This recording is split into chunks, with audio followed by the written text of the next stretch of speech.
Hello, hello, hello. It's that time, guys. It's that time.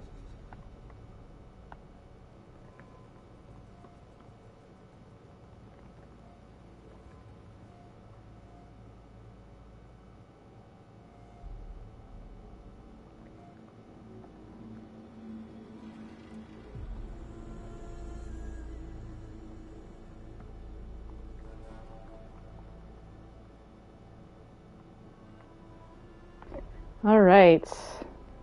Root beer and a calzone. Oh my god, I got a protein shake. I'm off of solid foods right now for reasons. You know, it's just that flips here. Fasted lifestyle. What can I say? Heck yeah. We're talking Horizon, we're talking music, we're talking calzones apparently. What kind of root beer you got, Steven? Like a good kind? And we're talking church trauma. Where's Genesis at? Get him in the chat. Yeah, there it is.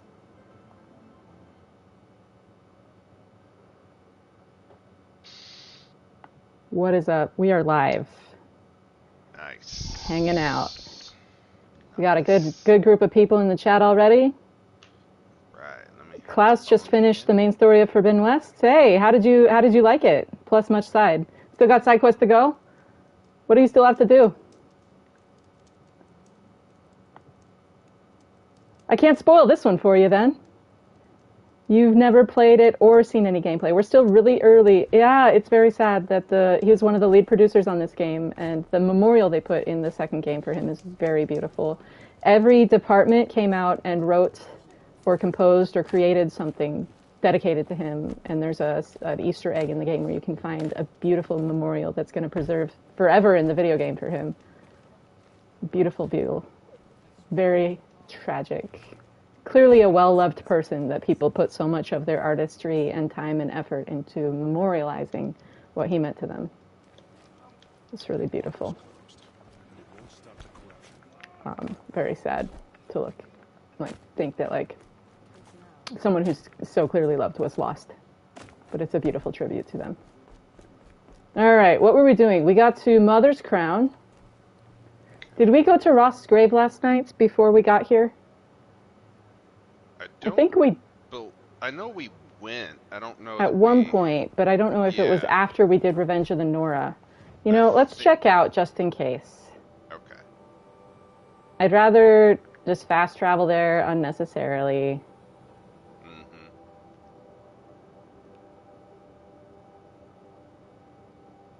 Hunting grounds and salvage contracts are both very fun. They are. I think he built all this. Alone. So many memories. It's not home anymore. Not without Rost. There's nothing for me here anymore. I should be going. Nope, nothing to say to Rost right now. Okay. Okay. Maria it is. We want to find Sona first.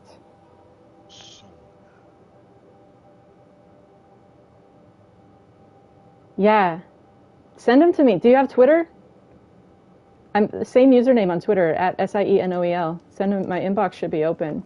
Just let me know where you found, like, that, who you are, so I have ADHD, I won't remember. It's not, I'll remember it perfectly in a year, but in the moment, like, I need, like, it's like I'm taking, like, 4K, 240 frames per second, super high def, high speed, but it's got a long render time. Which is why I had to take, like, 5 or 6 years before I started really processing this whole church trauma experience out loud. They might want a timeline, but my brain's on its own, right? Can't rush art. Why did I just exit the settlement? Can't rush art. Hey, I'm playing a long game. What can I do? There it is. There it is. Hey.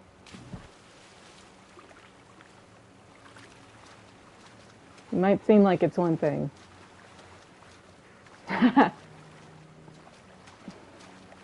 No advanced player. Just in case? Wait. I don't make it home tonight.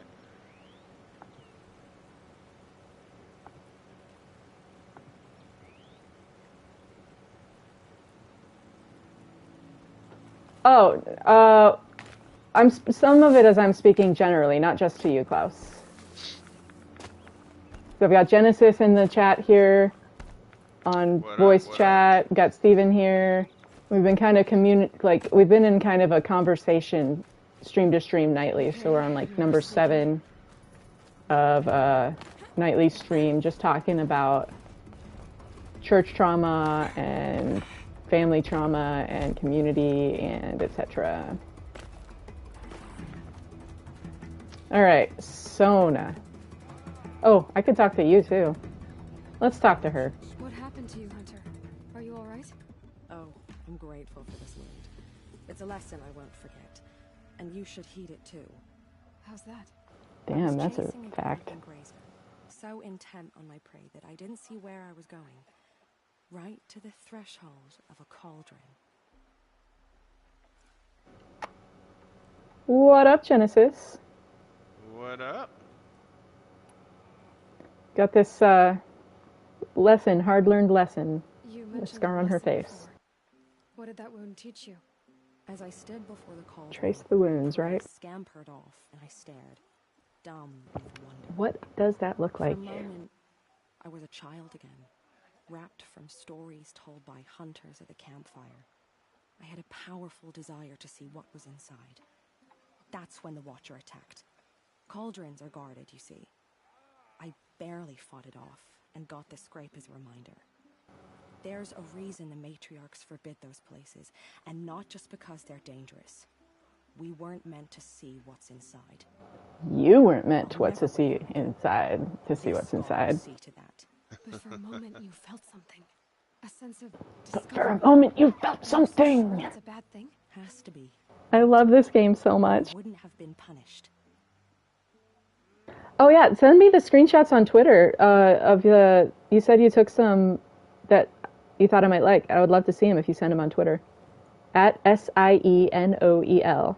There are cauldrons in Horizon Zero Dawn. A cauldron. What's that? Wow. You're from inside the Embrace, so you've never seen one. A cauldron is a sort of door, I guess.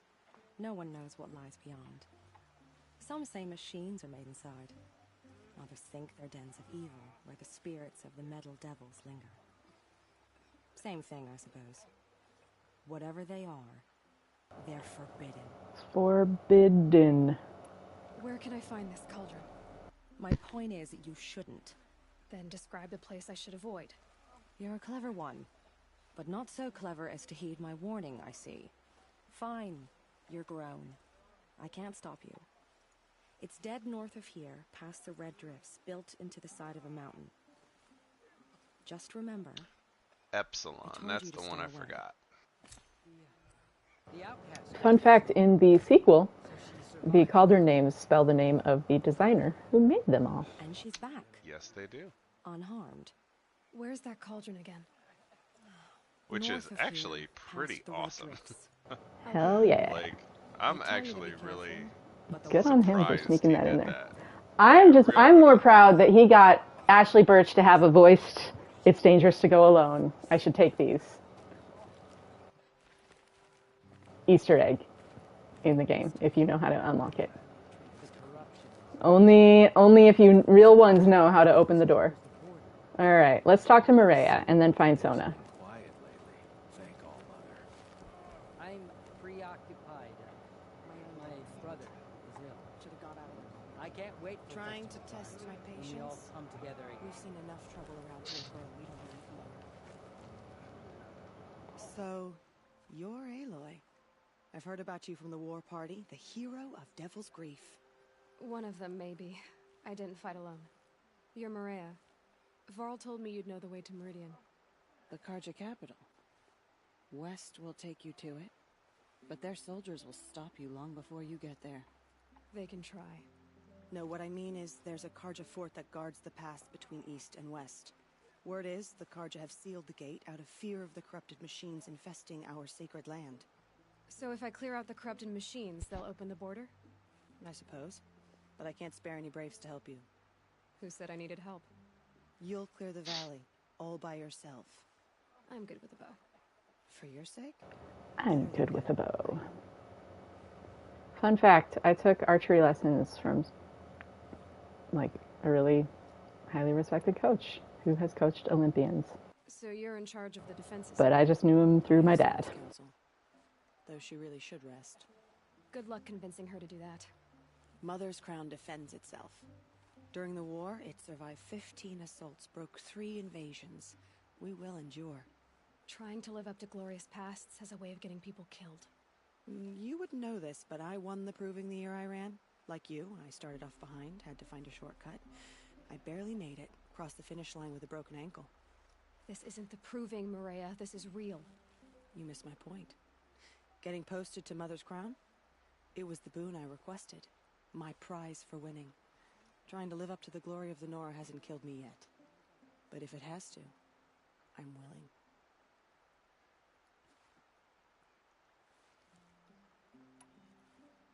Mother's crown guards the edge of the sacred land, right? So do you see a lot of foreigners here?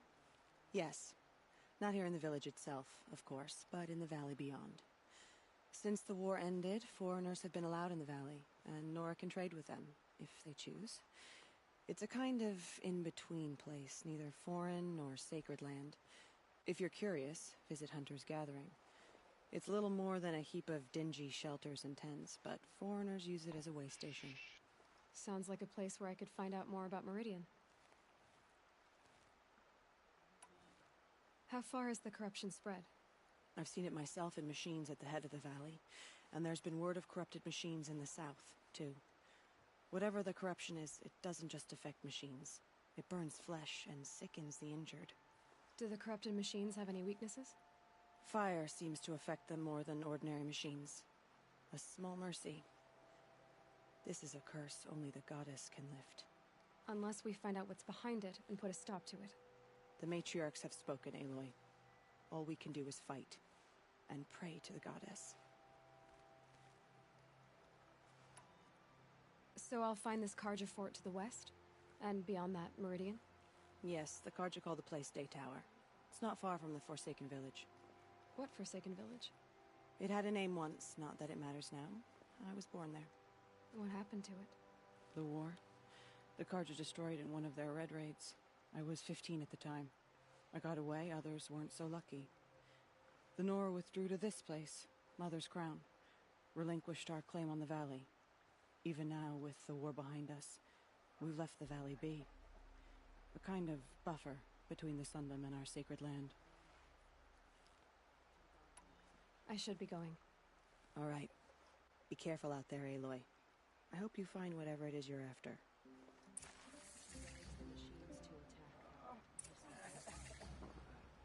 Next time, I'll remember what the matriarchs decreed. The bravest of us have Careful gone out to all there. mother's embrace. I'd wish you safe travels, but we both know it's not safe out there. Getting soaked from melted snow. So it's true.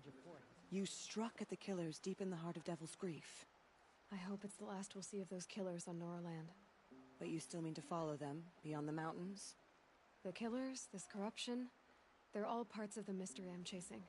Where the trail leads, I go. From your lips to all mother's ears, Aloy. May the goddess May the protect. goddess protect. Go wherever you need to, Aloy. Be careful out there, Aloy. I hope you find whatever it is you're after. You can't fall apart now. The Careful now. tribe needs you. I wish you safe travels, but we both know it's not Surely you have other things to do besides talk to me.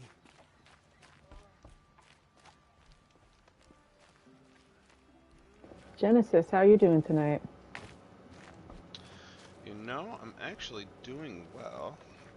And Good to I hear. wanted to share something with Yeah, sweet. everybody, if possible. I'm game. To put it in a nutshell, this thing we've set up, this stream, you guys in chat, Sierra, you guys have really helped to actually shatter all remnants of the depression that I've been dealing with for many, many years now. It got worse due to my illness, but it definitely took more of a toll on my physical and mental and spiritual health than I wanted to recognize. And a lot of it was just because I was so alone and so almost depraved of any type of human contact where I could just be myself and let my heart be known. And something that, you know, you guys have done for me is really give me a chance to have an honest look at my own heart, my own beliefs, everyone else's heart and their honesty and their beliefs, and just give me a chance to like find a path, find an inroad that I can walk and I can feel secure in. And I tell you what, more than anything, that's the human experience. Like, that's something we all need. We all need that freedom to just search out what needs to be searched out. And I mean, what a great way to showcase it in such a game that like is literally about her having to find her human experience. Like, there's so much she doesn't know and so much she gets to find out on the road to that. And that final answer doesn't even really make more, like, it doesn't create this whole oh my gosh moment where she like gets it all. It actually causes more questions to come out and more growth to be had. And I'm really excited to not only do this with all of you guys, but like watch as the influx of growth like takes place before our eyes. And I think it's really exciting because I've not had this type of real human contact in, gosh, nearly a decade. A hot minute, yeah. Yeah, super hot minute, you know, like. Yeah, it's so yeah, it's I just wanted to say that and just let you guys know, like, this thing that we've got is just so incredible, and thank you all for being a part of it, and thank you for letting me be a part of it. You matter. Yeah. Yeah, and saying that, like, that I matter and we all matter, it's those words couldn't be more absorbed, you know? Like, when before it was like, oh, thanks, and I appreciate You matter it, and I would more just than brush matter. it off. Oh, amen. Oh, man. But yeah, so yeah, thank you guys. It's really been very healing, very necessary. And I just want to enjoy it with you guys and see what comes of it, because it's beautiful. It's so beautiful.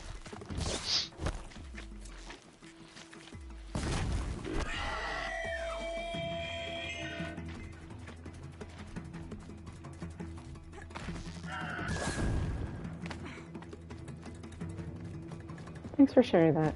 I'm glad that this has meant something to you. It's been really good for me too. That's why I'm here, even though I'm freaking feel like I got stabbed in the side.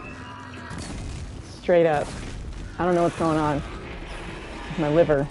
But I'm actually feeling better as we're hanging out and talking, and it's been really bothering me all day, but it's like I'm relaxing, and that's helping. Because I was on the phone with the nurse this morning at 5 a.m. I did not sleep last night. Oh, But, really? yeah, I mean, I did eventually. I had to take some pain meds that I've been trying not to take because I don't like taking the stuff they give you after surgery if I can avoid it. Yeah, But I was like, you know, that's why I took so few of them, because if this flared up again. Yeah, I have I a like to problem keep in with, touch with my body, though. yeah, the pain medicine really does create this out-of-body experience, and that's hard to navigate anything after you've been, like, so inundated.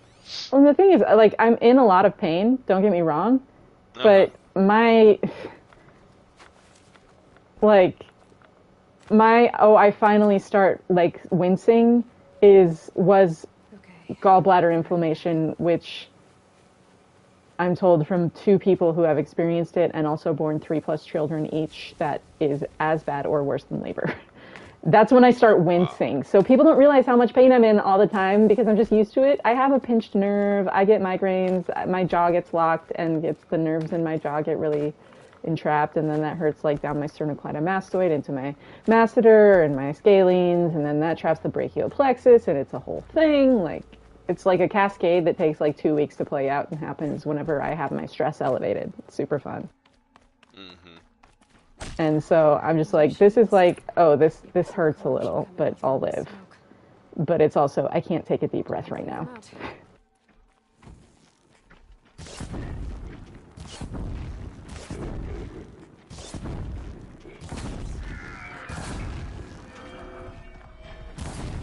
I'm gonna check my mic settings real quick.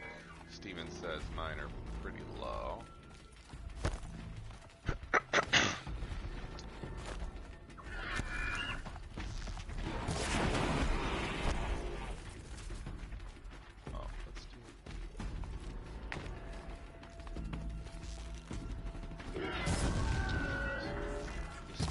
Tell me if that's any better or any worse. I'm gonna keep looking here.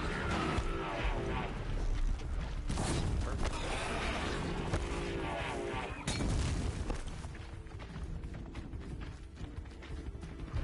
Yep, it's going. Ooh, wow, that is louder. Okay, that's so far not improving. How about now? Because I hear myself extremely well. And it seems like, as I'm looking at the monitor, it seems like it's in a good range. Oh, there. Okay, sweet. Perfect. You have a very powerful voice.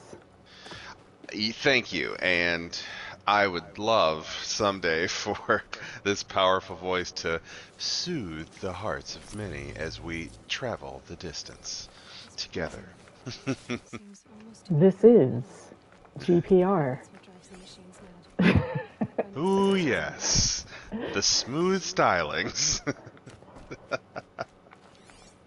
Tune in next time for the sweet, sweet rhythm of the Leon of the tribe of Nora. We will awaken the zero dawn. Do you want to awaken the dawn, or do you want zero dawn? Right, like... So They're try gonna have to waking up. figure that I don't one know, out. man. Like, whatever.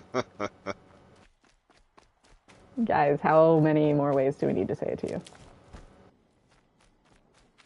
Because we will try.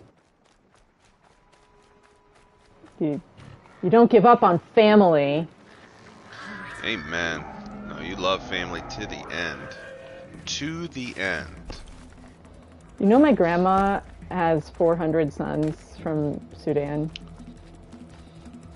Look it up right now. For real? Mama Rita gets the surprise of a lifetime.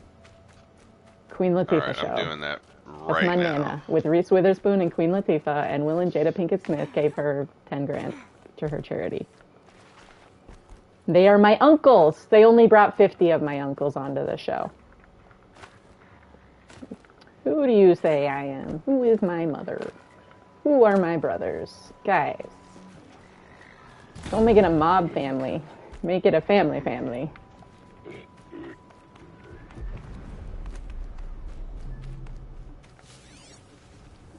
Oh, Steven, I didn't know you had dealings with said Yes. organization. Yes. That's awesome. From the most Okay. pastorally healthy section in the base. Oh, well. Ah, yeah. I wish I'd have met and known you. That would have changed my life there. Me and Steven were on the most pastorally, I am told, most pastorally healthy section on base.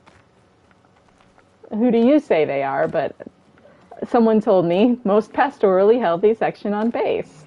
Now, I was also on base. The end. Sierra, can you help me remember What's up? the Chinese lady who led? That's Rella. Thank you. She Perfect. took over my team right as I was leaving staff. She was kind of starting to come onto the night watch. Right as I was leaving staff, though. Gotcha. So half of the team I used to play with went onto her team. The drummer and keys player did, if I recall correctly. It was a whole time, a whole thing. No, she took over, I think, I don't know. It gets a little fuzzy around then. Trauma memories, you know how it be. Oh, You for know sure. how it is. We all be knowing. Yeah. You could voice audiobooks and thank you, Klaus. Right, though? You've got that, you've got the mid-range clarity without going nasally, but then you have this boom underneath it. But there's a range between, so you somehow don't have the mud zone. It's amazing. You know, which I find so interesting because everybody I meet. Oh, Steven's got a that, story for you, Genesis. Yeah, I think he's. Yeah. Oh, here it is. Okay. Yeah, but what were you about to say, though? Because I'm curious now where that sentence ends. Well, yeah, everybody tells me that my voice sounds like it could do and be in so many different avenues of voice things. No, because you've got that, you hit the right harmonic frequencies for it to just be that would fit in any mix. Right. And people say, it's very soothing, but it's still very powerful. And the way that I can change it and be very strong and then be It's very like a guitar kind. with just the right amount of gain on it, not too much. Yeah. Just enough for those warm tones. I really always appreciate it when people comment because for so long, my biggest, depressive thought has been, God, I hate my voice. I just hate and it always hate sounds my different in voice. your head than when you listen to it. Mm-hmm. Does anyone else have that where you're you hear your recording you and you're like, oh God, people endure that? I'm sorry. We gotta stop talking about ourselves like that, though. Clearly, we do. We've got to love we're telling ourselves. stories about ourselves in our head. And then other people do it to us, too, because they see us doing it to ourselves. Now, you gotta know who you are. I know who I am now. I gotta stop letting people who think I have an identity crisis tell me stories about myself. Bro, maybe you have an identity crisis, and I'm just a polished mirror. It's possible. I'm not saying it's what it is, I'm saying it's a possibility. Consider the possibilities, at least.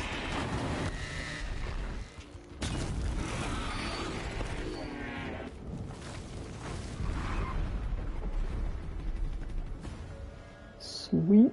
What's going on in the chat? Okay, alright. Steven's telling a little story about how one of our leaders, our faithful leaders, ended up running into another faithful leader's keyboard. No, Steven ran into it. I mean, Steven's the one who ran into it. Oh, okay. I read it wrong. He got hit You're bumped. He got hit bumped by someone who likes to hit bump stuff sometimes on occasion, on accident or on purpose. I do not know, but there seems to have been a hip check involved, and he wound up trying to get out of the way and slamming into the keyboard a little bit while Justin was playing. Oops. Oh, now okay. That's like the time. I'm pretty sure I was the first person to knock an RSS over when we got him. Sorry, guys. I had the aux cable in my belt loop and walked off stage. Took an RSS down at the base station. Roland RSS. Super cool in-ear monitor thing. Easy to knock over. You know, I have a funny story about in-ears. I was helping lead a set with Abby. If anybody knows the name Abby. Yeah, I know Abby. I played with her on occasion. Yeah, and she was singing her kind of breakout song. I want to say her last name, but I will omit. Yeah, no, we're not. I'll tell you later. Let's not go there. Yeah. I don't want to get weird, but yeah, we get done with the set, and Jay ends up coming on stage to give a talk, and I'm not taking out my in-ears just because they're connected to me and it'd be a hassle. And as I'm walking away, I realize they're still connected, and Jay's standing right there where they're connected as I'm pulling the system down, and it's falling. Oh no! So you've been there. You know, that's how it went. Yep. So that's how it goes every time, let's be real. He both catches the stand that my in-ears are connected to, and me falling backwards because they're connected to me. I'm just picturing the romantic scene in every movie where it's like the damsel in distress. Yep. And that's exactly how it looked for 2 seconds. And then oh my god, incredible. He just looked at me like, "You good?" And I'm like, "Oh yeah, I totally." And he's like, "Yeah, I know." Then he unplugged it for me, and I was like, "Thank you so much." Who among us has not been there? Oh man. I don't know. I kind of feel like there should have been a little bit more of a they were always rushing us, and so it's like that's how you get accidents like that, though. Because everyone's rushing around all the time. I don't know. I always felt rushed to always fit more in. Like, oh, time, and it's like, bro. Yeah, it always seemed like no one had enough time to do anything they needed to do, and that overwhelmed everybody, and so they just never did anything.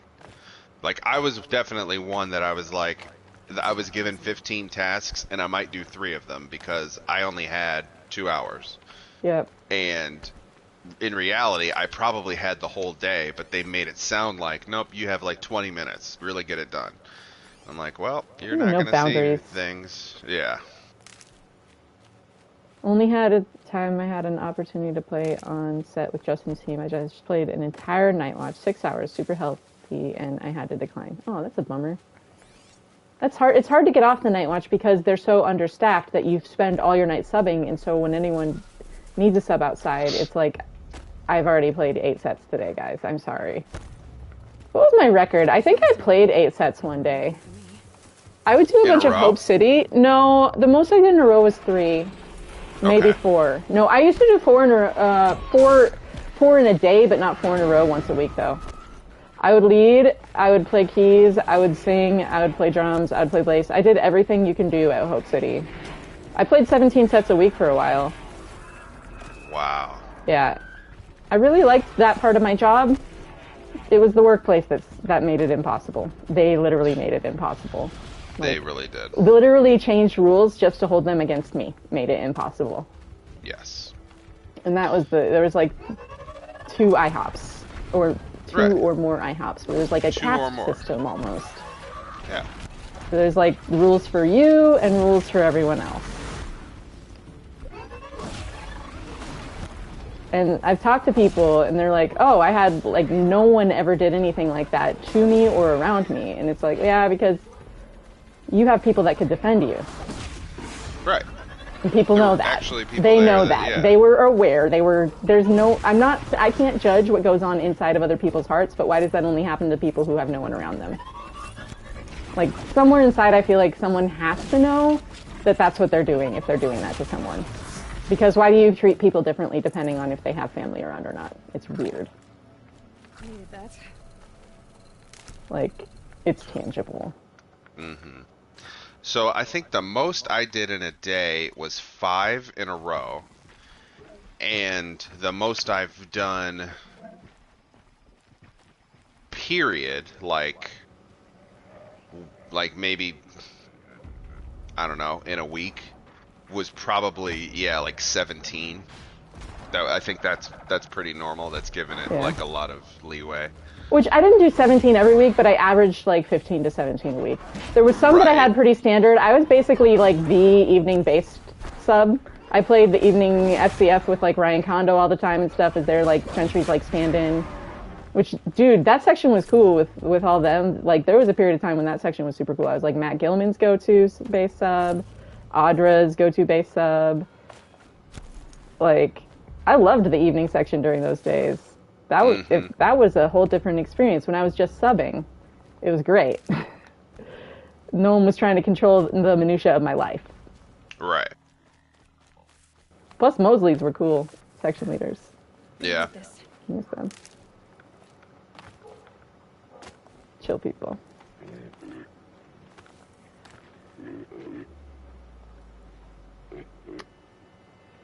And then I would go around to Hope City, and I would do 5th section, and I would do All Nations Prayer Room. Mm-hmm. Yep. Which, wow. Well, I was, before All Nations Prayer Room, I was there at the launch meeting that Dwayne Roberts did for the All Nations Prayer Room. Like, I was there for the founding of it. Because it used to be like Helen Lee led a team with the Koreans, and then I was on the Latino team.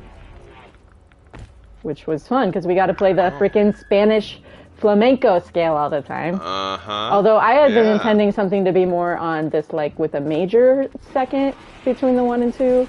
But the worship leader took it to a minor second and turned it into Phrygian dominant instead of Mixolydian with a flat 6, which kind of puts a more sinister sound on it. But it was still rad sounding, and we came up with really cool swirls for it. But I wanted the more beautiful sounding, which is like in this game's soundtrack a lot, actually. And more in the second game. You can hear it a lot in like Rusted Sands. Because to me, it's just the most hopeful sounding, sweet, tender, beautiful, gentle. I was like feeling like a last Mohican vibe, and instead it went to very different, with a reggaeton beat under it. It was fun though. It was still a fun time. Just wish that sinister note right at the beginning hadn't have been inserted, so we could have heard what the possibility was. But you can't really undo that. And we still made a beautiful song out of what it was. It just wasn't what I had been hearing. But it was still cool. I just didn't have the theory to communicate that at the time or to recognize it. But now I understand, and I can actually like say what happened and the breakdown of everything. Because I had to go learn theory. I didn't come in knowing theory. I just had a really good ear. And so I could never clearly communicate stuff. But then it's like, it was a hit or miss if the person you were talking to knew theory anyways. So I used to, just for fun, I would like, I'm not very good at reading music, but I know how to read music. I started playing piano in like kindergarten. They taught me that young. Like, I was reading music when I was learning to read. I just don't like doing it because my ear's so good that I'm like, that's a waste of time.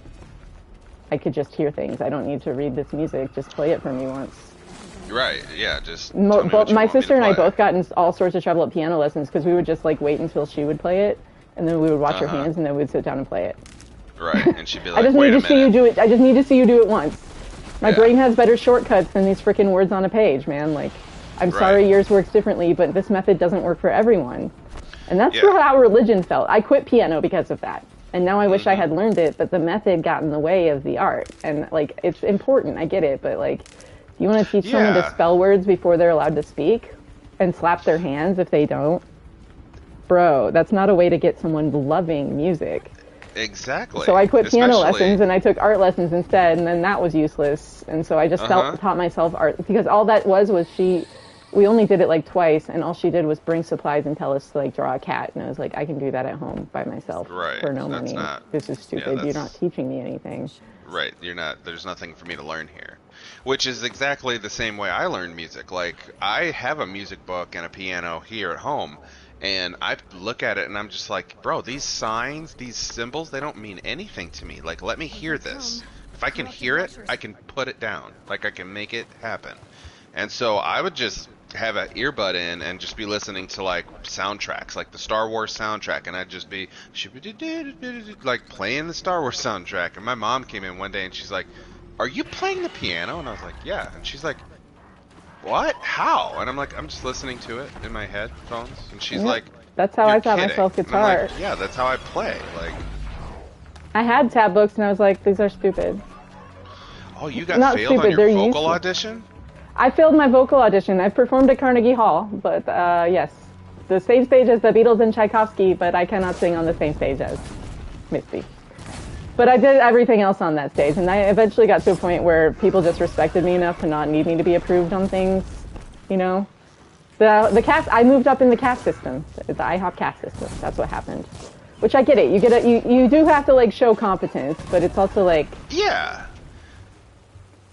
But the competence shouldn't mean like well, they proficiency didn't like in one area. they You know that what I my mean? tone was too far back in my throat, and I'm like, Yeah, but what does that was even what mean? did what I sing, was it truth? Right. Did you like... Was that a stylistic thing? Because I was on Exactly. pitch. Mm-hmm. I was enunciating, and I was singing truth. Like, I fit the model. So, this quick story that I have, there was a girl who's, I will remain nameless, that was on Yeah. our team, that had no vocal training whatsoever. She had just been approved. I think she was in one of the schools, and this was her dream come true. She always wanted to sing on a team in the room. And I just looked at her because I was first chair, and I said, okay, I'm going to make you third chair, and I'm going to let you start the second section. And she was like, oh my God, what do I do? And I'm like, you're just going to sing the Bible verse that we have picked out. And I showed her the verse, and I was like, so in the meantime, like when we start our second section with our worship song or our, medley, whatever we do, just kind of be reading it, thinking about how you want to go about it. And when the band starts to bring up their section, you go ahead and lay it down. I'll look at you to make sure, if you're ready to start. Band's going to start a musical progression, then you go. And then once you finish, say, in the name of the Lord or whatever, how to finish it. And then we'll go ahead and open up and start singing antiphonally. Well, in the midst of her singing this verse, I recognized immediately, yeah, she's not on pitch. She has no idea what she's doing. She has no idea what she's saying or thinking. She's literally just like saying the words and not even really like putting tone to them. She's not putting like sound of music to them. And I don't have an in-ear, like I don't have a button to push to be like, hey, listen, like you're not singing, you're just talking. And she finishes, and I'm like, all right, well, because the worship leader was looking at me the whole time, like, what did you do? Like, what is this? And I'm like, I just told her to do what we tell people to do. Like, this isn't my fault. I didn't know she couldn't sing. So she finishes, we do the whole thing, and I had to like basically corral the team and say like, don't look to her to add to this. Like, it hurt me because I'm like, she didn't know, she wasn't prepared. Nobody like took her under their wing and was like, listen, this is like the natural order of singing. They just was like, you're pretty, you have a good look about you, you have a nice, like you have a pretty sound to your voice, like you can do this. And they just thrust her on a team, and that happened. After the set, my worship leader pulls me aside after everybody leaves, and he just looks at me and he's like, what was that, man? And I'm like, no one told me she could not sing. even she herself said, well, I'm kind of nervous. I don't really know what to do. And so I explained everything that she needed to do flat out. And she said, okay, I can do that. And I said, all right, go ahead. So it was just really like the ball got dropped on me because I supposedly was the one that... several places there. Right, but it's like that was all my fault because I was supposed to know she couldn't sing to begin with. And I was supposed to be the one to like make the executive decision on the forefront to be like, well, you just sing antiphonally with us and I'm going to have somebody else start this section. Like, I had no idea. I had just met her. Like, so then I got suspended for 3 weeks and she got put on Wait, 2. what? Yeah, I'm sorry, here's the what? rest of the story. Here's the rest of the story. What? So, yep, yeah. So I got suspended from that team for 2 weeks, and instead she got placed on second chair to lead the first section. I'm sorry, what? So yeah, yep. Yeah. Yep. I'm having a hard time following the progression of events here. Yeah, it really the progression is it was all my fault, and I got kicked off for a duration because it was all my fault. Yeah, make it make sense. Stephen, when I tell you, I looked this man in the eyes and I said, don't delete, "Can you please?" Steven. I don't know how to fix Nightbot. Did Nightbot go for him? Did Nightbot? Yeah, Did Nightbot go for Steven? How do we Wait, I need to make. Because I don't Hold see on. Nightbot going for him. I'm gonna get you immune to Nightbot now. The Nightbot cannot come for you any longer. Oh, are you gonna make him a guy? Yeah. Here, Klaus, Amen. you too. I'm giving you protection from my moderators. Everybody gets a wrench. Middle management. Everybody gets a wrench. Middle management. Right. Middle upper management. They are just ruining lives out here. Freaking middle upper management. Sorry about that, Steven. You're the assistant to the assistant. Hey, I am the mod of mods. Amen. Nightbot, chill. And you are also mods over mod. The mod can no longer stop you, for I have made you little mods. Surely I tell you, you are all mods. Astro? Astro! Astro, what is the story of Orion? Oh man, Steven said, Genesis, the ball was half deflated by the time it got to you. Amen. Yeah, that's I will remember that Wilson! forever fondly because I couldn't actually respond to the actual chicanery that was brought before me. I couldn't actually say words to anybody to say, like, this makes sense. This is what we do when issues happen. That's the hard thing, is like the way it goes down is like it's a million paper cuts, so there's no one thing you can point to. All you know is how you feel at the end of it. Right? Like it's a million weird situations like that. It's death by a million paper cuts. Where there's no one thing you can point out, and yet somehow you're in the doghouse and what?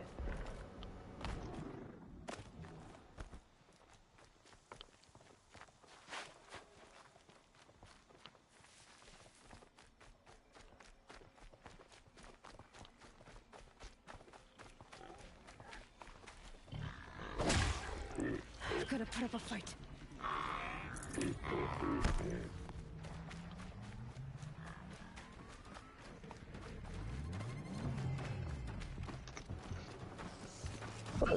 Ah. I love the little washer flashlights. They're so pretty looking on this PS5 lighting. This looks so freaking good. I can't get over it.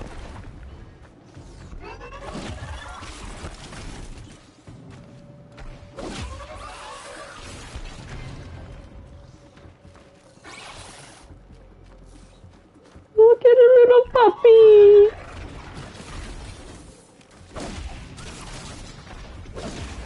Sorry, I need to get more potions to cleanse the corruption. Amen. Dude, my side is feeling like way better. Holy crap. Yeah. Okay. I still can't take a deep breath, but it doesn't hurt perpetually as bad. So that's good. Okay. I just don't got it. I gotta not think about it too hard.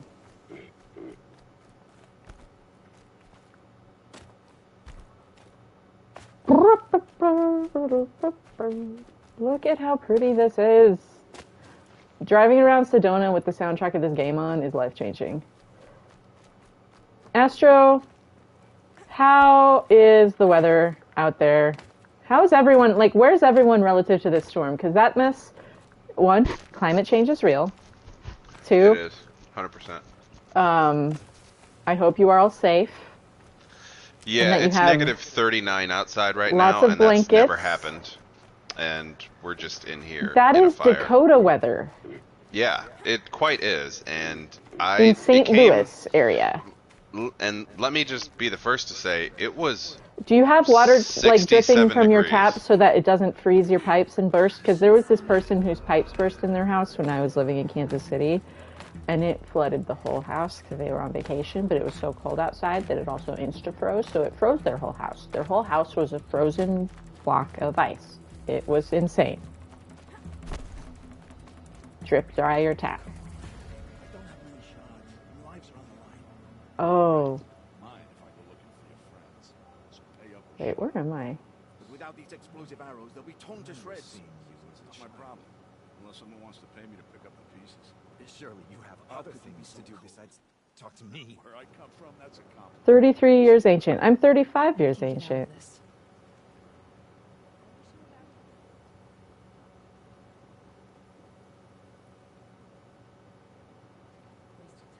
Negative 39 wind chill makes it somewhere around negative 45. Had to build a makeshift fire for the houses. No, it is likely not a bad thing. Don't see how others than you and Sierra can kick me. Yeah, it was just Nightbot. I've got Nightbot here because we've got these robots that come in the chat. Steven, I'm so sorry you got timed out. I don't know how to untime you out. Hold on, let me see. Shouldn't How long does shouldn't it that last? have? It was like a Yeah. 600 seconds. Wait, Steven's like not in the chat. Did we lose him? Well, here, I'm gonna. Oh, we did lose him. Okay, hold on. I gotta. Let me see what I can do here.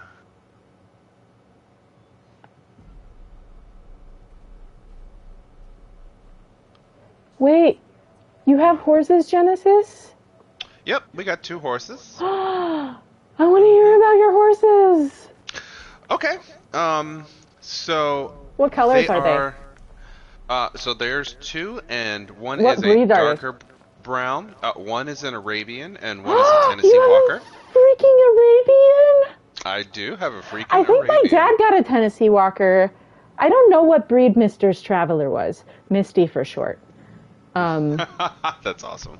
You know horses you don't pick your name. You buy your horse and it comes with Right. the name of its parents. Well, and we had kind of an issue. Well, not an issue, but like a. Well, if there's good part of that. thoroughbred, like. Yes, yeah, and he was a thoroughbred. He was a 3-time, now 5-time world grand champion. In oh my gosh, I don't know what area, but it had something to do with what race did he win? Not the Preakness. He won something very serious, and like he was just apparently his age prohibited him from like entering back into stuff like that, and his owner was like, well, I'll just have to get a younger one, and sold him for very cheap. And my mom was like, I love him, come here. And now he loves being free. However, his brother we got before he was born, so my mom purchased him from the breeder, and then he was born, and I don't know how his name came about, except for the fact that my mom said she always wanted a horse when she was little, and now that she was much older, she was able to have it, and it was her perfect dream. So she ended up naming him Perfect Dream. Nice. Yeah. Dad had Skip and yeah. Misty. when I Oh. for a while. Skip and Misty, Okay. but then we also had Blackjack and Rocco at one point.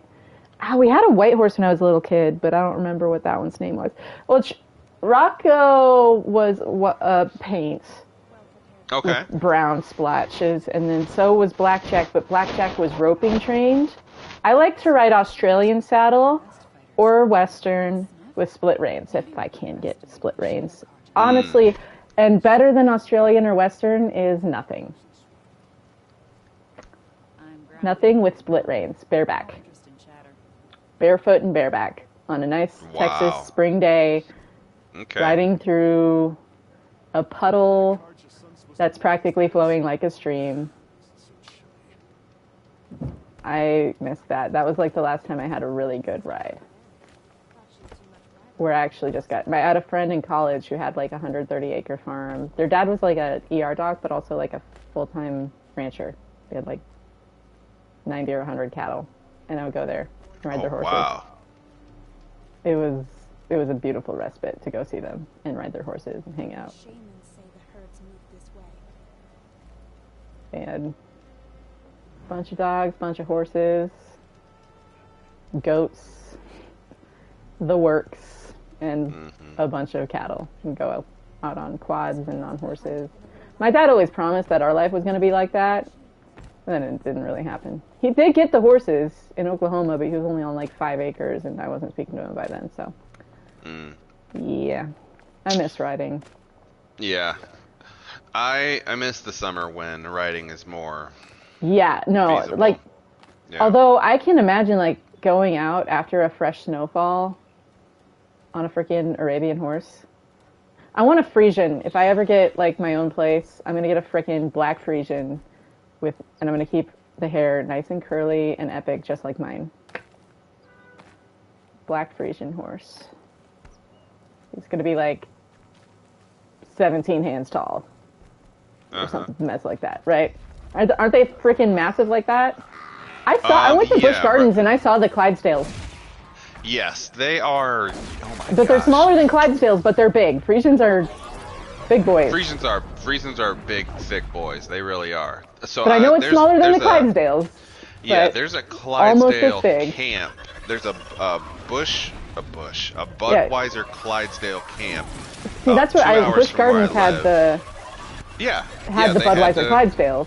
Exactly. Yeah. Yeah, that's the one we went to, and they had, I think, 25 at the time, and they are, oh my God, what did they say? Big 27 creatures. hands. I think they said 27 hands. Is that right? I think Then it what was is 25 normal- or 27. It's. How I big mean, is a when I Frisian stood. then? I'm trying to think. My I horse don't- measurements. It's been a minute since I've actually had to know anything about that. I grew up around Right. so many horse people. I was in Cave Creek, Arizona, guys. Cave Creek, Arizona is horse Then, country. yeah, that's horse life. They literally, the Tom Chauncey Arabian Ranch, we would pass by on the way to the bank. Really. They have an Arabian auction here every year, but also, like, I live really close to Westworld, so there's horse auctions here all the freaking time. Yeah. This is horse country. Well, there's DC Ranch, man. Like, Yeah. it's Scottsdale. Uh-huh. I'm in freaking Scottsdale. We like our Right. horses. The place of horses. The West's most western town. Even like in high school and in elementary school, we had so many let's go ride a horse field trips. It's just a thing we did. It's a liability nightmare, but hey, let's go ride a horse. Exactly. I've been on so many freaking trail rides. I'm like, great, I get to do nothing with this horse. Can I just take it off the trail, please? Thank you. Right? Can I just please? A lot more fun. Guy? That was what was cool with the place when I was still speaking with my dad, when he had the paint that I would ride. Mm-hmm. I would ride that back. He had county land on 3 sides, and to get to his house, you had to go down a dirt road. Like, and then okay. through a wash. And then through a bunch of, like, unincorporated land, and then keep going. And then keep going. And, so I would ride the horse back into the hills where it was just mine shafts, and it was a lot like this game. It's like, I have pictures. I'll send you a picture sometime. Where it's just like, you like look out over the valley with God rays, because you could just see forever. And like see Daisy Mountain would be poking up just like that. And there'd be God rays falling down. I've got a picture where I just pretty much look like this, and I'm just standing like Aloy right here with the God rays behind me, like with my arm like here, like in this pose actually. Except for I was wearing a poncho. Let's see. Well, I mean, you wouldn't be wearing anything else. I literally have a picture of me standing like this. Boom. With like Daisy Mountain visible behind me. Get those God rays, just like that. Perfect. That is Arizona childhood right there. That's my Arizona childhood. Look at it. That's so beautiful. Is she jumping? No, she's just standing with arms wide open. Okay. I like that too. With arms wide open. With arms wide open. I like that there's two directions that could go, and both of them are incredibly significant. I was very into Creed. Like, one of my most embarrassing memories involved being in a Yahoo voice chat with the bassist of Creed. Really? I'm not gonna expand on it from that. It is one of my most embarrassing memories. I got humiliated in front of the bassist of Creed, and Creed was like my favorite band in my lifeline when my parents were divorcing. So, wow. Yeah. I was like 12.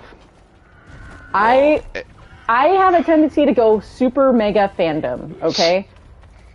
And so I end up befriending the people that know the people in like everything. It's just because also like you grow up around celebrity kids, you just kind of that's what you do. There's a way of relating to people that like people just recognize. It's just and it's like then you can tell the people that like you know, like the people that I just think about the people that have like the freaking posses where I'm like, oh, you're fake famous. Right. You know, we're like, you need the entourage. Okay. You need the gatekeeper in your inbox to seem like you're something bigger than you are. The real ones know. But keep playing. I'm not going to stop and interrupt your game. But real ones know. Real recognize real. Like, y'all. You're not that fancy. Anyway, I digress. Y'all just playing. Y'all just playing. What was I talking about? I forgot. I just remember horses. Horses. Oh, Sierra, I have a gift that I'm gonna give you sometime. I won't tell you what it is so that it's absolutely a surprise. I wish it was a horse. I mean, it looks like it could have horse features. Okay. But, yeah. That's not mysterious at all. Right. I'll take it. Alright, awesome. I will take your gift of surprise. Okay. So one of these days, I'm gonna randomly ask for your address so I can mail it to you. Okay, let me know. Awesome. Alrighty. I'm getting a pony. My brother met Vernon Supreme. Like, I don't know where, but I was like scrolling Facebook and he's got a picture with Vermin Supreme. Like, what? How did we end up in these rooms with these people? Vermin freaking Supreme. Dental care and a pony for everyone. Well, if I was in Vermont, he would have my vote. That's where he's at, right? Is he Vermont? I think so. Yeah. Vermin. I love what that dude's up to. Alrighty. I need to get freaking potions so I can do the corrupted zone without dying. That's the thing about Ultra Hard that sucks, is I run out of potions, and I'm making it harder on myself. So this is going to be the longest freaking game. This is going to make long play seem short. This is going to be Horizon 0 games ever again, because this is going to take forever. I mean, it is. Let's just be honest. In a video game, to delay going back to real life. Yes, which I'm okay with. Yeah. I love just like leaving things open to interpretation and seeing what people think that it means. And like that's not in a trolly way. It's fascinating to me that like it seems like no matter what words I ever use, I am always misunderstood by someone. It doesn't matter. Like there is no perfect words because every single person is like a theory of cognitive relativity. They're all defining it by their own space and time. I have a question for you, Sierra. What's up? Are snakes lizards or just reptiles? Snakes are not lizards. except Okay, for so they're there's not in the lizard there's family. legless lizards, and they're different than snakes, but they have a different anatomical layout and Okay. features. Now, similar, but evolutionary tree branch is a little funny. I don't get super detailed on that because I don't know that well. But I do know snakes and lizards, different body plans, because you've got your colubrids, you've got your boas and pythons, and your vipers. And I think that might be it for the snake families, but I don't remember perfectly. But lizards are totally different evolutionary trees. That's Okay, why legless good. lizard That's and good a to know. snake are a different thing, but they're really cool looking. If you ever see it like this lizard, it becomes very apparent because you can see the skull is shaped different. You can see that the way that the bones articulate is just a whole different shape. But specifically, like the way their face is structured, the angles of their jaw, and how it all comes together, very different on a snake and a lizard. Look up the body plan for a colubrid, which would be like a king snake, like a viper, like a rattlesnake, or viper. Okay, Right? give me that name one more time. A colubrid. Colubrid, COLUBRID. Snake. Going down Colubrid. fast. Which is what's cool about this, because the slither fang is based on Is it? different vipers, but they combined Oh. like the cobra and the Oh, that's so rattlesnake wild. body type. But I'm pretty sure cobra's still a viper. But not like vipers aren't all the only poisonous ones. Literally, the first thing that came up was I don't know how to pronounce that viper. Gaboon? It starts with a R. Cobras are venomous, but they're not vipers. They might be their own. Rodolphus? Like, I'm not experts on snakes. This is just what I know so far about. Cobras are poisonous, but they're not. So, what family are you? Let me see. Venomous elapid snake. I don't know. Elapid. But the point is, like, so they combined, like, viper stuff from a rattlesnake, because I'm pretty sure all the rattlesnakes are vipers. But I'm not sure. I don't know. That's why you gotta go learn biology. Oh, okay, so vipers are in their own genus family. Yeah, that's but what I'm saying. Is like, are yeah. a member of the Colubridae as well. Are But they vipers have their own Colubridae? genus. But they're Yes, they are.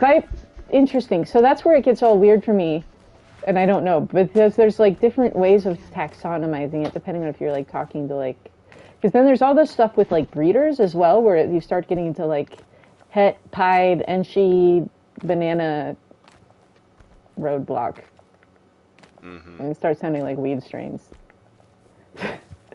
Or same thing with it gets weird with like carnivorous plants, because you've got the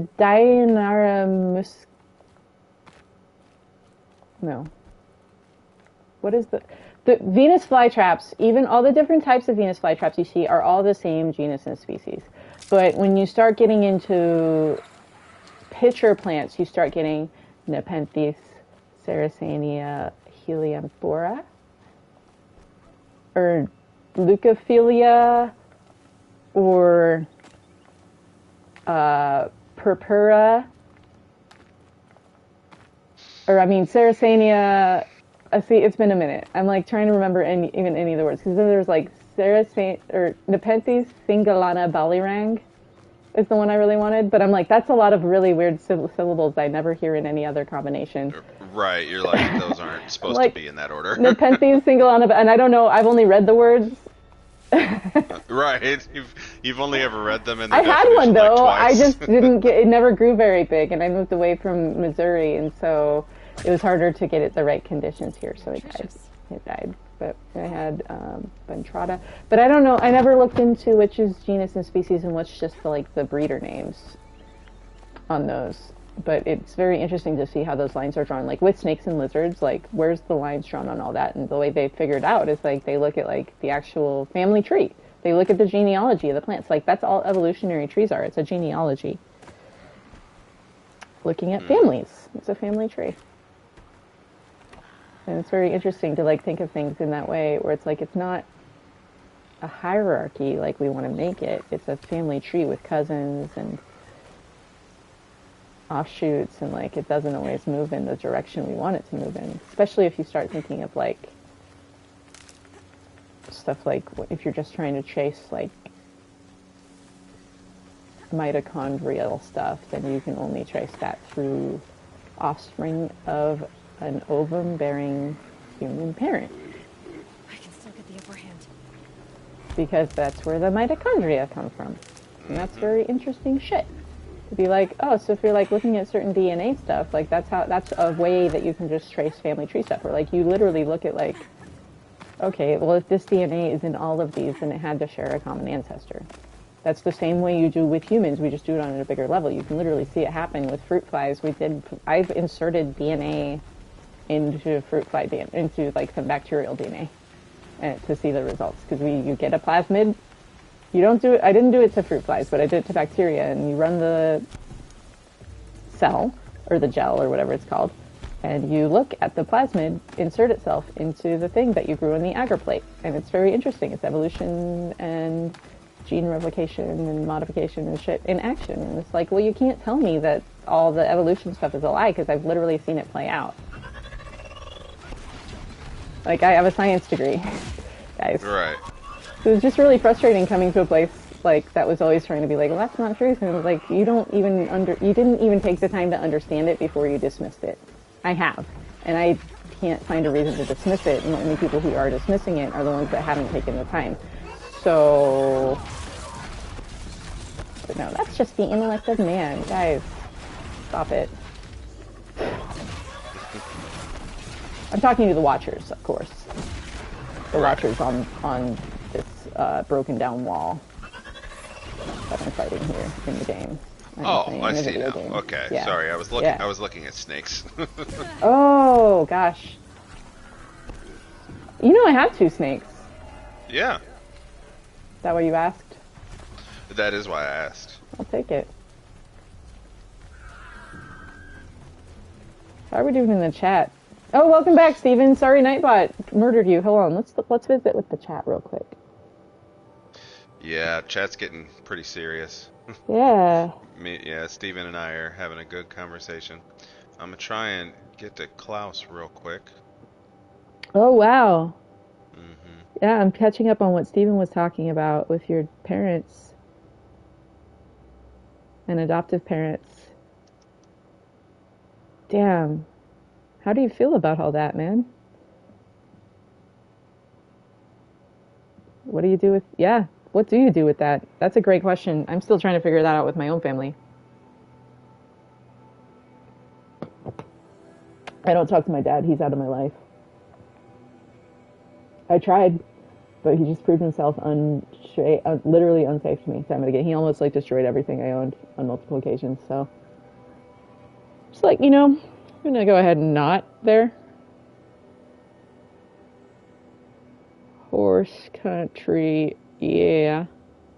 I mean, I feel like the whole West is horse country if we're real, though. Then you go up to Montana and it's the same.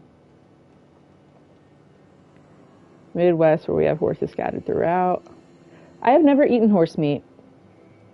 I would try any animal, but I'm like not into like exploitative farming.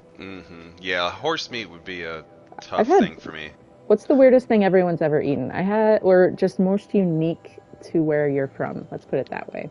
Weird is a neutral term for me. It can be positive. It can be negative. It's about the way the person's wielding it.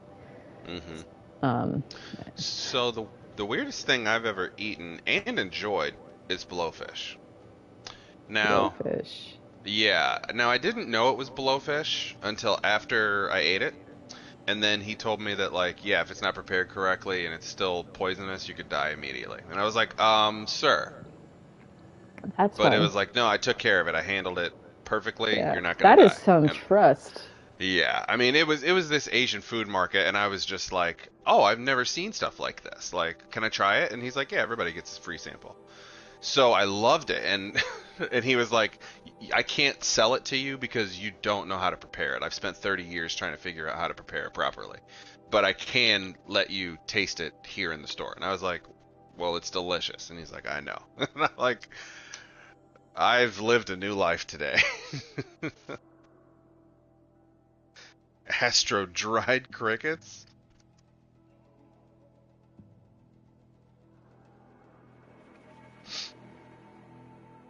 Dried crickets. Man, let us know how that goes, Steven. Like, that is a huge, big, heavy truth to get. Holy shit, man. Yeah, and then to not only like know that, but put yourself in the place to I feel like those years were robbed from you by someone telling what was like a lie that might have even been meant to protect you, or who knows. Like, the intent doesn't matter. Let's look at the impact on this. Intent does matter, but like you have to separate all of the things out and take them one at a time. I don't like that people frame it as intent versus impact, because it's like, well, yes, everyone's intent matters, everyone's impact matters, but you have to favor the lowest place first. Who was the one in the lowest position of authority and privilege? And let's look at the impact on them before we even begin to talk about the intent of the person who was in a higher position of authority and privilege. Like, you got to take it in order. We got to look at all of it, but it's got to go in order. Like, justice should favor the victims. And so I'm like, intent and impact are all important. But it's like, there's more accountability when you take on more responsibility. And so you should be the one to go last.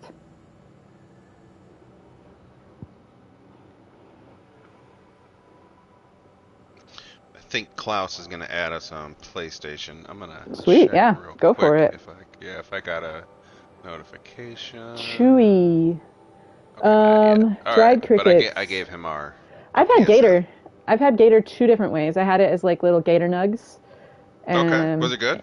Yeah, I liked better. That was at a place in Nags Head on the Outer Banks. Oh, wow. Yeah. Okay.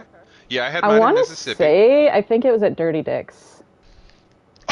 Nice. Get my crabs from Dirty Dick's. If you go there, those billboards all over Nags Head. I get my crabs from Dirty Dick's. People need to get their mind out of the gutter. You are reading into that. I had get your nugs. Seafood at a restaurant. I ate gator bites. No way! We probably had the same gator. We did. Where Steven had it too. The other place I had it was in Lawrence, Kansas, at the Burger Shack or whatever that place is called. It's literally like called the Burger Shack or something like that. And it's like a 2-story place with really good sauces. I went there with my buddies Matthew and Matthew. And I had a gator sandwich, but it had been fried in the catfish oil, and so it tasted like catfish, and I did not like it because it was like too weird of a texture to have been. And the way they prepared it, they over fried it, and like it's a leaner meat because it's like reptilian or whatever. Yep, super muscle, super intramuscular. And it's very, very lean meat, and it's like something between fish and beef. It's hard to explain. It's fish and chicken, but with a beef edge to it at the same time. Like it's like just this weird middle meat. It's very weird, but it's not bad. But there's something about just the way the texture and everything hits. Just like it's like everything borrowed from another meat. Yes, absolutely. In a way, because it's like almost flaky beef with a chicken taste, but it's striated more like beef. And it's very chewy. Yes. That's what it was threw definitely me off. better as like, little like tenders or like popcorn gator than I definitely like the popcorn gator better than the gator sandwich. I was about to say, so I had mine in a sandwich and he had grilled it beforehand. And so it was very chewy. It definitely had like a chicken flavor, like a chicken-esque flavor. But like, then it had this beef chicken tinge. Pretending to be chicken. But yeah, it's almost got that like, it's like it wants to be red meat. Yeah, but it won't commit. Exactly. It wants to be red meat, but it cannot. And it wants to be process. Salmon, but it won't commit. Yeah, it's like I don't care what I want to be. I'm just me. Yeah. It's like, all right, gator. Goat. I've had goat a few different ways. I really like Ethiopian food and like just general. I love Ethiopian food. I love Indian food that uses that spice profile. Like. Because I feel like a lot of the Middle Eastern countries up through India use that very rich spice profile down into the North African countries. I haven't had anything from South Africa. Like isn't Ethiopia North Central Africa? Actually, Ethiopia is more west. Is it more west? Is it over by Sierra Leone? It is. It is over by I Sierra like the Leone. name of that country because it's like my name, but in a mirror, but not. Yes, it is. I get all interested in the Leonardo da Vinci mirror writing because, like, if you look at Sierra Noel characters and then Leonardo da Vinci, but written in mirror writing, it's like, oh my god, my name can almost mirror with a significant portion of his, and that's kind of weird. Leonardo. You know, I was just playing a video game with Leonardo da Vinci in it. Which Assassin's Creed was it? Was it Brotherhood. Assassin's Creed? Yeah. It was Assassin's Creed. I had to think for a second, because 2 and Brotherhood are like the same game. Well, because they both have him in it, except for you Exactly. extensively get to do more to do with Da Vinci in Brotherhood. I played that. Exactly. I had the Ezio collection. I just, I did the Ezio collection, but then I didn't want to pick up with What's-His-Face's story. Like, I bought the third one, and I tried it, and I just couldn't. It was not a very good game. Star of India. Yeah, I didn't like Revelations very much, and so that's kind of where I stopped in the process. But Okay. then 3 came out, and I was all in again. And then... Really? Do I just need to get past this opening bit or something? Because I was doing something with the combat was horrible. It was, like, unplayable. So, after the opening, like, where you're I was using the a guy, rifle. You can use a rifle. You can steal the rifles in that game, actually. Well, but it was a it's quest not with his main rifles. weapon. Like, I went on Oh. a boat. Okay, I'm trying to think of... It felt unplayable. Yeah, so the gunplay in 3 is very, like, it's not meant to be used. Like, it's meant to be used very, like, defensively. Like, you're in a moment where, oh my gosh, I'm Okay, kind I of just feel like, surrounded. does it give Bam, that to you and then first you go and I back can't to do your sword anything play. else yet or something? Because I just feel like it was not responding when I was pressing buttons until, like, very well, I don't know. It just felt weird. I just remember it feeling unplayable. And I don't use that word very lightly. Sweet, I can do this corrupted zone now. If I can't, then I'm a failure. I gotta find a fire. Had to get animal parts. Sorry, animals. That's the fun of Ultra Hard.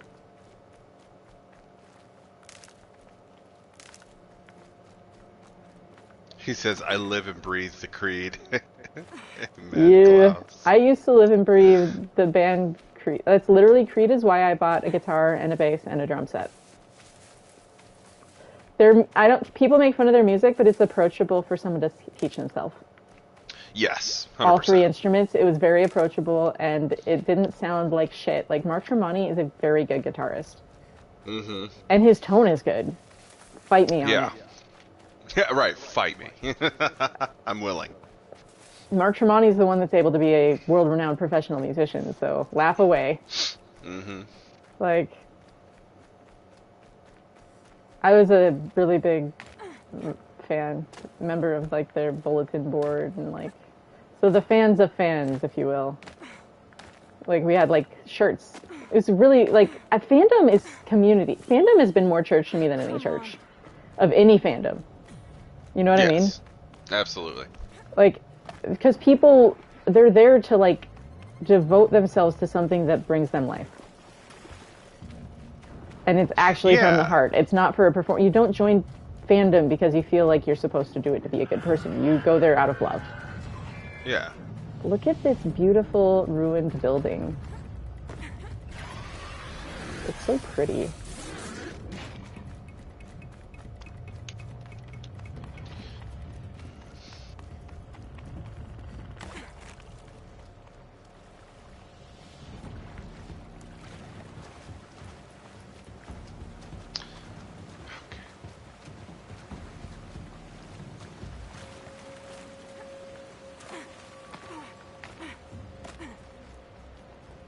Man,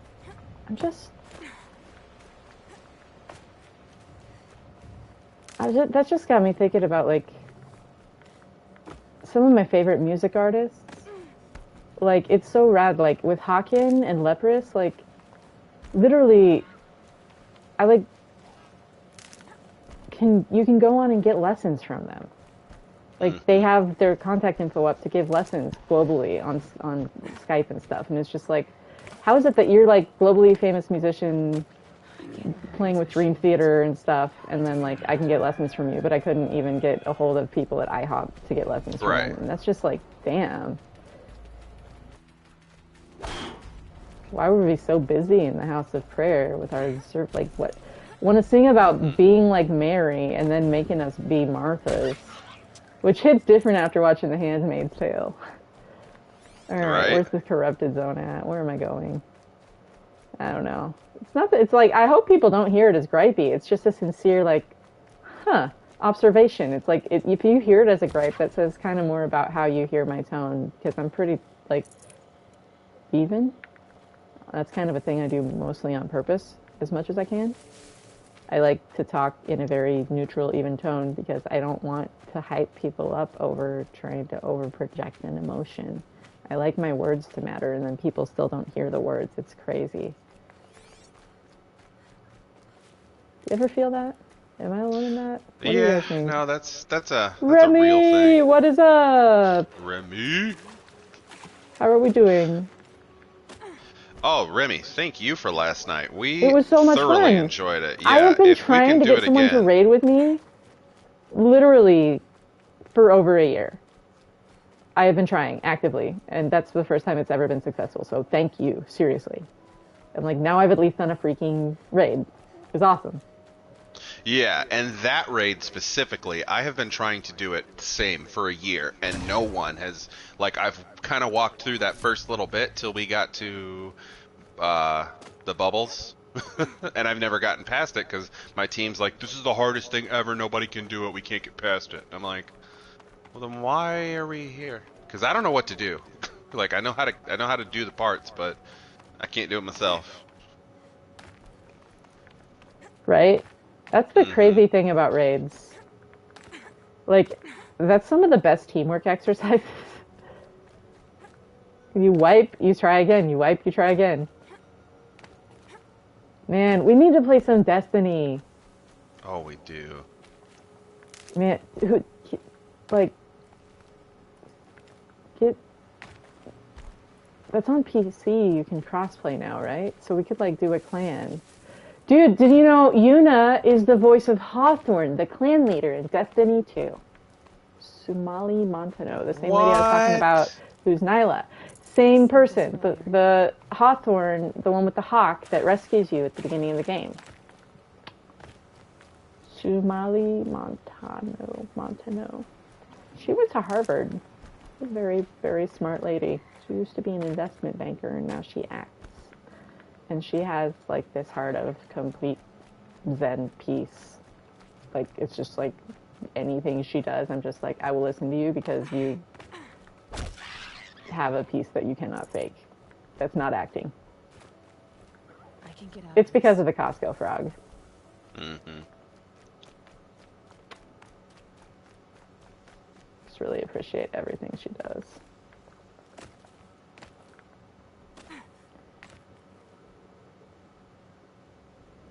Absolutely, Legends on Boxing Day. Hell yes. We can do it before then, too. I'm not up to much. I think we got some family stuff going on, but we're all in a really weird, like, position in my family right now, so I don't know what it looks like at all. So, I don't know. We'll figure it out. Hit me up on Messenger for games. Totally unrelated. Pancake place. Spotted. Yeah, I was trying to give a great question. Yes. Little description about how the name was kind of coined and how there was actually a brand dilution suit, and they had to change it to IHOPKC. Exactly, that's what I just said. But I'm not representing a brand right now. I'm telling a story from a life I once lived. And in a lot of veiled language, so some things might seem literal, but they're not. And that's on purpose. You know, it's about saying it, but it's about what's not said. And I think that's the best way to do it in this case. Yep. What do you guys think? You can still hear what we're not saying and not hear what's not being said, etc. It gets the most important shit comes across to the people that need to hear it. Like memes. Or thieves can't. Mm-hmm.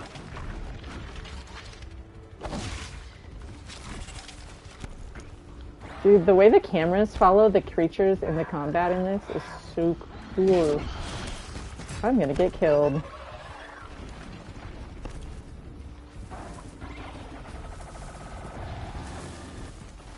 Like, did you see that? That was such a rad shot. Oh, I missed it. Do it again. It's just there's something, the camera kind of, sort of, it doesn't super duper magnet onto the animals you're fighting, but it does just a little bit. Oh no, I've angered more of them. Oh guys, it was...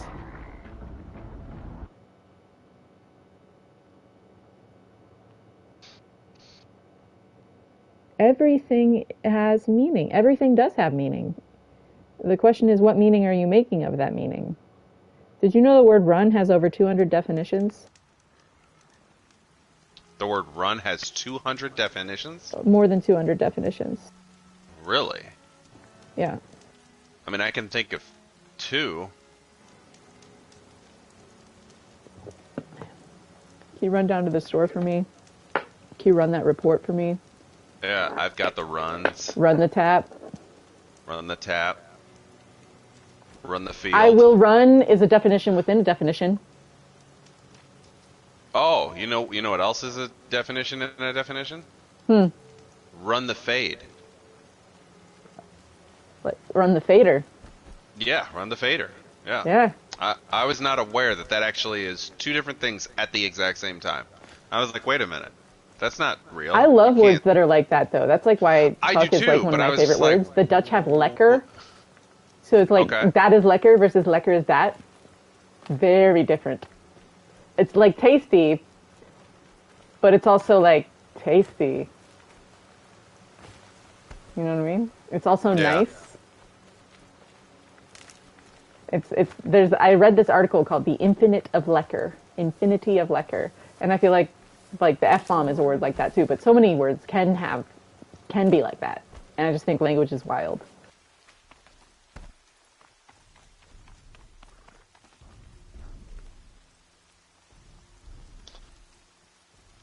So you Klaus call a just gun said, barrel a run. Yeah. Right, a gun barrel is a run. That's, I've heard that before.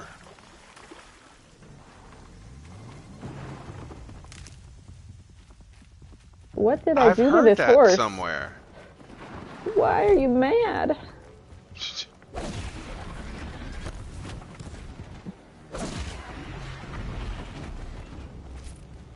Think about it, Hephaestus can be a character in this game, or a very different character in the Eternals. Like, for sure. So what else? Like, I just think about okay, or even the word Lord. Lord is a title, so like they replaced all the individual names of God in the Bible with the name Lord to try and treat it as sacred. But they end up covering up the actual words of the Bible with a symbol. But then people want to get all like important about the word God or Lord, when it's like, well, that's not even his name, or her name, or their name, because or anyone's name. mean, is it many man-boobed one, or is it many-breasted one, or is it God Almighty? Because there's different ways to translate it.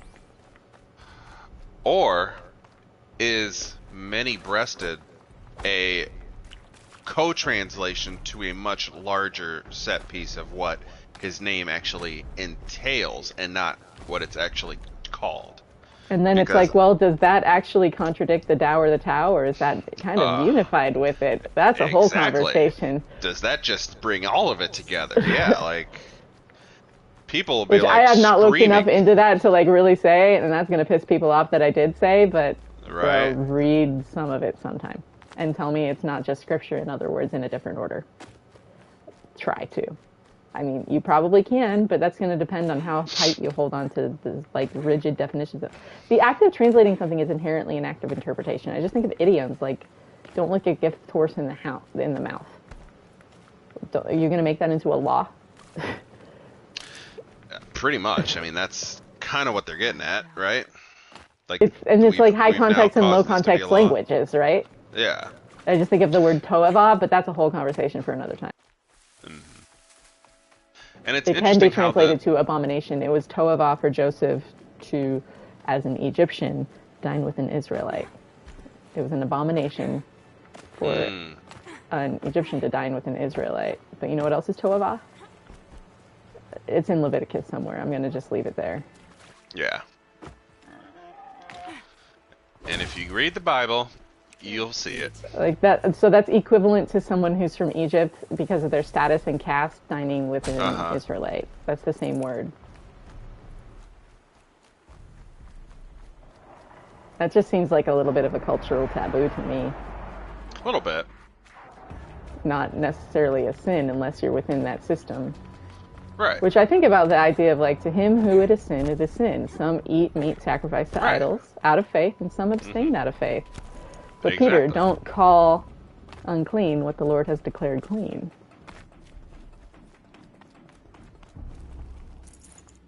I'm just saying, when I look at the fruit, when I see people who are affirmed, I see life and happiness.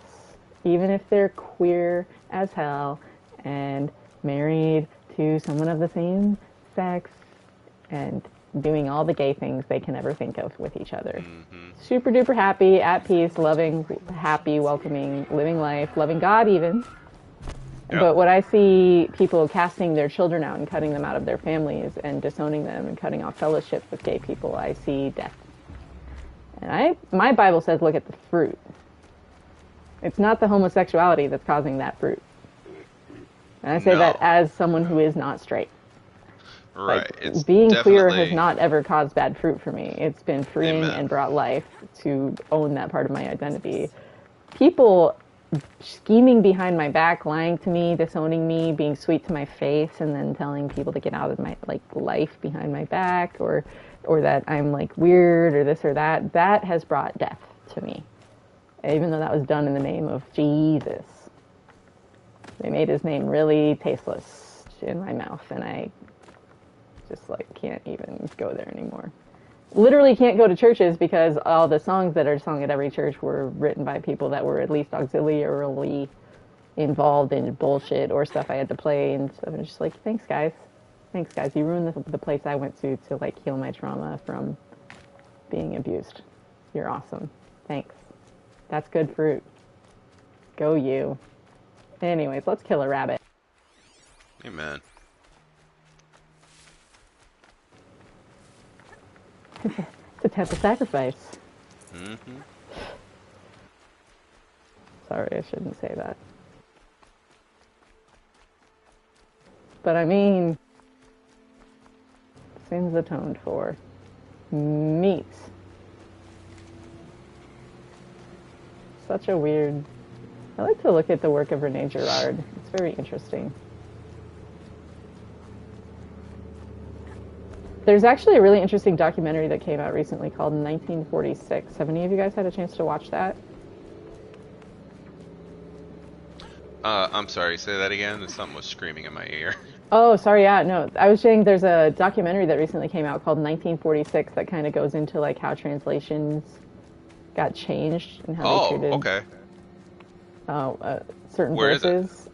I haven't seen the documentary. I was asking if anyone else had a chance to catch it because it was limited screening. You had to get online tickets, but my computer's old.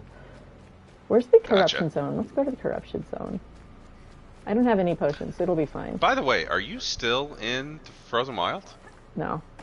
We went down. So. I had a point where I was just like, guys, I'm frustrated. I want to do other stuff. I really want to do the story because I feel like for this, presenting the story in order should matter. I decided. Even though I really want to go meet Araya, it just seemed like that would introduce us to some elements before their appointed time. Gotcha. For the narrative's sake.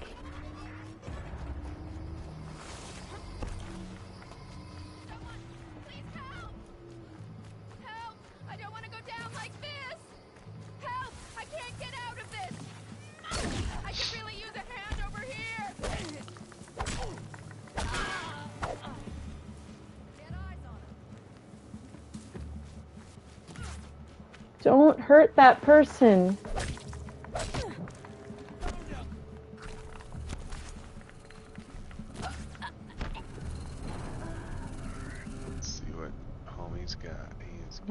died. Nightmare survivals. We just gotta get good. We gotta get a team that has everything right. Like, we can't double up on the same class. Right. We need to well-round ourselves. We need a Ronin.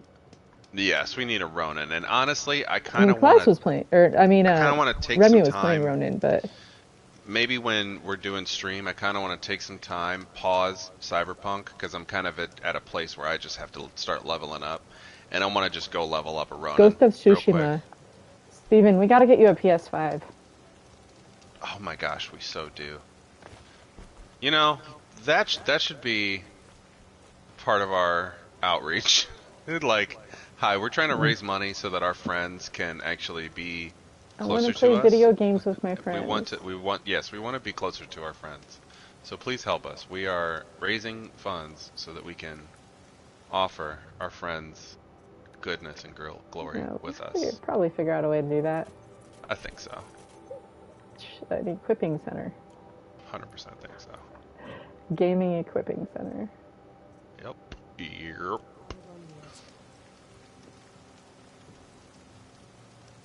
Michael, yeah.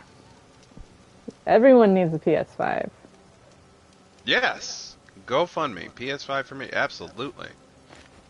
I feel, what was that Oprah that was like, and you get a car, and you get a car. I've seen missionaries fundraise to get musical instruments. If this is a community building thing that's for a good cause, why not? If getting together and playing music with your friends is ministry and tax deductible, why shouldn't getting together and being in a video game clan with your friends be able to be made into a church? This is more church than any church ever felt. Really? Steven just said, I saw a missionary fundraise for a MacBook Pro for their mission trip to South Africa. Yeah, I've seen stranger things.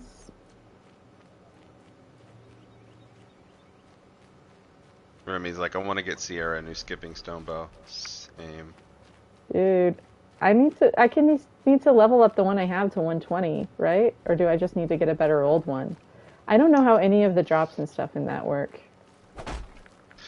For the I most never part, looked into it. I think they're really random, but out. I do know that there's certain ones that happen on better in certain levels. quests. Exactly, It just makes sense that it would be kind of have a different drop rate for like if it's kind of associated with the whatever. Yes, and that's exactly it. Like Ichisune bow. Yep. Yeah, Ichisune's bow. It's just like it's different on a different quest.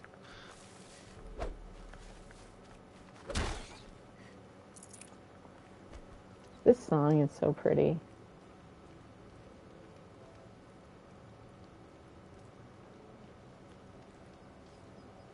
All Mother's Embrace.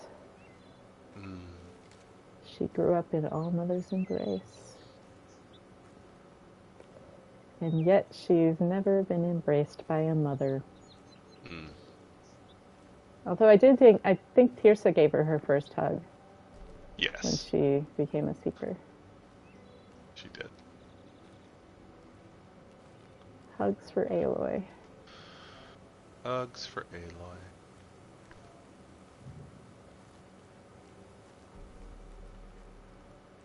How do you say Jehovah's Witness in Chinese? I have no idea, Klaus. My uncle was a Jehovah's Witness, I think, growing up, and then he un-Jehovah's Witnessed. One of my uncles. I have over 400. It's a weird story. Tough, but I'm used to it. That is a weird Queen story. Latifah and Reese Witherspoon were there. And then Will and Jada Pinkett Smith gave my Nana $10,000. See, I sound like a crazy person, but that was 100% a true story. Sounds crazy. I mean, when you say it, it actually sounds very sane. Like, oh, there were some people, they had some money, they gave it to a person because that person needed it. But, yeah, when you say it the way you said it, it's like, excuse me? Man, and I love that. Have you gotten any messages of people being like, bro, what are you doing? Like, someone thought I was threatening their family. Oh, yeah, last night. someone messaged me and they were very concerned, and so then they called me and we had a 2.5-hour conversation about. Oh wait, I didn't catch that you had a. I thought you just got some text. I didn't realize it was a conversation for hours. Well, it started as a text, and then they were like, "I have to call you," and then for 2.5 hours, it was like, "You're gonna ruin your future and your public image, and we're not gonna be able to do anything in life." And I was like, "Yeah, I see where you're coming from. I just don't feel the same way." And he was like, "Well, just think about it." And I was like, "Okay." And that's when it's so funny that people are afraid of cancel culture, but they're the primary reinforcers of it. Yeah.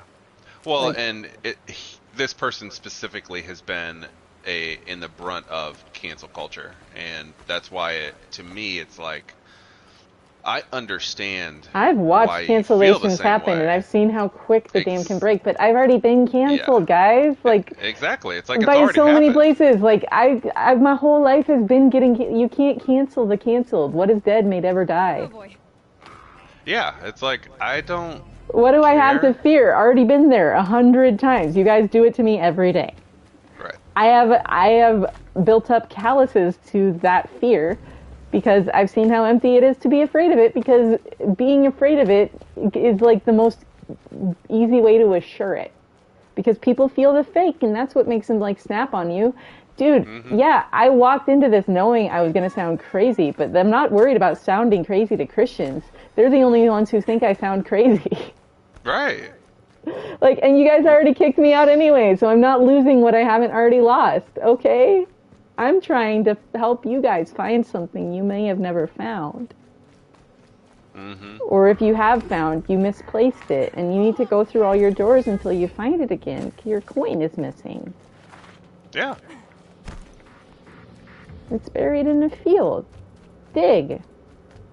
Like in Link's Awakening. Here they come.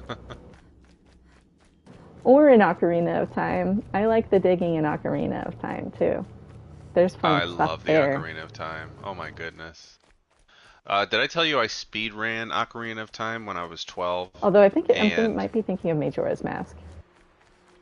The Majora's Mask I never actually beat. No, it is Ocarina so of Time. Difficult. It's the cemetery above Yeah. Kakariko Village as Kid Link. Yep. You got it. What were you saying though? Sorry, ADHD. I speed ran Ocarina of Time and I finished it. Let me think. I was 12, and I finished it in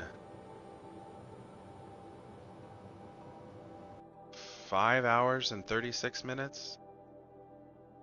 5 hours and 4. It was. Oh, it sorry, was I had my mic mic muted. Klaus made a joke about doorbells. Oh, hold on. Okay.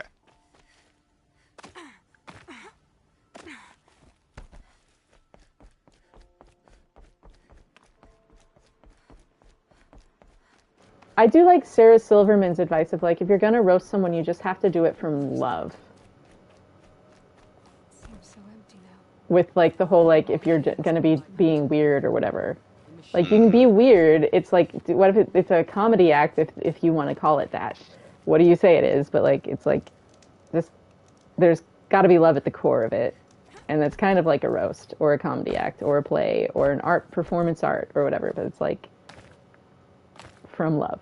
Mother's heart. Is the thing if you're going to be totally roasting someone, and everyone has to be in on the joke. Everyone who can has gone to the mountain.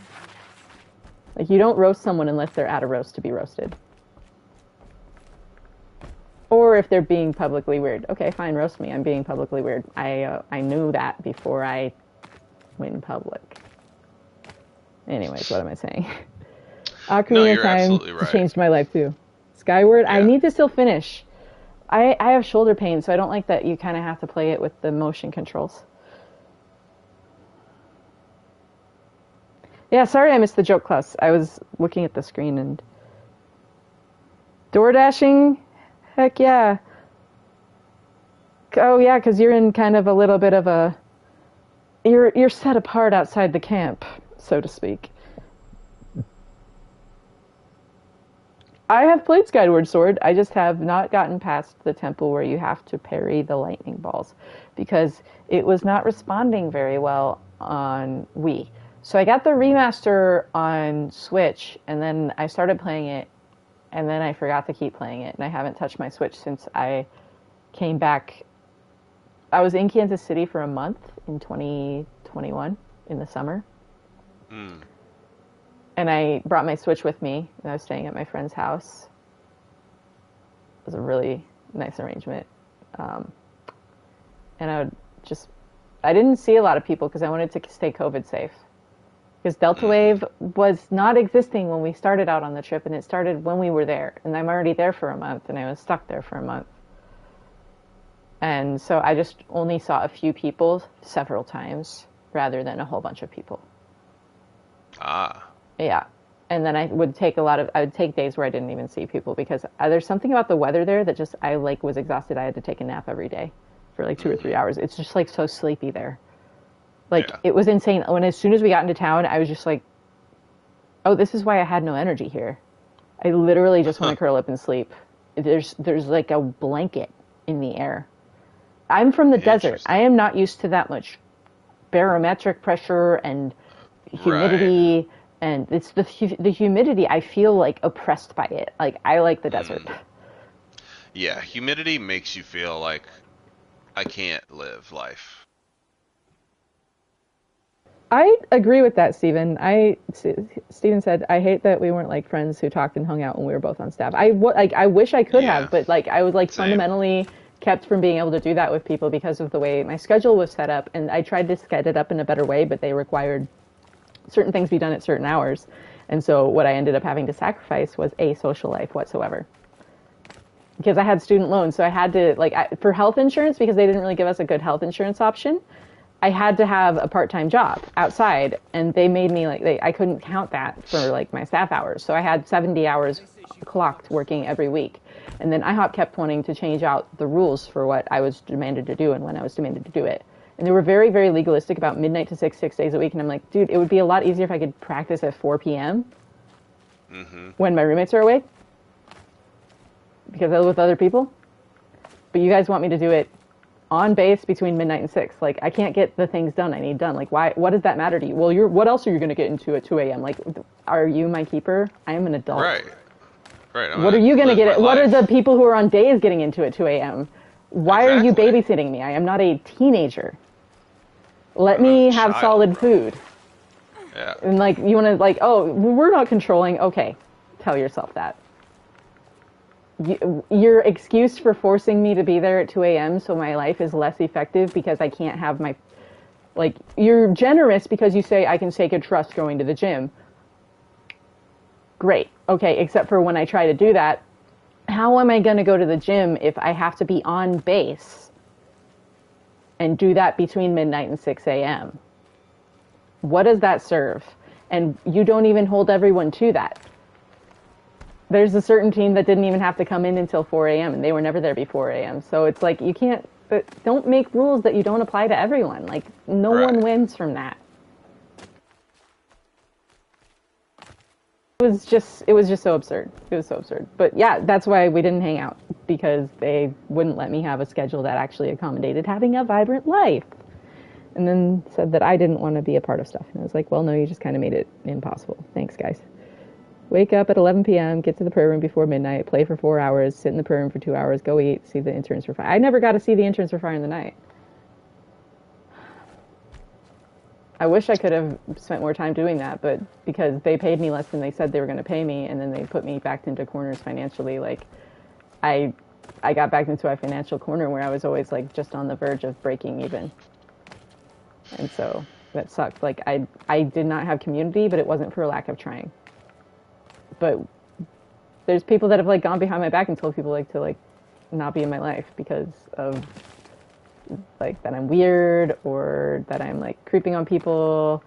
And then I've had people come up to me to try and give me advice, and it's oh, okay, now I know what you think is going on there, but that's not what's going on there. Thank you for the concern. If that was going on there, that would be a really sweet thing to say and try to advise someone to, but all I feel is accused now. Because why do you think I need to hear that advice? Who uncovered me to you? That you think that what I have going on and what the issue at the core of this is XYZ. you either think you can read, you either actually can read minds, and you have some special insights into something about my life that I've never seen, but I don't think that's necessarily how things work. Or I think that that is not as common as people there make that out to be. How would I put that way? So leave that open so as to not close off a gate of offense for those who really do believe in it. Just for me, the only way I've seen it used has been as a manipulation tool, except for by like one person, maybe two people, very rare occasions. But that's a whole story for another time. That's not mine to tell right now, anyway. But like, it's just really frustrating. That's all. It's just, I'm going to stop talking and play this game and look at the chat. Was a pleasure to play Legends, indeed, with you as well. Like, for real. And Boxing Day, definitely let me know what time. And I know we've got that penciled in for Genesis as well, because who knows what life will bring between now and then. Like, I'm so glad the pain in my side has lifted. I no longer feel like someone stabbed a spear up into my lung, which is nice.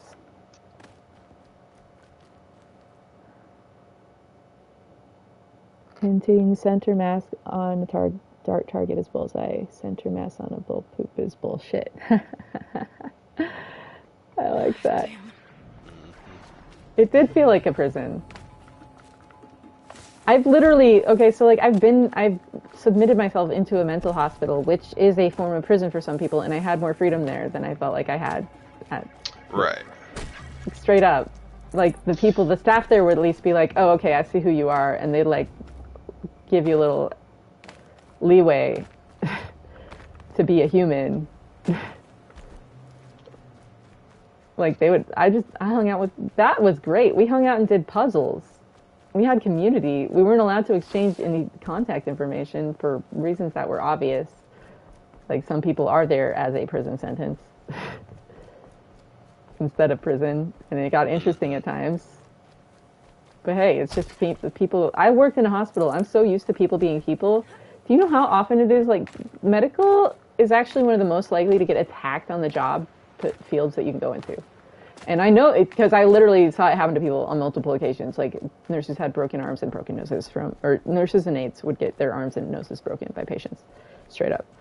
And so it's just really funny to me when, like, pastors are like, someone yelled at me with a cuss word because they were mad at me because they said I abused them or something. Or it's like, I've had people like this one pastor that like ruined my life in a way, in a really, really awful thing that happened when I was really young. Like, kept trying to back out of actually meeting when this older lady in the church that had kind of taken me under her wing was like, no, you're going to be accountable to this. And he like tried to meet in public, and she was like, no, you're not going to have that shield from accountability. Like, what do you think, she's going to freak out on you or something? No, like, what? Right. Like, we're going to do this respectfully for her. And so, like, I was taught very, very young by this woman, like, what a respectful church confrontation looks like. Because she was like, Right. no, you're going to get this done rightly. And it was so nice to have a fucking advocate. And that was the last time I had an advocate. You actually felt like a human being. That was like the last time I felt like I had an advocate for the most part. Exactly. Like, it's not that no one has, but no one's ever done it like that level. And it's just been like, no, I know what it can look like because I've experienced it. I have had it. There was someone in college that was willing to do it for me. And that person's really, because it's just, it's like, there's some sort of thing that I don't know what I'm doing, but I rub certain people a certain way, and it always plays out in this like identical pattern. And it's just like, I've had enough people that have come around me and been like, that is not you.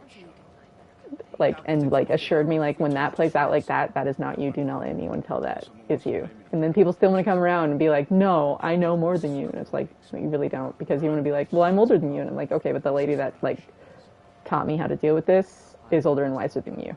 So shut up. You don't, like, don't assume that you're my keeper. It's like, people are just so funny. Like, don't lord your authority over people. Read the Bible where it says don't lord your authority over people. Jeez, like, people are so funny. Why do you need to do that? Why does anyone need to do that? Yeah, it doesn't solve anything. Like, it actually hurts more than it solves. Like, 100%. I made sure they were well stocked with explosive arrows, but by the sun, they left them behind.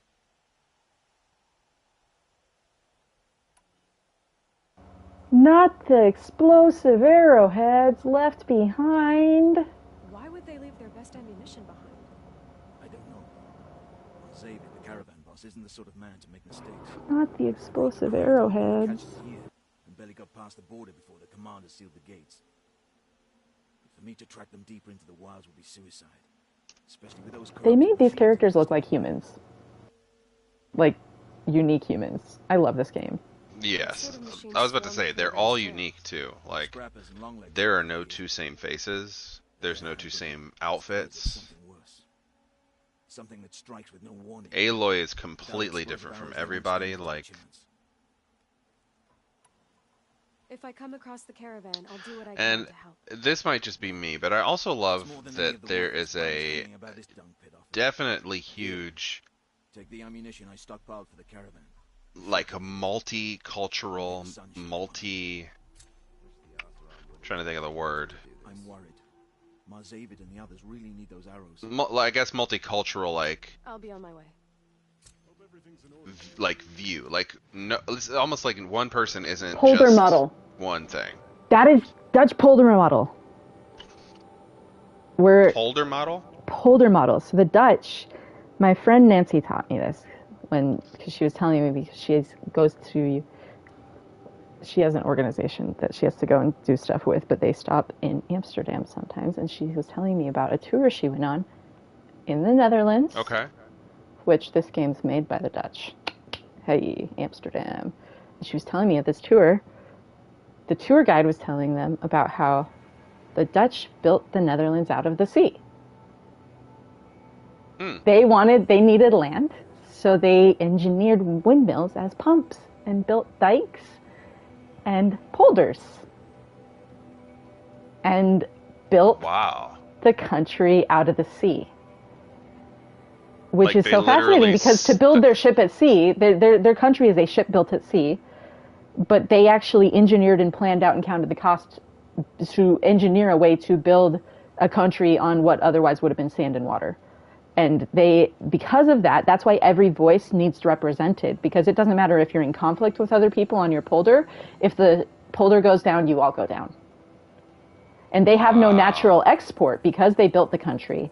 So they've had to learn to, get along with every other country, because otherwise they're screwed. And so they've never had a majority party, and polder model didn't get put into place until more recently. And a lot of it was repairing the country after World Wars 1 and 2. And that's where the Hague is there. I might have pronounced that wrong, but that's their capital city, I think, and stuff. And Hague, Hagwe, Hagui. I've just been reading a lot about everything. I like to read books, and I play video games while I read books, because both help me integrate. I use the game as a mnemonic device, because I've practically got it memorized. This is my 11th playthrough. But then I can link things associatively to what I'm reading and use it to remember things better. A little learning trick. But then I can stack multiple things into the same box. And then that helps me navigate all the information quicker. Like I'm building a brain network, sort of. It's very weird. That's how my brain works. If you're ever curious, now you know. All right. Should I go get these explosive arrowheads or leave that for later and continue on the main quest secret at the gates towards the corrupted zone? Your call, everyone. I am gonna make a poll.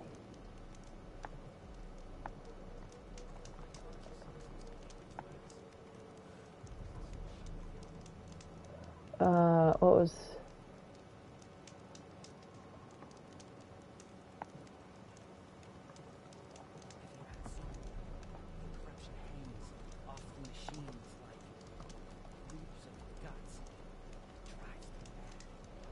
Hey Google, set timer for 1 minute 30 seconds. 1 minute and 30 seconds. And that's starting now. Welcome back, Ladislav. We had fun last night. Anytime during the weekend? Let Genesis, if you get, we can figure that out with Remy. We can do some off camera. As long as it's done before the, so right now where I'm at, it's 8:30. So whatever it's 2 hours ago is when I start this nightly. That's 6:30 my time. I And know, we don't 7:30 get to my keep the time. arrows. We do not get to keep the Yeah. arrows. We're just getting them back for the guards. But we can do that, and then we can go get the Sona arrow quest, and this can be our arrowhead equipping day. I kind of like that. But Secret the Gates is winning presently. So we're going to cleanse corruption, or are we going to look at our arrowheads? Explosive arrowheads. We got to deliver some arrowheads to several people if we do the arrowhead route. Yes. These lands are filled with noise, but it's just noise, no sounds. What a line. I feel like I learn new lines every time I play this game. I'm like, I've never heard that one before. They just built so much out into the world. It's so cool. I like that there's Banuk down here. I think the noise that they're referring to is the earth. The groaning. Yeah. Yep. The Definitely groaning of the with rocks in the the mountain. arrangement of the machines, and especially the cut, they've got the frickin' Thunder's drum. The sound Yeah. of Thunder's drum. The sound of Thunder's drum. Sound of Thunder's drum. Hey Google, stop. All right, that's it for the votes. Oh man, we got like really... A very big winner. It's going back and forth. Oh, is it? I see it just one way.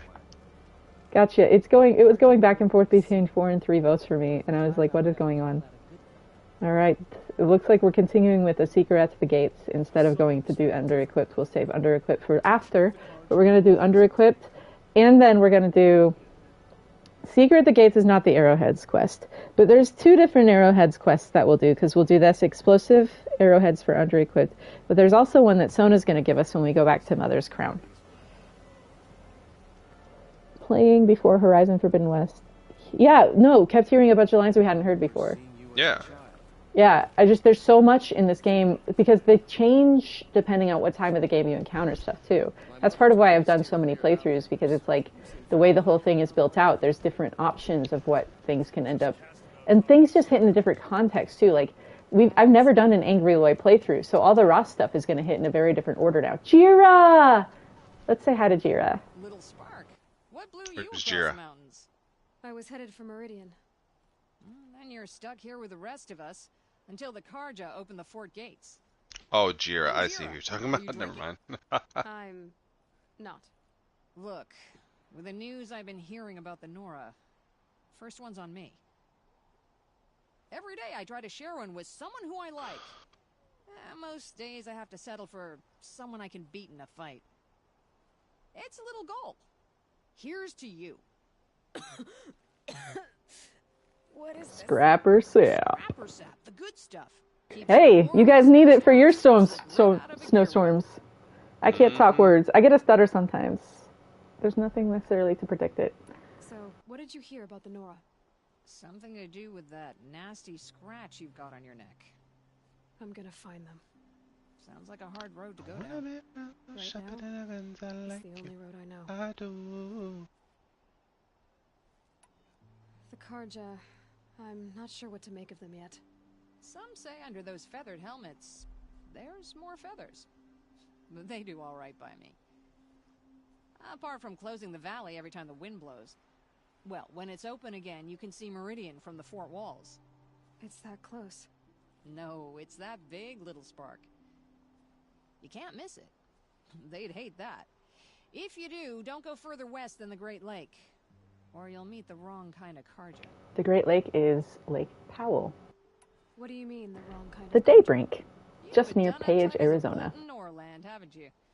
The Karja are still at war, only now it's with each other. The winners, those are the Sun Karja. And the losers, the ones who liked the old ways, they're the Shadow. The Shadow Karja. And they went further west? To squat in the old border forts on the edge of the Sundom. Those Karja boys love building forts. Did you know my last name is kind of refers to a fort? Because it's from of the Berg. My name means like Sierra Noel of the Berg, some like mountain fortress with songs of saviors or something. I don't know. So I choose the Horizon Call of the Mountain thing. There we go. That's what my name means. All Mother. You're Oseram, aren't you, Jira? Here I'm just an outlander, and that fits my wheel. I don't just like that I fine. have a Christmas name. You don't It's kind of know annoying about to me. Ossaram women? I can't get away from Christmas music my whole life. Well then, in the claim where we're from, we don't own property. We become it. Alewife, forge wife, and so on. Blade wife, if we're inclined to shear our heads and kiss the steel. It is what it is. Make strong marriages, or infamous criminals. Me, I'd sooner sleep under the stars than a roof I don't own. Thank you, Jira. You've been kind. I'm Aloy. Can't guarantee I'll stop calling you Little Spark. Stop by again when the fort opens, won't you? Good night, Stephen. Thank you for hanging out. Astro's saying, there was a picture going around about a Wisconsin newscast measuring snowfall with amounts of beer to buy. I think, LOL. 6-pack all the way to 36-pack and add alcohol. I was saying, when I lived in Texas, there was a nurse when I was doing some stuff at one of the hospitals when I was in Texas, and she would like actually drive down from pretty far away, and so they got more snow than us. So she was showing us how much snow they got up by her house, like an hour north, with a 2-liter bottle, and it was up to the whole 2-liter bottle. You're in danger of becoming my favorite visitor. Oh, I like you, Jira. I wanted to ask you something Oh, they're so sweet. Take good care of yourself, Little Spark. Little Spark. Little Spark.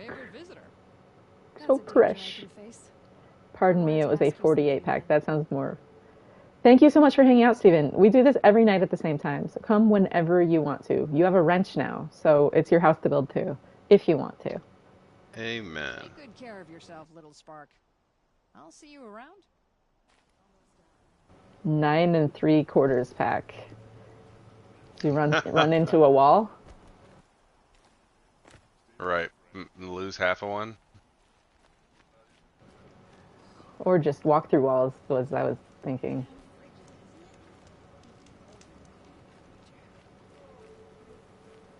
How are we all doing, though? Like, for real, it's Friday before Christmas. We just had the solstice. The spiral has changed directions, as they say. It was the longest night. It's the sun's lowest place in the northern hemisphere throughout the year. And so now days are getting longer, but technically winter has just begun, even though the days are getting longer. So that's always interesting to think about. Facts are interesting. Don't read into shit. Right, so time is actually getting more light than less. we had the longest night of the year. We're through with the longest night. Okay, we've made it through the longest night. In the northern hemisphere, because what the axis shifts its tilt. That's what the solstice is. Axis tilt. The axis tilt relative to the sun changes. So, did anybody have to fight an army during the longest night? Dude, The Night King by Ramin Djawadi is one of my favorite songs of all time. I used to listen. That was like my alarm for a while. I would listen to it like on repeat for hours. The cello in that song. That part of Game of Thrones Season 8 was really good. And honestly, as time has gone on, after watching House of the Dragon, I appreciate Game of Thrones Season 8. I do too. For what it was trying to do. The thing is, the story points made sense, but they took us away of the pacing. They didn't pace it right. It felt impatient. They did not pace it right. It felt like they thought they could get their Star Wars gig, and they rushed, and the rest of it, we were supposed to go on a journey with the characters slowly over time and actually take the emotional journey with them. That's what made the show good. But then they got impatient. Right. And there was so much turmoil because of that. Doo-doo-doo. If the reader ever reads this, let them understand, right? Never gonna happen. We'll see. Not up to me. Sorry, that's what we call high context language. Right. Not actually that high context. I didn't even pay that much attention to stuff, and I just remember shit. Sorry. Exactly. Like, I was just there. It's not that high context. I just literally listened. I was present in the moment until you guys knocked me out of that. Thanks, guys. Thanks. Thanks a lot. Super fun. Love it. Get it while I can. Aloy, that's appropriate. Get it while I can. 9.0001 pack. Now you're losing me with the 9 3/4. I think I tracked, but not with the 9.001 pack. Rushed it, became really bad. Yeah, because it was just the thing that appealed about Game of Thrones was the slow burn. And so it's like the same story beats at the wrong pace, not the same story. Mm-hmm. If you only look at the plot points, the story and the message make sense, but you change the pacing of the journey and ruined the feel. And so it wasn't able to communicate it, and what would have been really good ended up falling flat. Also, I don't want to see Maisie Williams like that. We've seen her since she was like 6. No, thank you. Yeah. It was just weird, and it felt like a grab at a lot of things. And it was. It literally was. It was like we just want to put as much screenshots in here that we can to like. It felt like marvelized and demarvelized at the same time, and it was weird. Yeah. Like, exactly. It's just the whole tone of it changed and everything. Yeah. And it was just very weird. Anyway.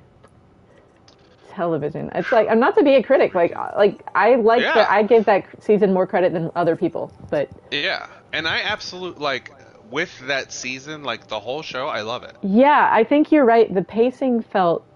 But yeah, the pacing was just for Horizon Forbidden West as well. The narrative points make sense, and honestly, as I've pieced it together, I'm like, oh my god, this is brilliant. As I've learned and found parallels with history, I'm like, holy shit!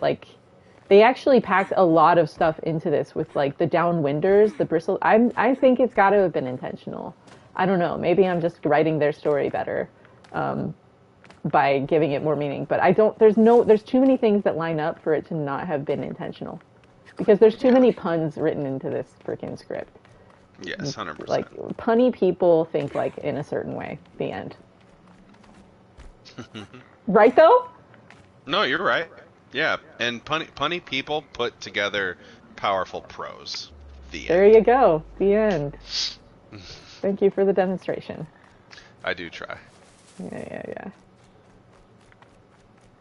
It sounds so much more we're not trying to be esoteric. We were literally just being like, guys. Yeah. Pause. Breathe. Just breathe. Let the meaning of this sentence wash over you. Do not hear extra things. Right. It's okay. I am playing a video game. Amen. Mantras was a really cool song that we played in orchestra when I played upright bass in 9th grade. I never learned how to play upright bass. I learned how to play bass guitar. But when I showed up, I didn't want to do marching band because they had 5 a.m. practice, and I did not want to get up at 5 a.m. to play pit because we were a month into the school year, because we moved a month into my freshman year of high school, which is, great for your social life.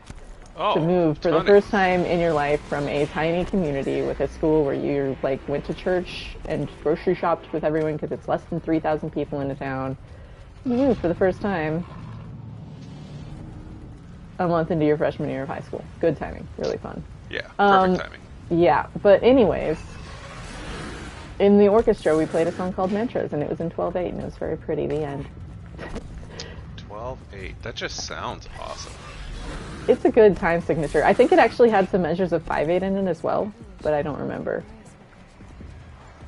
I just remember there was some interesting counting. Mm-hmm. And yeah, I never held the bow right because no one ever taught me how to hold the bow. Here they come.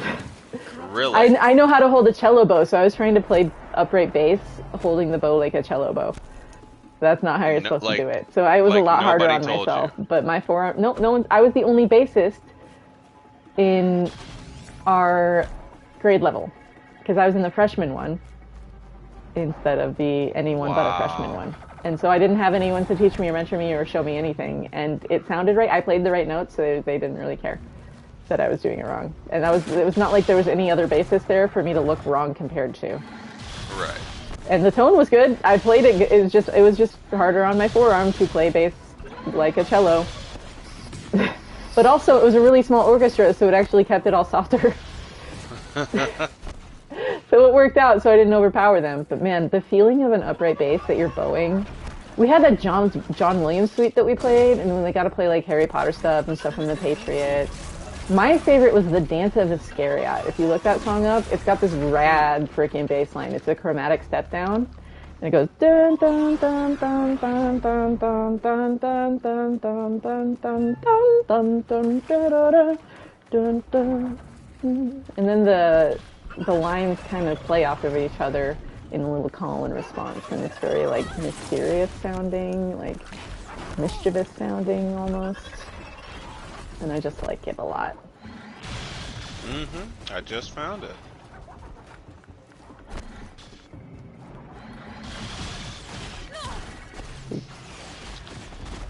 The ASTA 2006 National Orchestra Festival Lux Middle School, 8th grade. And Del Webman. If you play it, make sure to like mute your mic or something so I don't get shut down. Oh no, I'm just downloading it. You're fine. Gotcha. I would rather overspeak that later. than... Yep. Oh, I died. Okay, yeah, no rush, Klaus. They wanted to do a Star Wars thing, and then I think they ended up not doing it anyways, right? Really? I think so. The brothers? Yeah, but now they're working do on... Did they? Did they do Star Wars 3? Well, Which Star Wars did they do? Well, because remember they were fired. Well, technically fired. Which is why, another reason why 8th season was rushed. Yeah. But, yeah, I thought it was a whole bunch of stuff that, like, didn't end up panning out. Exactly, yeah. It was like 2 or 3 things that just never actually happened. I don't know that they did Star Wars. I'll look real quick. That's what I thought they were going to, but I know now they are working on the 3-body problem, which is controversial, but I think is a very good story, even though it's got controversy. Because this chat has to be a place where a little controversy is allowed. Otherwise, we're hypocrites. Oh, absolutely. Because of, like, I used to work at a very controversial organization. I know that, and I'm not trying to hide that from anyone. That's why I'm trying to talk very openly about it. People think this is like me trying to tear down their reputation. You guys don't understand. This is me tearing down my own reputation and trying to get through to you about something. Let the reader understand, guys. And I want everybody to understand as well. I have one who has been at the top of reputation, and I believe Sierra has as well.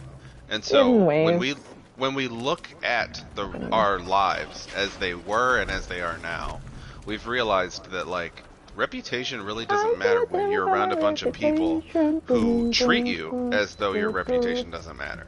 You could be the most wholesome, wholehearted, lively, and absolutely wonderful person beyond reproach, but in the face of a snake, you're still going to get bitten. Hey, let's not with the snakes, man. Not with the snakes. I'm just saying. No, if you're getting bit by a snake, it's because you don't know how to deal with the snake. And snakes are not tricky. People are stupid. Well, but that's what I'm saying. Yeah, I know. It's not the snake's fault that you get bitten. Yeah. Oh, no, it's not hatred towards snakes. I know. I just don't like presenting them in a negative light. Well, but I'm not. And that's why I want you to hear it the way that I said it. Okay, that's why I want to clarify that. That's why I like that we're having this conversation. The way that I'm saying it is that a snake afraid of something will still bite.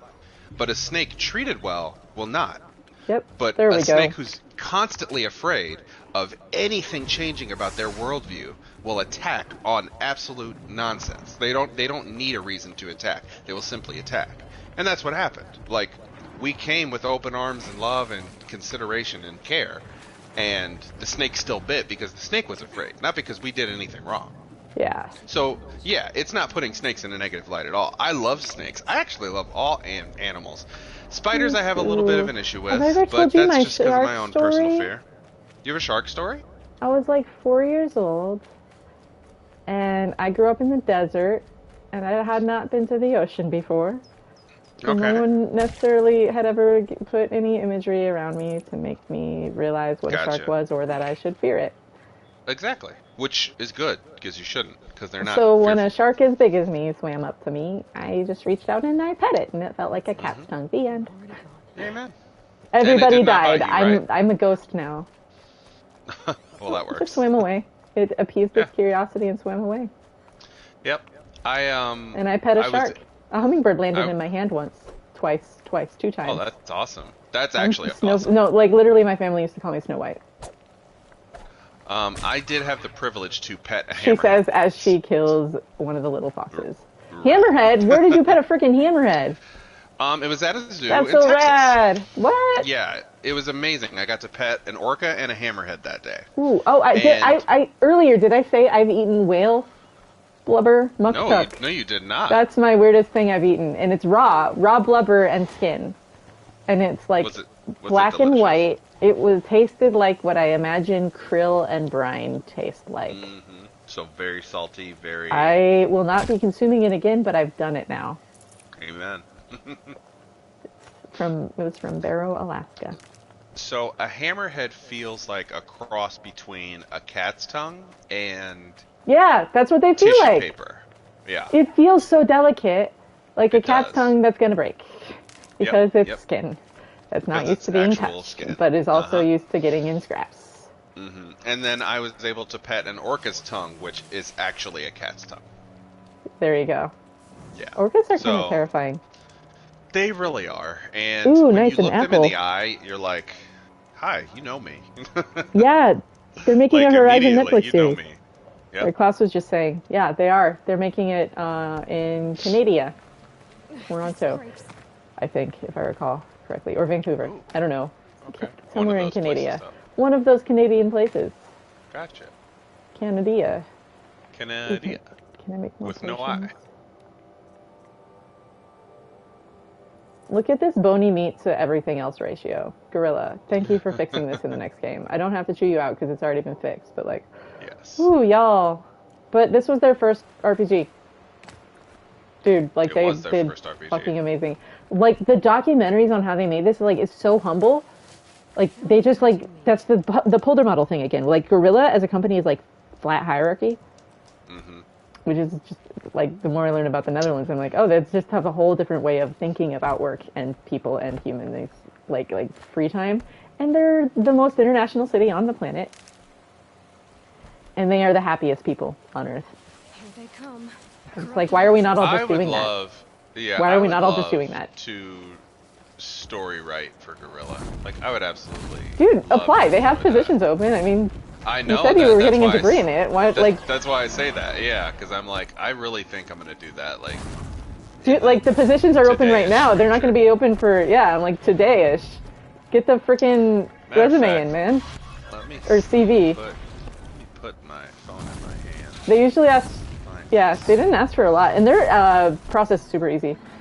But because they've got the multiplayer that they're working on. There's obviously probably going to be sequels to the VR if it sells well. I would assume. TV show. Yep, I'm dead. I should probably wear armor that does armor. Move to the Netherlands. Take me with you. Corrupted watchers. Yeah, game writer, online project, principal writer. Okay, hold on.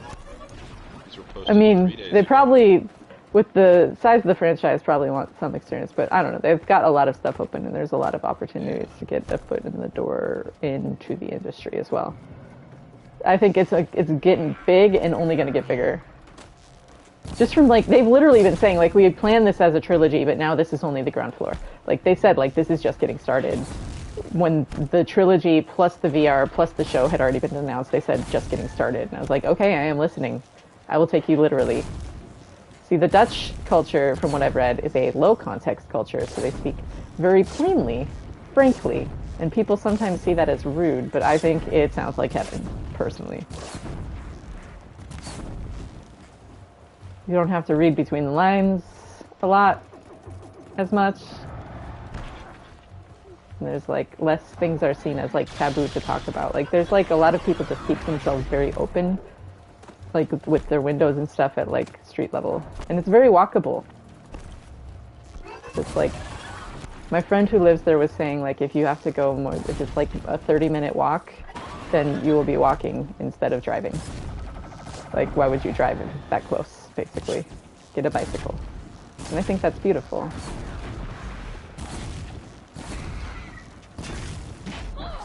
I like learning things if you haven't figured that out. Just information. Oh, man. I am the exact same way. Learning is something I dearly enjoy. Oh, I keep dying. Not carrying nearly enough weaponry for defeating big machines. Well, I think that the whole... Wait, what are you talking for in the show or in one of the other games? Which context are you talking about, Klaus? So no, they're talking in open world RPGs and MMORPGs. That's what the job format is for. Gotcha. No, but with the carrying weaponry, are you talking about the quick crafting for like the MMO that they're making, or the Horizon multiplayer, whatever it will be, or for like the I'm not sure. It was just a generic. No, that's what. Yeah, but what it is could Klaus be for asking? both, actually. But what is? I'm asking Klaus. Sorry, that's. This fight has turned into a pickle.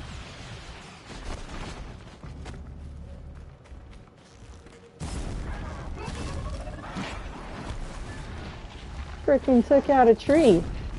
What would Elizabeth say? Yeah, I get it, buddy. We all do it sometimes. That's what she would say. Divide and conquer. Get them to shoot one another. You don't need to even do it.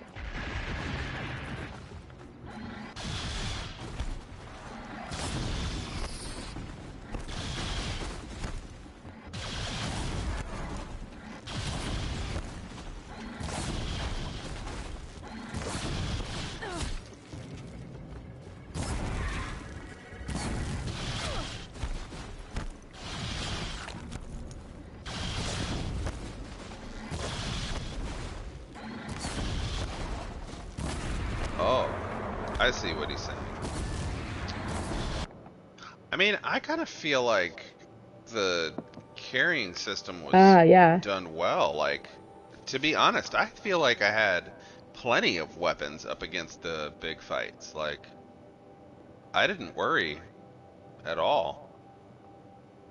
And the switch out process was super quick and super easy.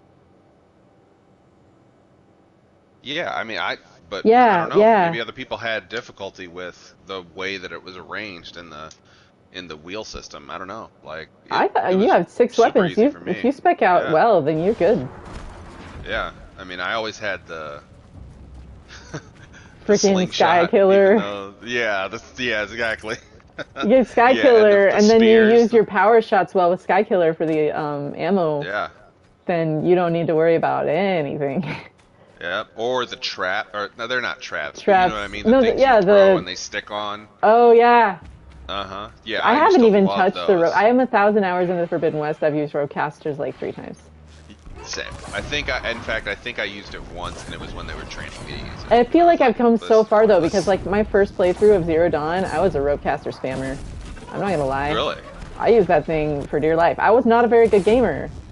I've gotten so much better because this world was so pretty that I'm like, I want to get good. I want the face paint for the virtual photography because the community is so freaking welcoming. Yeah. Like that's been my hangout.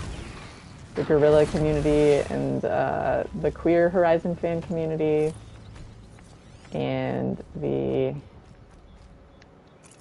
virtual photography people. Yeah, I think in the show, the way they'll do like most of her combat, it'll definitely be like methodical. She'll probably set up a bunch of traps and that's why I like watching.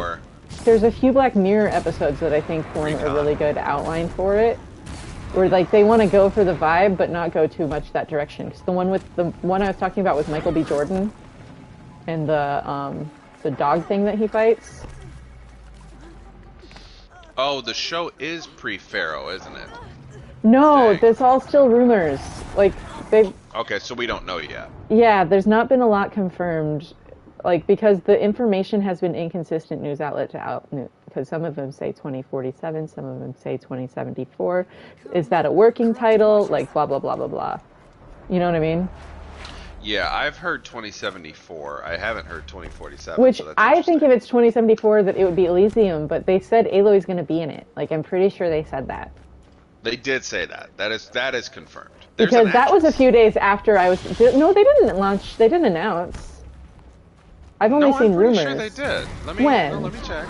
I'm pretty sure they did. Bro, I feel like I keep on top of this. Yeah. I feel like I do too, and that's why Although I was the past like 3 weeks I haven't been keeping up, but I had a post I made go viral when I did a little fan cast of Maya Hawke, and I photoshopped red hair onto her with green eyes, and I was like, look at her. She could be young Liz, and she could be Aloy. I'm telling you. And then you got a built-in Uma Thurman parent, and then cast Ethan Hawke as Ted Faro. Boom. You're welcome. And people liked the idea, actually. And it ended up getting shared a lot, and it was very intimidating to be so interneted at the end. Like, no, I was just making jokes for my friends. Calm. Ain't that life, though.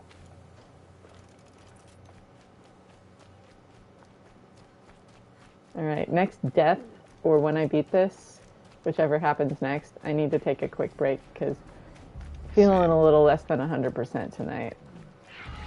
You know, the whole pain and stuff. So I need to go for a little walk for a second and stretch and just take care of my body. We all want to take care of our bodies. Take care of your body.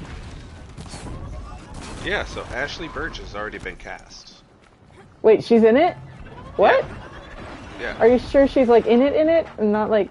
What would they put her as? I hope they make her like one of the Zero Dawn show cast, and she's the first one. Please tell me that means it's not live action. John McMillan and Laura Rossi. So I'm not. John McMillan, Lance Reddick, and Laura. Okay, Rossi. but are interesting. This is a confirmed cast list, so. Interesting. I'm just talking about that. Please tell me that means it's not live action. Oh my gosh. Mocap it.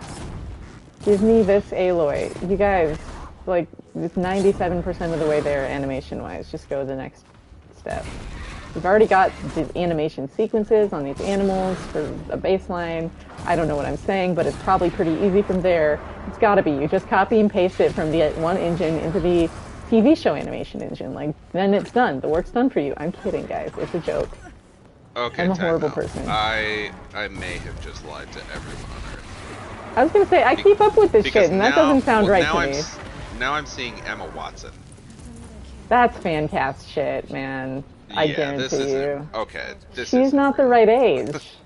People keep... I'm just like, guys, like, Aloy actually has to look like the baby she is. Like, Hannah Hoekstra would be amazing, but she's 36 or 35. Like, that's not, like, and same with the people that want it to be, what's her face? You know nothing, Jon Snow. Oh, Rose Leslie. Yeah. Like, dude, it's cool, but no. Well, I wonder why that just said this is a take care of our corpses. List. Who is it by? Let me see if I can. People are weird. Yeah, it doesn't say who this is written by, so yeah, it could be. Maybe you're right. Maybe there is no actual determined thing because it. I don't know. I'm a nerd. This year, didn't it? I've trained my algorithms because if you use your phone in a very intentional way, you can train your algorithm to give you the nerds you want. You can also unintentionally train it to give you an echo chamber. That's why I'm very intentional about making sure. That's why you got to go back and find your friends manually, or the algorithm will take them from you if they are not busy for a while, and then you will lose them. So you have to go back and find them, or they stop showing up in your feed. Part of the abyss, and people couldn't find me for a long time. Yeah, your stuff stops showing up in their feeds, and they just forget you, and it's very sad. Yes. But so then I get all the Horizon news, and I don't even have to go looking for it. And then what the algorithm doesn't do, people think of me when they see Horizon because I talk so openly about it, and so they'll send me stuff, and it's amazing. Which I don't want to compare humans to machines, but it's like a human algorithm that it feels in a nice way though. Like it feels very loving that people see something I love, think of me, and then send it to me because I'm very open about how much joy it gives me. That's the best feeling in the world. I'm gonna go and attend to my ailing body. It is 9:07 right now. I'm going to aim back here by 9:30, ideally a few minutes before. 9:30 at the absolute latest. So take a little walk, get some water, Break time. Stretch. Take care of your bodies. It is break time. Hydrate. People hydrate. Don't forget to hydrate. I can't hydrate because I'm on dialysis, but it's okay.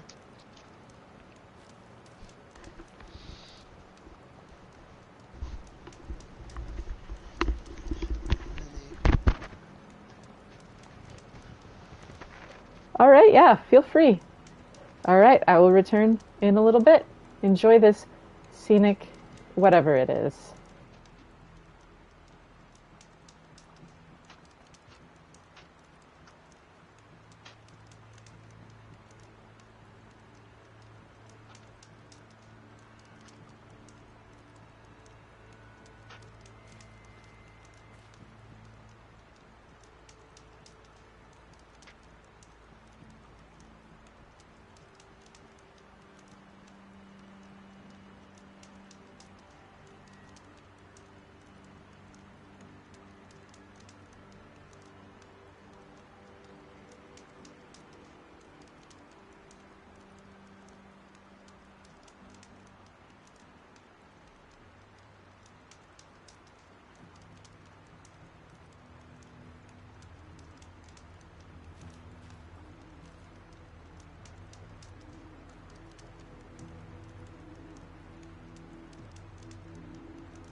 That makes sense with blocking out childhood trauma.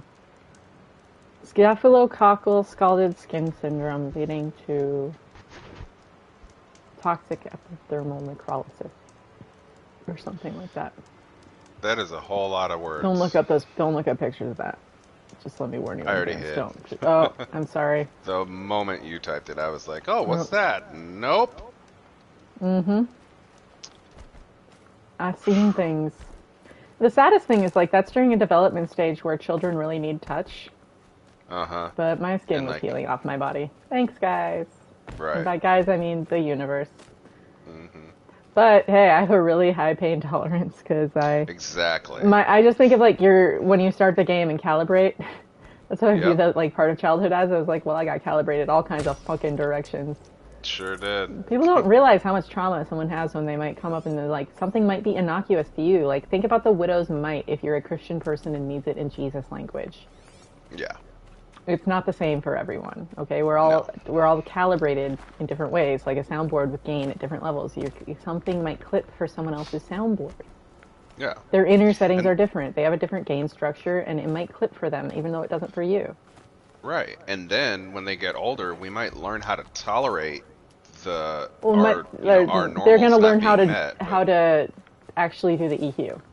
Right. But even when we're in a spot where we can't adjust, like, our adjustment happens, and for me at least, I'm almost I'm not in the experience, it just happens. And I'm able to, like, figure out function. how to hit the mute switch. Yeah. Yeah, that's exactly it. You mix on mute. Yep. Feel mix. You mix by the flying by instruments. How about that? Amen. You got it. Because there's this thing where you get into such, like, I had such bodily suffering that I learned to, like, exit the moment. I don't know how to. It's not dissociate though, because it's I was fully present. Yeah, you're fully in it. But exited the pain. Like, the pain didn't get less, but there was just a way I changed the relationship with my body. In this excruciating, like I said, I know multiple people who say that it felt on par with labor, if not worse.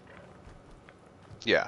For this kind of thing. And I had this other pain in my body where, like, I would be double on the floor. Like, this has been going on for a really long time, and it just started getting worse and worse and worse, but, like, it's been going on every couple of months, and it's just gotten more and more frequent over the past, like, 2 or 3 years for me. And I'm kind of mad that, like, I was seeing all these doctors and no one even thought of gallbladder. And then this dude's like, yeah, no, that's a thing all the time. It leads to fatigue. And I was like, I've been seeing people for fatigue and blah, blah, blah, blah, blah, blah, blah, blah, blah, blah, blah, blah. Like, And the fatigue is, I have this pain, but I don't have the fatigue anymore. And I just felt like I was asleep for a really long time. And that I've, like, woken up from, like, because all I could do was sleep. I had no energy. Right. But now I've got, like, so much more energy. It's totally changed my entire body. It's wild. Okay, I did the second corrupted zone, so now I get to go to the Karja border fort, so this is going to be fun. This pain is nowhere near like what it was, but I am in pain in the same area, but I think it's because I'm healing from surgery. They took an organ out. It's going to be a minute. Yeah, it's for sure. Like, you can return to most everything pretty quickly, but you're still healing inside for a minute. Like, my liver enzymes have to balance out and stuff, like, the whole thing. So, you can smell, my body has, like, smelled different every day as everything's trying to recalibrate. Yes. It's very interesting. You work in a hospital, you start to develop hospital nose. Like, I've known people who literally, like, they'll be, like, walking by and go, like, someone has C. diff. Mm-hmm. Yep. I don't want C. diff nose. That's your talent to have, buddy. Yeah, C. diff is a whole different beast. You want to get a roommate who to donate. I am not a medical anything, but get a roommate to donate poop. Just go straight for the poop donation. The other stuff doesn't work, guys. Just bring in a blender, bring in a roommate. It's got to be a roommate because you have a similar biome. Because you're shared space. Get a fecal transplant. Just go for it, guys. It's worth it, I promise. That never crossed anyone's mind when I had it. Otherwise, they constantly strip you of more and more of your freaking good flora with antibiotics, and that's what's causing C. diff. I'm not a medical expert or anything. I've just, like, read, so don't take it for anything more than a person on the internet with opinions. But, like, my understanding of it is, like, Like, that's antibiotic. That's how we get superbugs. And that's the problem with, like, C. diff in the first place, is, like, your gut flora getting out of balance from being on antibiotics. That's why a lot of people get C. diff in the hospital while they're recovering from surgery or something when they're on antibiotics. Right. Yeah, and see, I didn't know any of that, so they just locked me in a room by myself, and everybody that came in had to wear full gown, full mask. Yep. Oh, yep. No, I did what I could to make sure that if I had to do anything in a C. diff room, I did it all in one trip. I'll put it that way. Because it was a lot to gown up and all that mess. Yeah. And it takes time. And it's like for everyone's safety too. Like, we don't want to spread it to the next patient. Right. Exactly. Yeah. But it's like, oh, that was the one thing out of things that I could catch in a hospital. That was the one I was like, nope, I'm good. That and any kind of like bodily parasite, like lice or bed bugs. I was like, can we not? Yeah, I would prefer to not. Yeah, not spread this, please. That's why I laugh when people tell me I'm like a germaphobe around COVID. I'm like, how many bloody ORs have you gotten blood on yourself in? Exactly. Like, not on myself, but like I've had to step in puddles. Mm-hmm. Like, I've had mystery bodily fluids splash on me, and just been like, oh, oops, find a sink. Immediately. I mean, you get tested and stuff, whatever. If there's like an incident, it's like that. You get tested. I have no fear. I know what I need to do for a lot of infection control stuff. I've been around more things than you. I'm not afraid of COVID. Read data. Sorry. Where'd it go? There's this thing. Let's take out the little guy.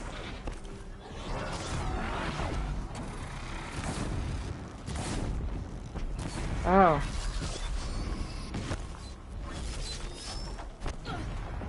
What just happened? That was weird.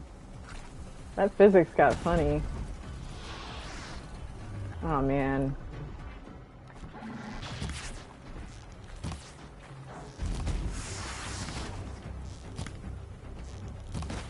What is going on here? This is like sad. I'm sorry that you all have to witness this. Yeah, what is he doing? Is he stuck?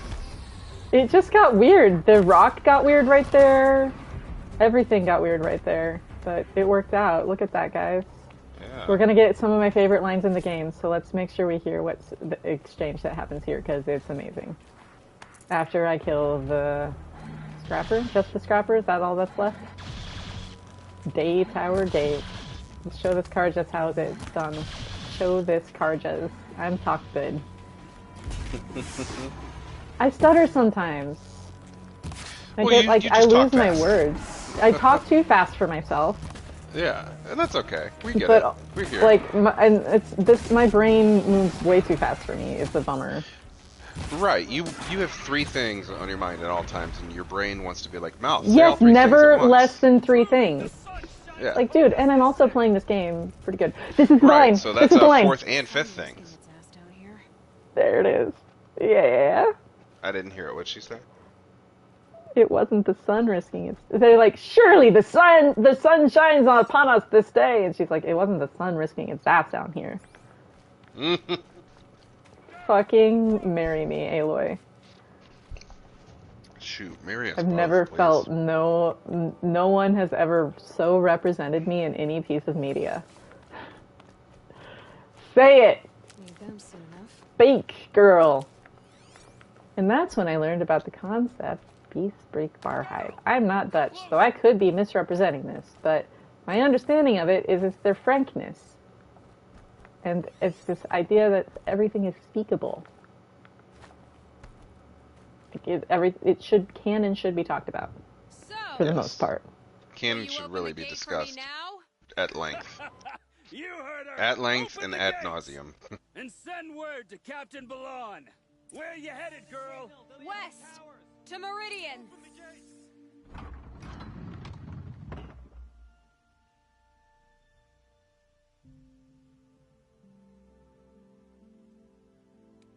Genesis. Oh wait, I mean, sorry, I was reading. Genesis, do you have a beeper on you? And then Klaus, you have a hurt knee. How did you hurt your knee?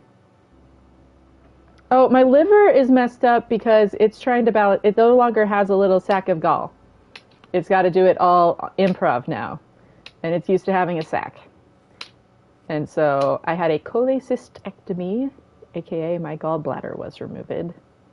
It was not planned. I've never had surgery anymore. The recovery is one of the easier recoveries you can have, but I'm not feeling good since 2 or 3 days ago. It feels like someone like stabbed me with a spear in my side, and I can't take a deep breath because of this area where I was hurting right after the surgery. So there's sometimes they can like scrape or get air bubbles or something that just get trapped, and there's nerves that it can accidentally pressure, and so that ends up shooting pain up and referring it into my right shoulder. And so when I take a deep breath, it hits that nerve and sends a pain up the nerve, and so it's super fun. So I can't take deep breaths, so I'm kind of breathing shallow, but if I don't think about it, I don't end up hurting. But when I start thinking about it, I start craving a deeper breath. And that sucks. But you kind of go into that same place where I'm like, I can live in that space. The one where it's like you are in your pain in your body, but you're not in your being. Anyway, but it still fucking hurts, but you just relate to it in a different way. And it's a very, like, when you're forced into it, you learn to live there. So people might not realize how much pain you're in.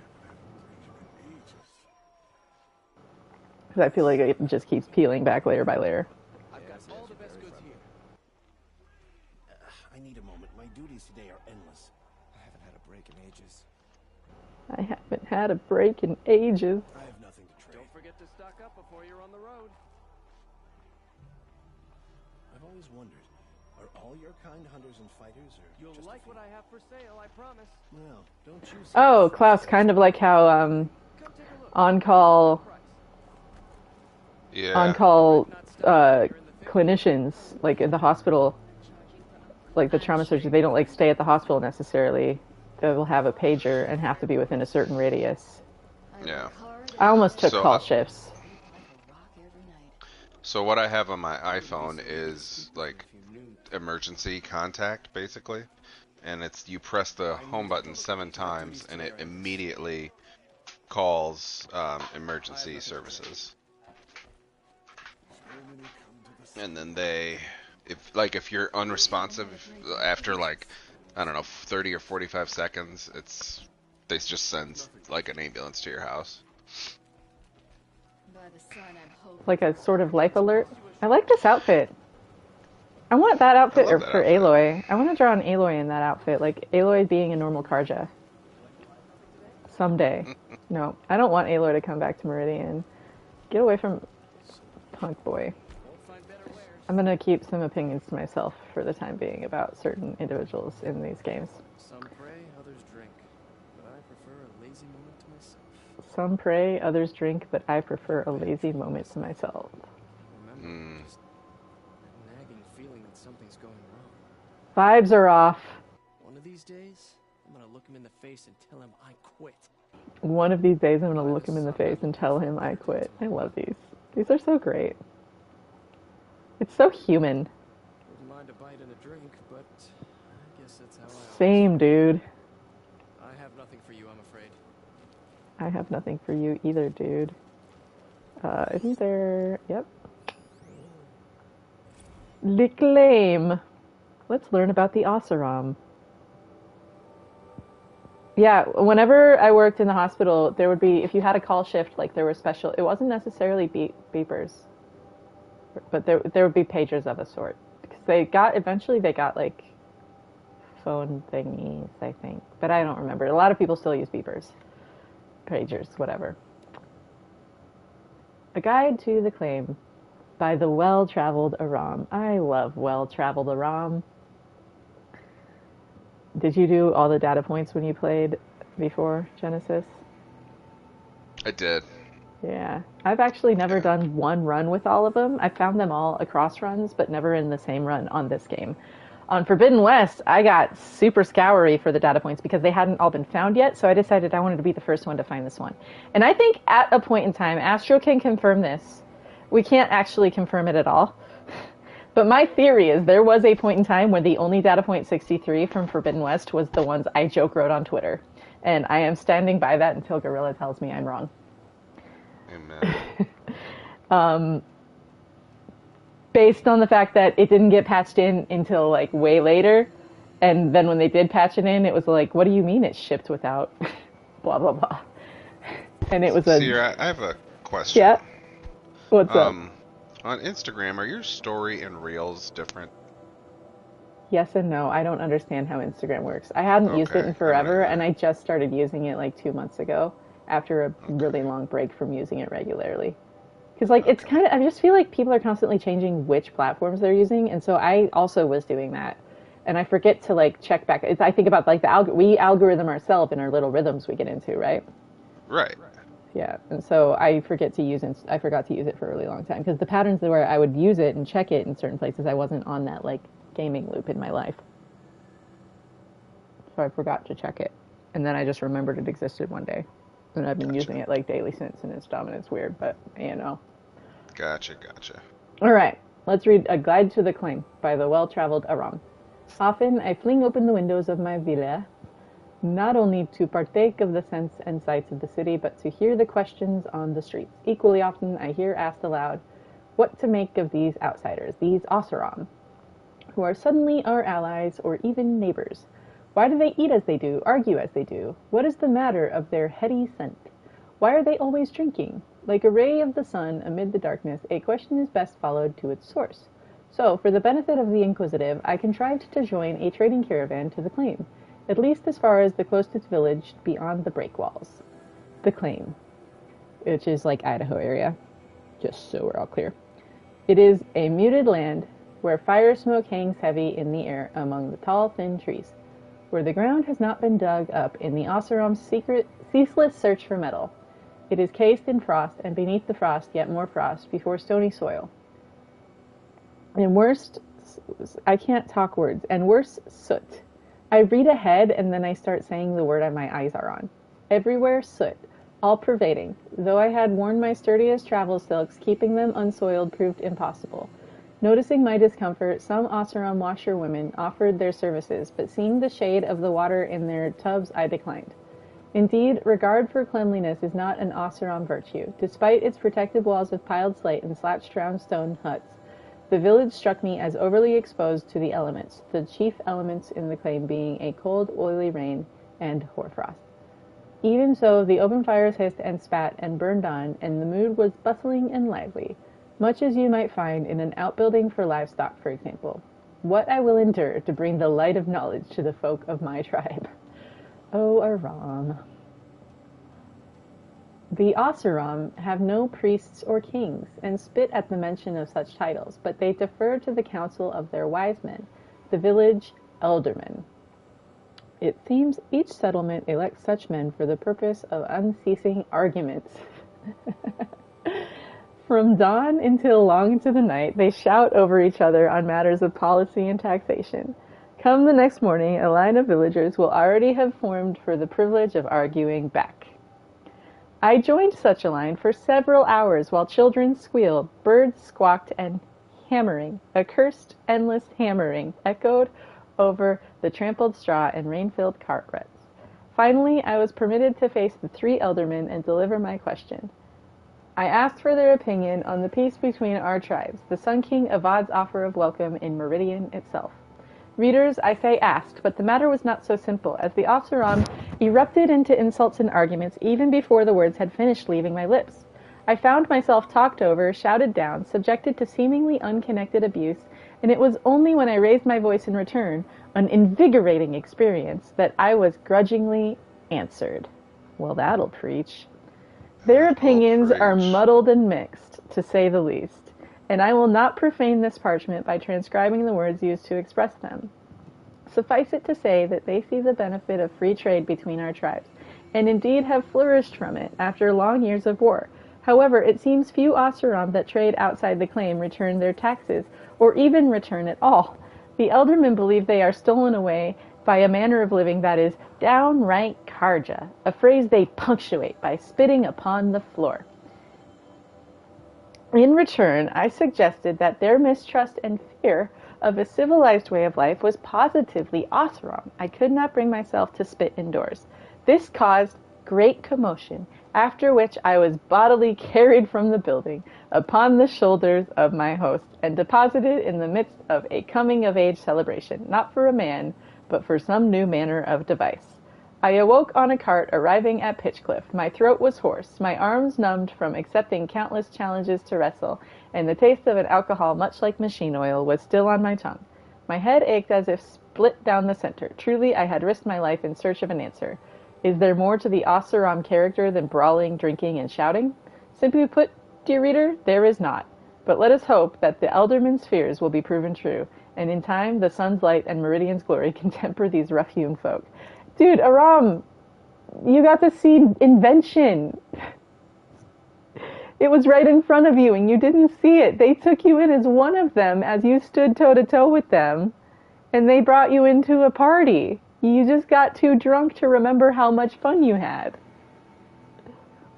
Buddy, why are you like this?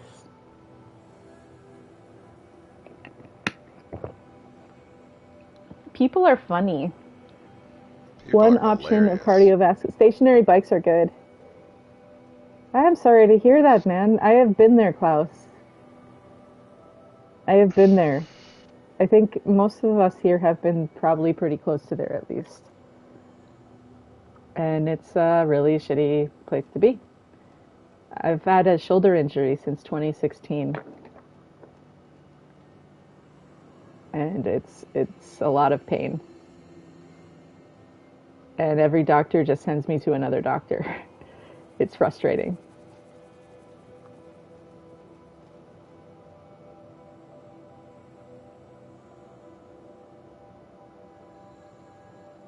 Yeah, like a clot. Yeah, clot signal distressing. They're seeing like life alerts and stuff. Sorry, I'm just like. Life alert. That's what I was thinking of. Thank you. 10 times worse than having a baby. Genesis. I'm sorry. That sucks. You know, I'll be honest, like, that pain, though I can't describe it in any adequate way, it taught me one real lesson. It's like, you can get through anything that you intend to get through.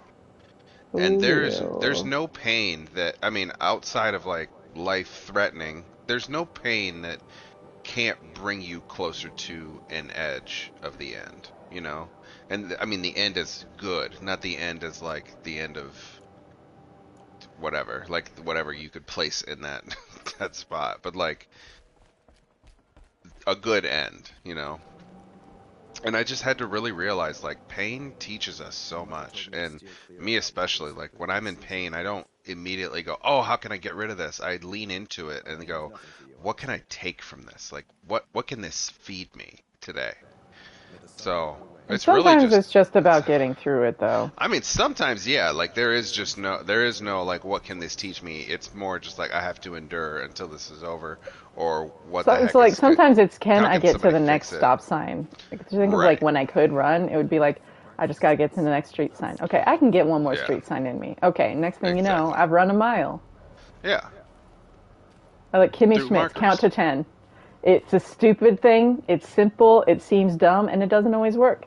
But sometimes it does work, and that's all you need. You know what, for me, once it was, I gotta find out what happens in Forbidden West. And here I am. Captain Ballon, the guard at the gate said you'd been to Meridian recently. What can I expect on the trail? Nothing good. More machines all the time, and our scouts report corruption that way as well. So much for sealing things off. Keep to the roads. They're safe enough. Though after what you did at the gate, I'll wager you don't scare easy. It's a good quality. I could put it to use, if you don't mind a quick jaunt back east.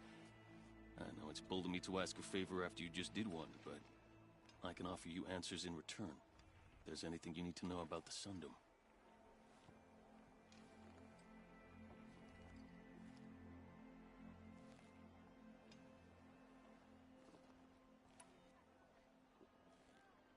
Did an Osram named Olin come through here?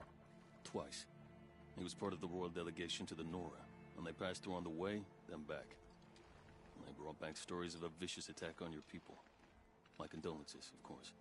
Do you know where Olin is now? Not exactly, but he was on his way to Meridian, I'm certain of that. Everyone goes to Meridian. Is there anything more you can tell me about the road to Meridian?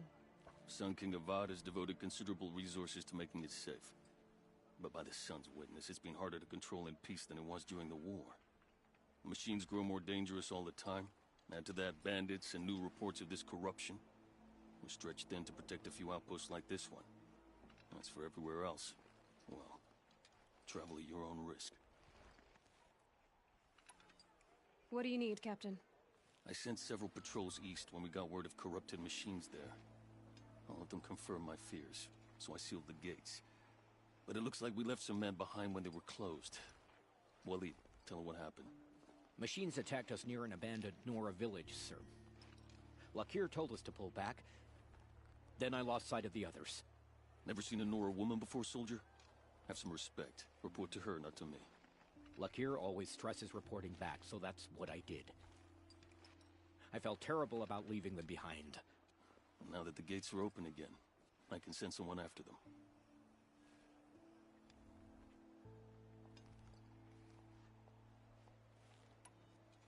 Can't you send more soldiers to find the missing men? What about Waleed here? Most Nora still don't take well to the sight of Karja armor. Officially, it's a risk to send patrols so close to your sacred land. I'd prefer not to do that again. But heading that way won't be a problem for you. Please say yes. What was that, soldier? Nothing, sir.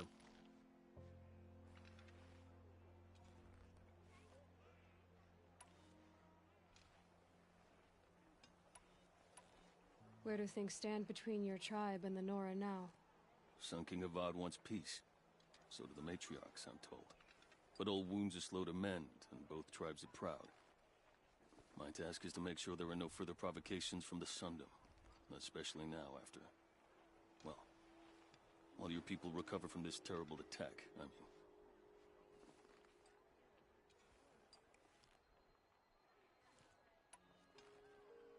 What is this place exactly? Day Tower marks the eastern edge of Karja territory. A trading post, a way station. One with an ugly reputation among your people.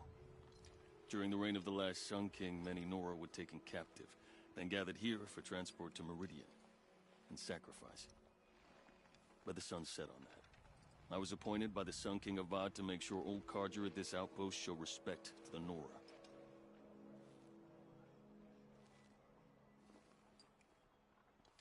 What's Meridian like? It's a changed place. A living city. Nothing like it was during the rule of Sun King Jiran. Avad, our new king, has done all he can to make sure of that.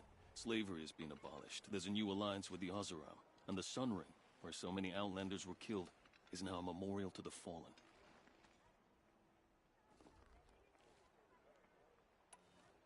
So the Karja are allied with the Oseram? Hard to believe, but it's true. Mad Sun King Jiran raided the Oseram for years. Avad managed to get them on his side. He had help, of course. Ursur and Eren played a part. Oseram siblings, bigger than life. They gathered an army to free Meridian. I marched with them. Scaled the North Cliff with my men and secured the Temple of the Sun. Sent Jiran's kestrels and priests packing. Now Oseram are a common sight in the city. And a common sound, too. They sure bicker a lot. It sounds as though you approve of the new Sun King. He is the chosen of the Sun, and what the Sundom needs after 10 years of war. A calming light, not a scouring one. Sun King Jiran would shed blood at any slight. For Sun King Avad, that's a last resort. Lucky for those who slight him. Some whisper in the shadows that he's weak. No. Peace is strength, as the sun shall show.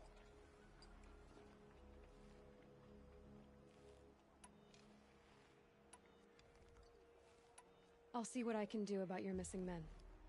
I will be grateful, but not as grateful as Waleed. You hear that, lunkhead? You might be off the hook.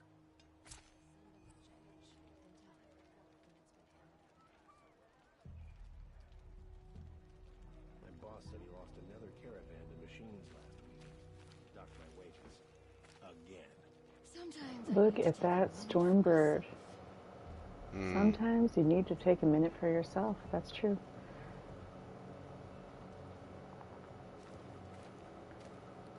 Alrighty. Do we want to head for the Spire? Go to Meridian, City of the Sun, the next quest? I feel like we're at a crossroads, so I should change face paint.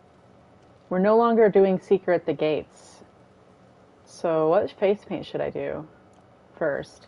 Second, what quest should I do? I'm taking suggestions first, and then we'll have a poll based on the suggestions. My mother told me to steer clear of Outlanders, but you seem friendly enough. I've always wondered. So anyone in the chat, feel free to send me a friend request on PSN. I'm SIENOEL, just like my YouTube name. Just send me a message when you do so I know who you are. Yeah, and same here. Mine is Gen Revelation 77, and that's capital GEN, capital REVELATION, the number 7, the number 7. Couldn't spell for a second.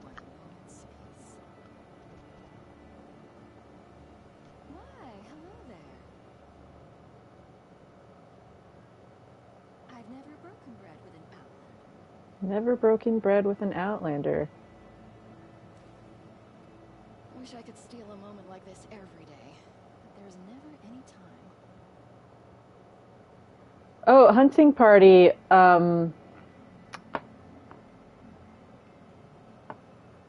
What did you do, Steven? Hunting party, I'm saying we were trying to make like a clan or like a gaming group for when there's a Horizon multiplayer game coming out. So it's like, let's play together. You gotta stay to play with us, because we need you in our team for however the Horizon multiplayer works out.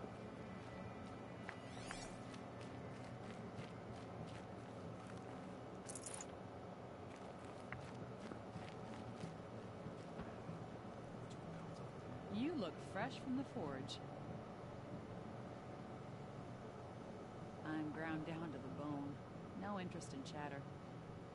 Feels familiar, Osterom lady. Who can get anything done when it's pouring like this? That's snow. But yes, look at Aloy. Fire and spit. Bet they didn't make two of you. That's funny, it hits different now. Astro, are you here? Fire and spit. I bet they didn't make two of you. Wow, gorilla. Let me tell you, a woman like you. That's actually really wild. Oh my god, I have fucking theories. We'll get to that though. It's heavy. Well, it's going white. Don't worry, that'll make more sense by the game's end. Thinking about heading back to the claim. But don't, if you think you know, I guarantee you don't know, because I did not guess it. Don't just cast about talking to strangers, woman. Well, it wouldn't have to involve, I mean, probably Mike if possible, but I get if not, because you... I'm not trading today. We don't know what the game's going to be like yet, but I'm sure if we learn the raids and stuff and you get a role, then we can figure out a way to not have everyone on mic. So you translate the chat, right? You look strong enough to man a forge. I'm not trading today.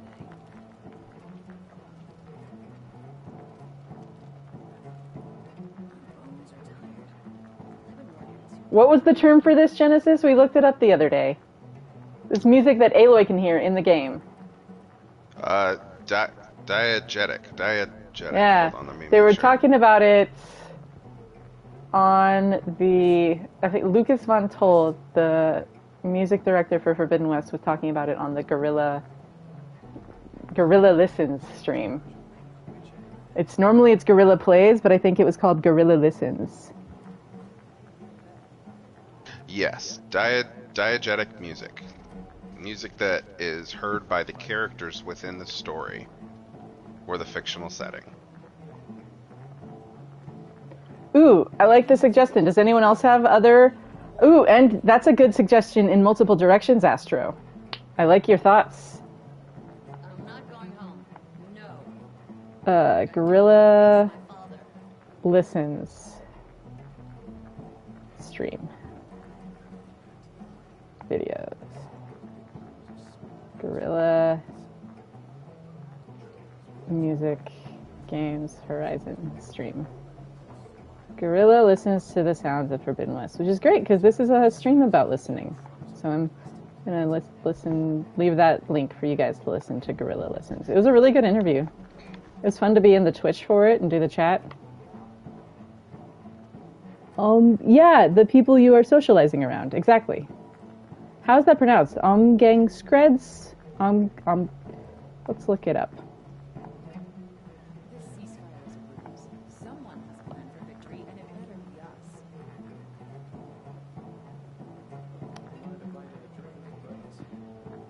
Danish to English.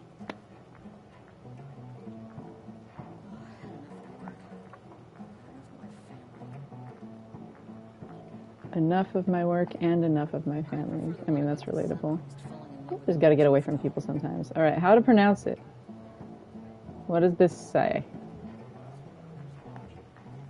Omgangskreds. Omgangskreds. I probably did that wrong because I'm not saying it in the right parts of my mouth. There we go. We're learning. That's cool. Omgangskreds.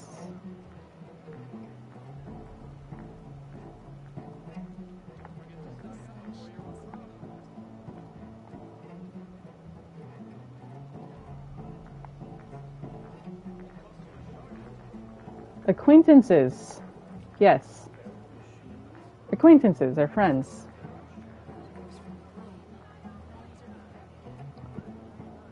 Yeah, your knee. I saw about your knee. And you're doing stationary cycling to help keep it flexible? Does that help alleviate the pain at all? Or just make it tolerable?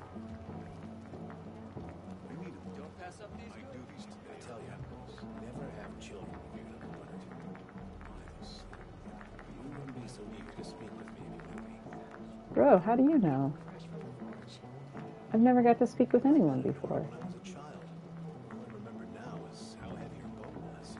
I had a bow when I was a child, 6th grade. Somehow I brought it to school for like a presentation. We were in a small town.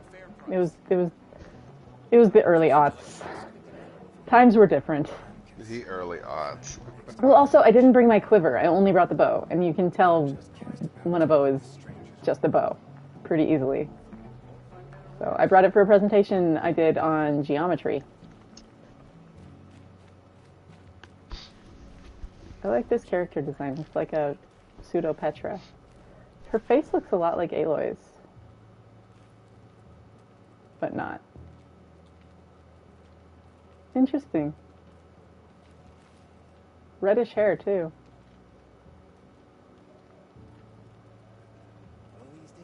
You'll like what I have for sale, I promise. I like this one.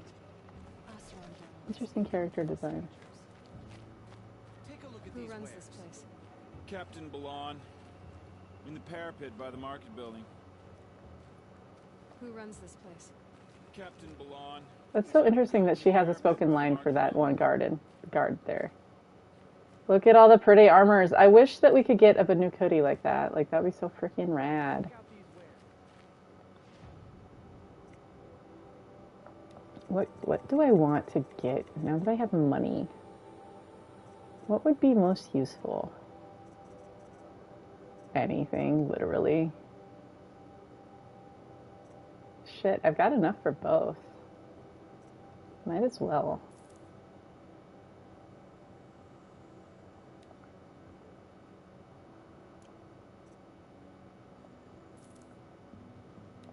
Yes, I want to equip that now.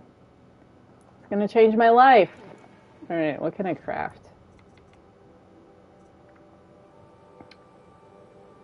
Do I have enough slag sign glass for the Werak runner?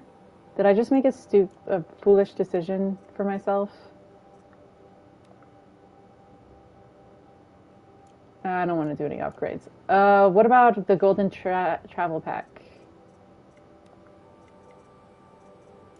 I don't need those.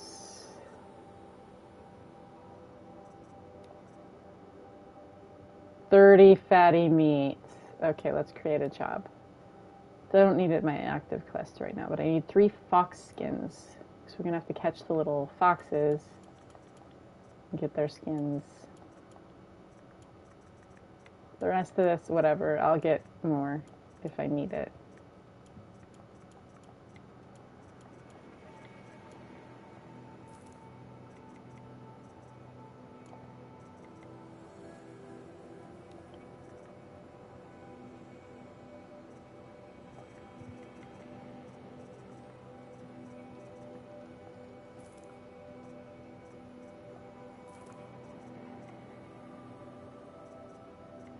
I'm glad they sorted this whole mess out, because that was a whole, like, guys, what are you doing? Okay. Alright, so I won't waste too much of your time on that. Alright. Cool. I'm gonna talk to, Zaid. I think we should talk to Zaid. Oh, we're gonna change face paint. Right, let's do that. Also, let's change focus effect. Which focus effect should I do? Oh yeah? My Instagram is really weird. As is mine. Yeah, there's a lot of weird on my Instagram. I want that Banuk hoodie.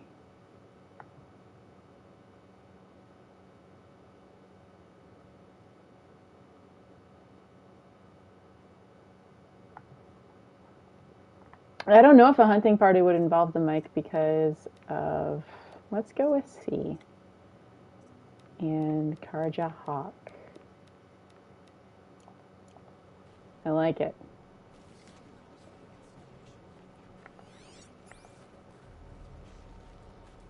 Who's in charge here? Captain Balan in the parapet by the ridge. Who's in charge here? Captain Balan in the parapet by the ridge. Do they all say that? Yes, It's yes, so you're very interesting. It's so weird. Don't let your guard down. I mean, I won't. Especially not up here. sorry. I have no news that would interest you. Hey, at least you're honest. Zaid. I'm busy, Nora. If you need something, speak to Captain Balan in the parapet by the market building. I already spoke to him. I'm busy, Nora. Did I not finish what I needed to do with him? What am I doing with my life, guys? City of the Sun. Don't pass up these goods. Can I not get that quest yet? Oh, I have to talk to the brother. That's right. Look at that view. About our missing men? I'm still working on it. I need to go. Let me know if there's any news about those missing men. Buy what you need. Oh man, I keep having to yawn because I'm a little short of breath because I can't take a deep breath because of the stabbing pain in my liver, which sucks. Check out these wares. But that's combined with my POTS. So if I seem a little out of it, I'm not getting as much blood oxygen to my head as would be optimal because POTS plus no deep breaths. Kind of a bummer. Hello, friendly boar.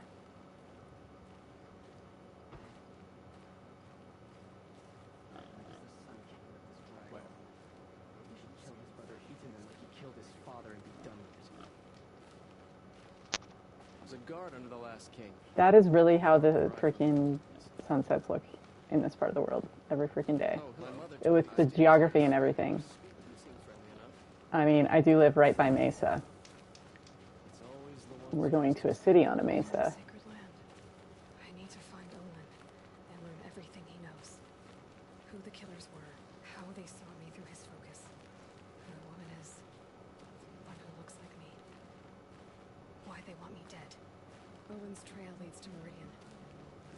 When I catch him, he will talk. And he will pay for all the lives he's ruined.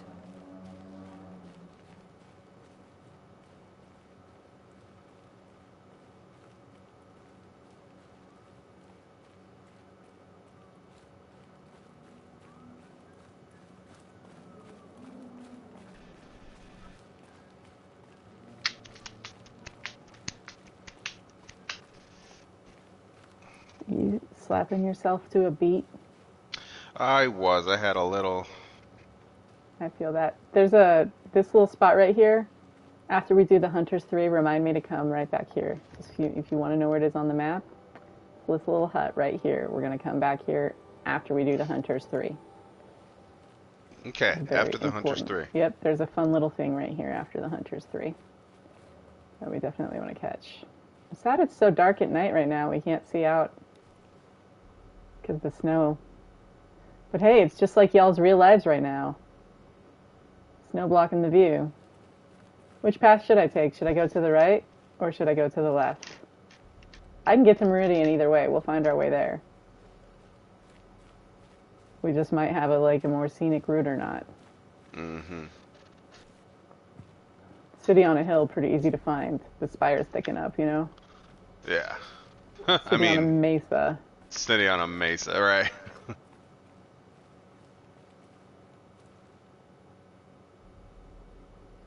Pumped with abs. Dude, I'm afraid to flex my abs or do anything around that area of my body. I'm so afraid I'm going to pop a hernia. The holes they might have cut are small, but hernias are scary. Snow chill itches.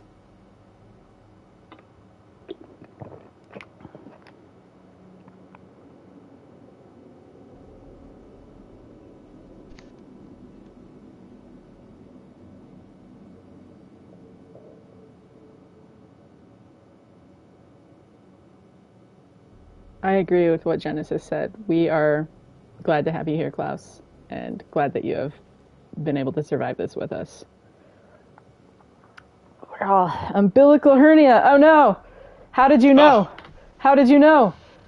That's what I'm so afraid of. I'm not afraid, but I'm just knowing it's a possibility. Every time I sneeze, I'm just don't let this be the time. Just my intestines are just gonna spill out of my freaking holes in my abdomen. Please no. Dang. I don't need more. I don't need more on my plate right now. Right? We are all ill, it seems, yeah. Mm-hmm. Hey, but now we're less lonely in it. Yes. I'm not a super optimistic person. This is survival mode right now. Fuck, man. I don't want to seem like I'm all super positivity, because holy shit, nah. You guys know what I'm freaking we're literally talking about all the people that we've known that have ended their lives and how bad we want to. I am not a positive person. I am clinging to life by my fingertips.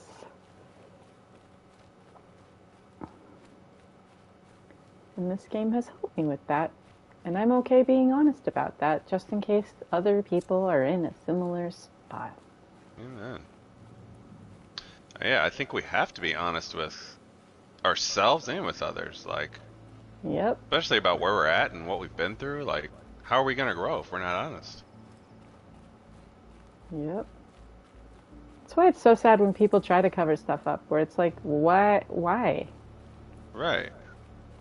We all were born into this world pissing and shitting on ourselves. Oh, aren't we? And weren't we?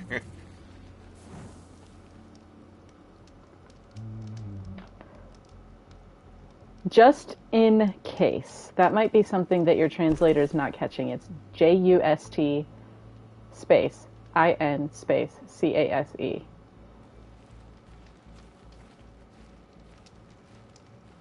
So it's probably the auto caption is probably just taking that. It's probably because of the way I speak too quick.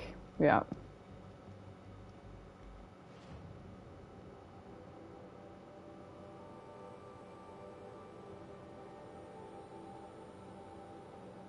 That makes sense, Steven. It's a bummer that that's how you feel, but it makes sense. One day I'll have this outfit. You have to kill some shell walkers. Ugh. That'll be fun. I want to go get the Blue Gleam outfits. That'll make life so much easier. Let's get the Blue Gleam stealth pack. Problem's over. I should get rid of some of that bony meat. I have way too much of it. How much do you have? Just the ratio of it compared to all other meat is way off, and it's bothering me. I have almost 75, and I have 2 fatty meat. Goodbye 2 stacks. That ratio is just 3 rich meat, 2 fatty meat, 73 bony meat. It's a little off. It's a little. Yeah, it's a little off. They improved it in the next game, though.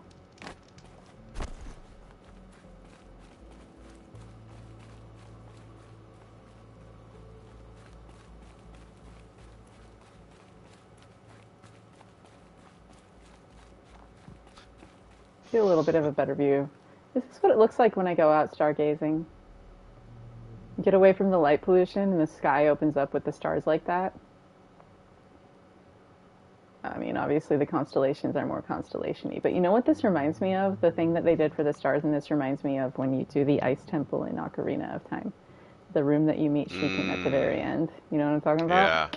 Yeah. I do. I grew up in a place where we didn't have streetlights, and no one had floodlights in their neighborhood. Yeah. So I could see the Milky Way from our yard. We would climb on the roof of the house. I'd go up on the shed, and I would climb on the shed, work my way up onto the shed, like this, and then I would do a little jump onto the roof of the house. It wasn't a big jump, it was a little jump. I'm alive to tell you the story. No one has to know, okay? Right? I climbed everything when I was a kid. Like, it was freaking nuts. I could shimmy up the hallway to the ceiling, just like with my legs wide. Whoa. Yeah, it was. We had stairs that were like the kind of stairs that like are just like slats of wood that are like with gaps between them. Like, it wasn't totally floating, but it was like partially floating staircase or whatever. I don't know the words for it, but like, so you could climb under it. You could climb up the underside, and we would do that all the way up and back down, like a freaking rock wall. I had really good abs when I was a little kid, and then the only thing to do was freaking swim in our pool because it's so hot out, and so we would climb the stairs and swim in the pool and play video games and eat ramen. Man, I love ramen. I might go make some ramen before I go to bed. Oh yes, I have so much ramen I haven't eaten. With how cold it is, that'll be so good. That's gonna hit nice. Ramen, I feel Sierra, like it's just thank you so much. probably not great for my stomach, but I feel like I'm so used to eating it, it might be gentler on my stomach because I've been so freaking broke working at that place. I got so used to it. It's my comfort food now. Yeah. Ramen is my comfort food. I mix spinach into it, and I put I would boil it in bacon, which was super delicious. Like, boil the bacon and get the bacon boiled first, and then boil the ramen in the bacon water. Awful for you. But every now and then it's a treat. Every now and then is a treat. But it's only like, and it's not a ton of bacon, it's like 2 strips. But it's just, the noodles would take up the bacon flavor. Right. And then mix cheese into it, and it would do it like with only a little water, so we would really like cook the water down. And then add in some seasoning, and I would put spinach in it so that the heat of the noodles would melt the spinach. And then that would be something to help everything, move through the system, but also get my iron. Yeah, living off of 500 a month was rough. Yeah. And that was if you were lucky enough to get the 500 a month. Right, and that's a whole story. Like, if you I know people didn't who get baited and anything, switched on that. I was about to say, if you were promised 500 a month and then didn't, and then had to go work on top of everything that you were doing there, that was rough. But first they got you stuck in a schedule baiting you, saying, oh, no, it's on its way, and then they're like, actually, no, you're not going to get it. And it's like, well, then why, I tried to count the costs, you just lied. Yeah, you could have just said I actually tried to count the cost. For you. Like, be honest on the front end so I can make an informed decision, but don't lie to me, please.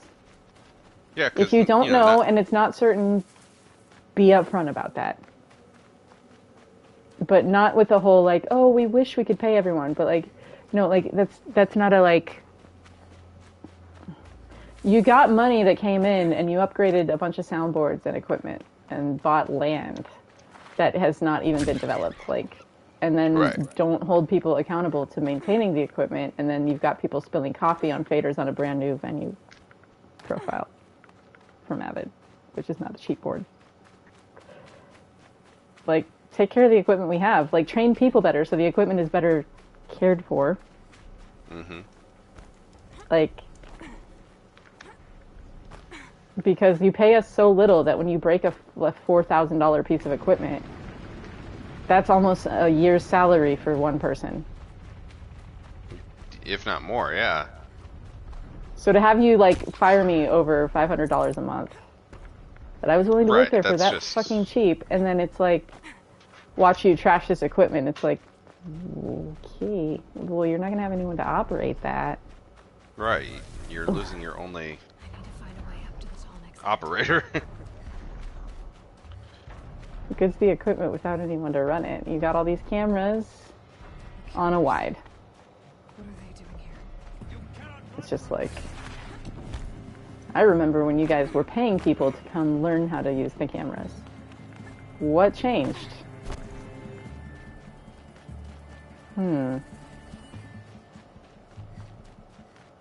Where'd all those people go? Where's all that investment? And what is that a reflection of? I'm not making any conclusions. It's just a sincere question. What changed? I almost left college to move there to do the media internship in 07, 08. They paid people to come, and then they changed, and people had to pay to come learn. So what shifted that they had to charge people to come what they used to pay people to come do? Very interesting to think about.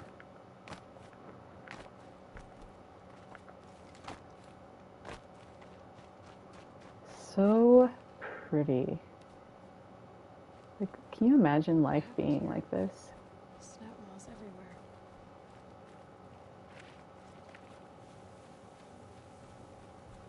I've never accidented in on this before. I wonder if this is going to change how the quest plays out in a little bit.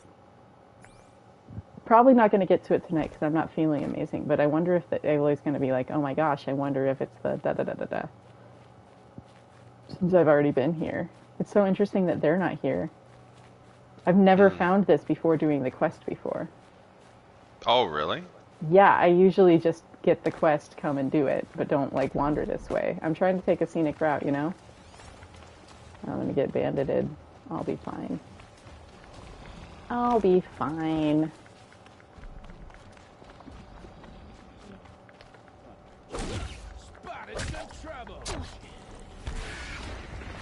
Oh, shit.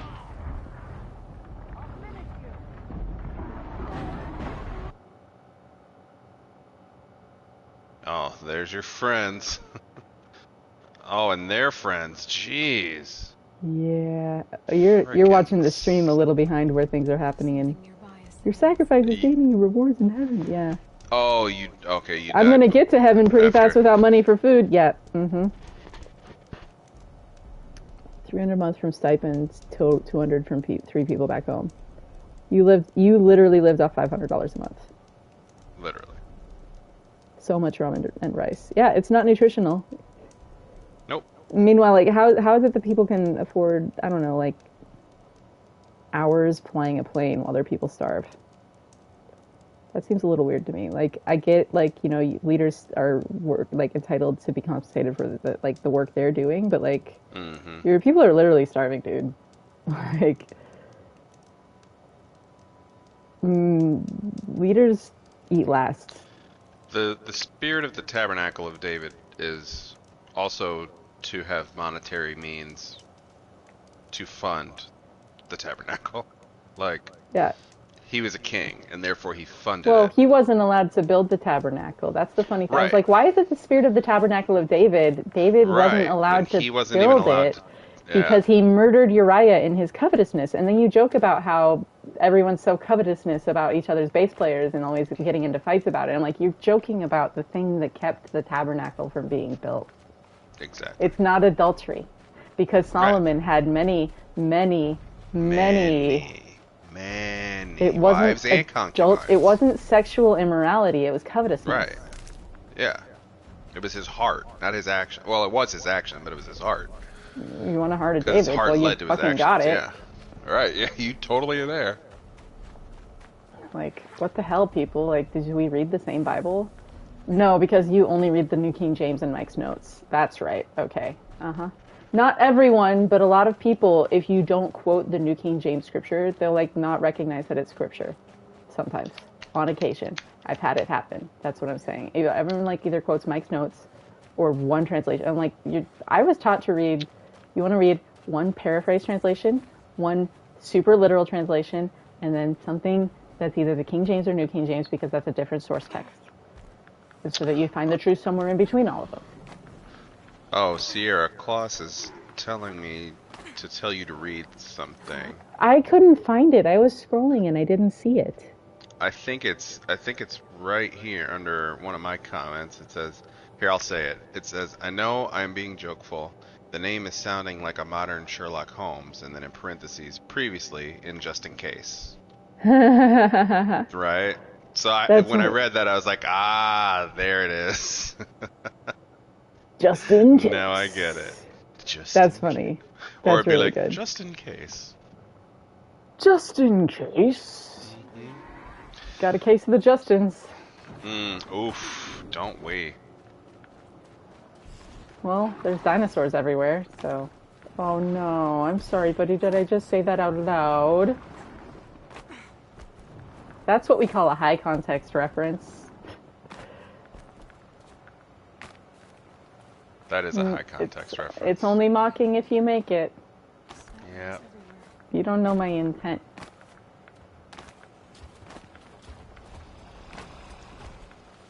You can only see the external stuff. You actually don't know what's in my heart if we don't have a conversation about it. Everybody. Everywhere. No one likes feeling told what their intent was. So please don't do that to me in Genesis here, because you don't know it. Right.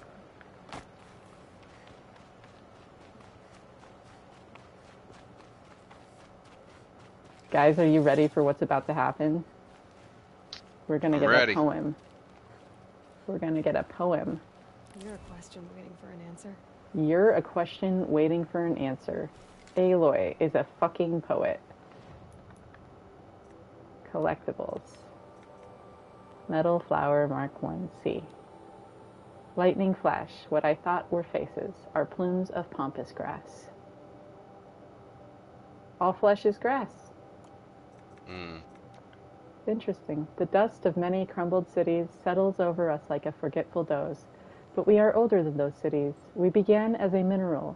We emerged into plant life, and into the animal state, and then into being human. And always we have forgotten our former states, except in early spring, when we slightly recall being green again. That's so beautiful. Is Astro still here? What was the theory about those with Gaia?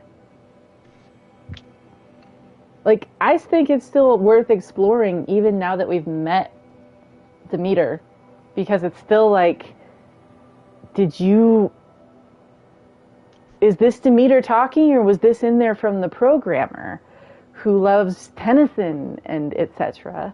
Like, the creator made its way into the creation of these little persons, and it's so interesting to think about. Don't hear what I'm not saying. You might think you understand what I'm saying. Yeah. I am speaking very plainly, but that's why it's harder to understand. Used to too much flowery language. Too much flowery language. Can't smell reality. But I thought a rose by any other name would smell the same. I mean, that's what we were told.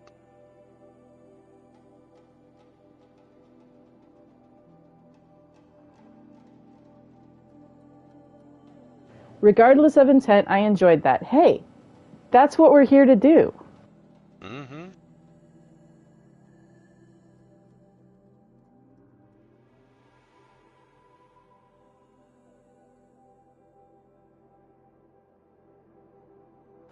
My parents and I have not long ago started watching Horizon Zero Dawn on YouTube as a movie. Yes! I've been trying to get my mom to do that.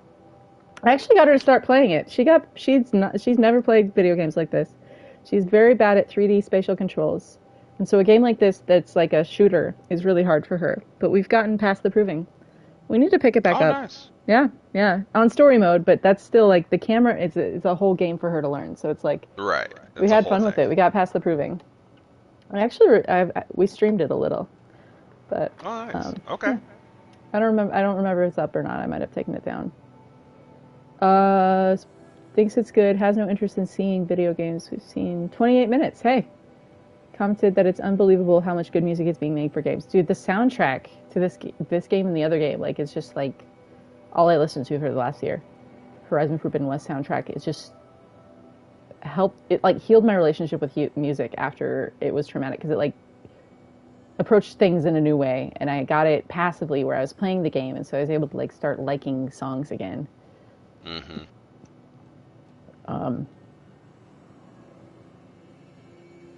Suggested that you could watch to a certain point and then decide if you should proceed.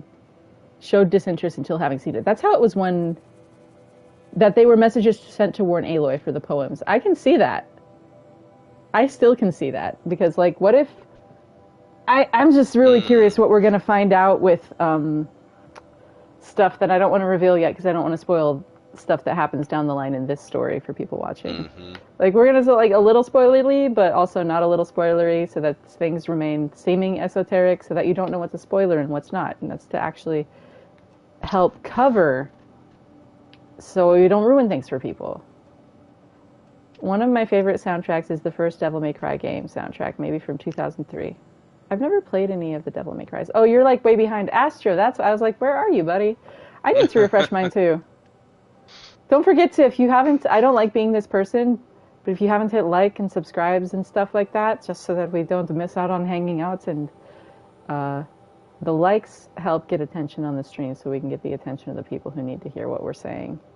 And yes, we are speaking in a coded language, but it's because we're trying to get a message through loud and clear to people who speak in coded language, and that's part of the process of that. I don't think they realize how much jargon and in-group speech they've fallen into. It's like, guys, this is how you sound from the outside. This is actually how you sound to the rest of the world. Like, you guys wanted a message. Like, I laugh when someone messages you and said you sound like a crazy person ruining your reputation. I'm like, oh, you mean that thing that they said I should do when we worked at the ministry together? That thing that we're, like, boasting in, like, I don't care if I sound crazy and ruin I don't give a, like, care about my reputation. Okay, like, wasn't that the dream? That's not why I'm doing this, but I'm just trying, like, dude, I sound sane to the people on the outside because I'm using a lot of, like, jargon that references stuff they understand. Like, this is how you sound to other people, guys. It's really funny that's, like, what you were, what someone told to you. Like, it's a mirror. Guys, it's a mirror. Yeah, and I'll even be honest, guys, like, there are people all around from all different walks of life that will come and say that this is crazy. You know, even people close to you, people part of your family, people you consider like family. They will look at you and be like, you're crazy. This is crazy. Nothing's going to happen. And love tends to be, and always will be, the dignifying factor in all of this. It's like, if I can approach somebody who looks at me and calls me crazy with love and say, I will be a sacrifice for all. I am not in this for anything that I can possibly gain. Like, what you have just attained is something way larger than anything you could ever hope or dream to imagine. And I had to learn that in a very hard way by losing several people along this journey to my own decision making. So, it's a beautiful life, but it's a tough one. Yeah. Mm-hmm. Oof. This pain in my side. It's like, as long as I don't think about it, but as soon as I think about it, oh. Guys, we've arrived. Steven's never seen any of this before. Steven's never played or seen any of this, so I'm like, hell yeah, we've arrived.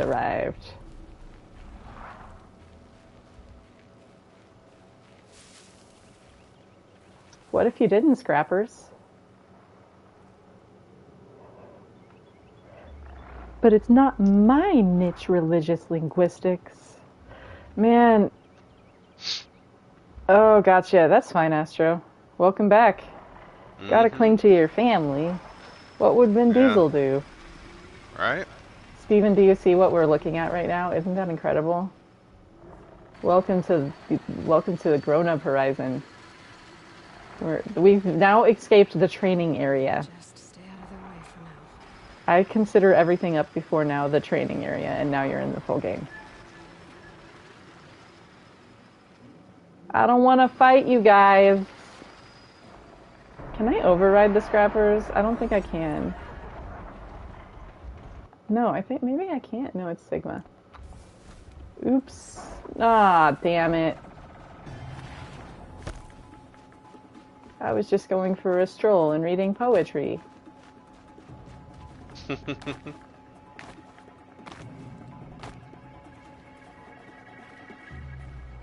And I was reading the PH, as it were, with, you know, BJ and the parade.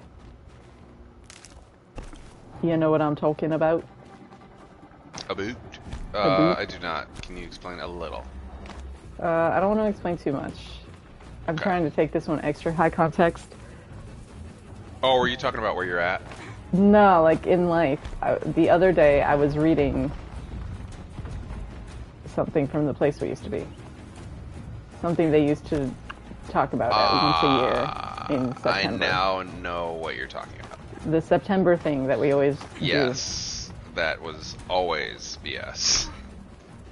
You know, the thing that is supposedly a history and yet changes every time you tell it. Yeah. Yeah, and it's always different every year. Yeah. It's like, I thought it was okay, cool. It's well, like we didn't like that version. Like, what? Yeah. Oh, is that so? It's like, yeah, like last year it lasted 8 days. This year we're only going to do 3. Next year it'll just be a half a day. The year after that it'll be 20. Like, be a whole month. But either way, you know, it talks about like, hey, don't be impatient. Yeah. Or you'll cause great turmoil. That thing, the thing where that is quoted. Yeah. Like multiple times. Yeah. And it's just interesting to think about that and then like how easy it is to pull out things from that. So either that makes those other things that you can apply it to a possible interpretation of it. 'Cause it's like, okay, you want to talk about Harry Truman. Well, did you specify Harry R. Truman or Harry S. Truman? Right. I mean, I would think to the area that they lived they specified, but that's not a specification. But they just did that because that was nearby. That's called the availability heuristic. Read Kahneman and Tversky. They're Jewish men, so you should. They met at, you know, Hebrew University in Jerusalem, and they taught us how to think. Right. And they called that the availability heuristic. Like, just because that was the convenient and nearby Truman, that doesn't mean that was the appropriate Truman. If you're going to interpret something that you believe to be a message from God, are you sure that you're the one that has the right interpretation, or could you be wrong about it? Because when I read that, the Harry Truman that comes to my mind on my availability heuristic is out of my obsession with volcanoes. Harry R. Truman, who lived on Spirit Lake in a lodge, in a house he built with his own hands. I want to tell you, before you continue that, whenever I read that, like, you didn't send it to me, but you told me the name, and I went and read his story, and I actually, in my heart, was like, why is this more familiar than that?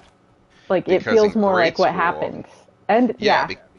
Because in grade school, I wrote a book report on Harry S. Truman, and the whole time I remember feeling like, I don't know this man. Like, this man means nothing to me. His whole story is completely, like, beneath me. Like, I can't, like, put myself into this story. And I read all about R. Truman, and, like, my entire life was put on display in this story. And I was just like, he's a character. Damned. He really is. He became a folk hero because he's a stubborn old man. Yeah, and like how he treated women, I was just like, bro. Yep. He was like, he picked his wife up and threw her in the lake on the regular. Oh my god! Yeah, like multiple times. Picked his wife up and threw her in the lake multiple times, and then they're like, dude, this mountain is going to erupt, and he's just like, let it happen. Okay, I'll be here. Right. Me and my 9 cats. We're chilling. On Spirit Lake, at the base of Mount St. Helens, at the base of a volcano that literally science is like, no guys, like, this is literally about to go. Like, okay, I am glad to have read that he died within a moment because of the toxic it was instant. Gas. Yeah. Yeah. Because like I couldn't picture like burning to death in lava. That would frighten me. Yeah, well, So I think it's I'm a thankful to learn it was stratovolcano, just like so a- it's more of a gas explosion. I was watching, actually, I was watching, there's a Netflix documentary that just released about the New Zealand volcano tour group and all the injuries, and how it's like there just weren't disclaimers, and they're just like, we just weren't warned of the danger. Like, if we would have had some sort of, we just feel like we were not adequately warned of what risk we were taking, and fuck if that ain't relatable. Dang. But also, I learned about stratovolcanoes on that, and I think. Gotcha. That's what kind of led you to it. I wonder if I'm wondering, is Mount St. Helens a stratovolcano? Let's look it up. Yeah, let's look it up.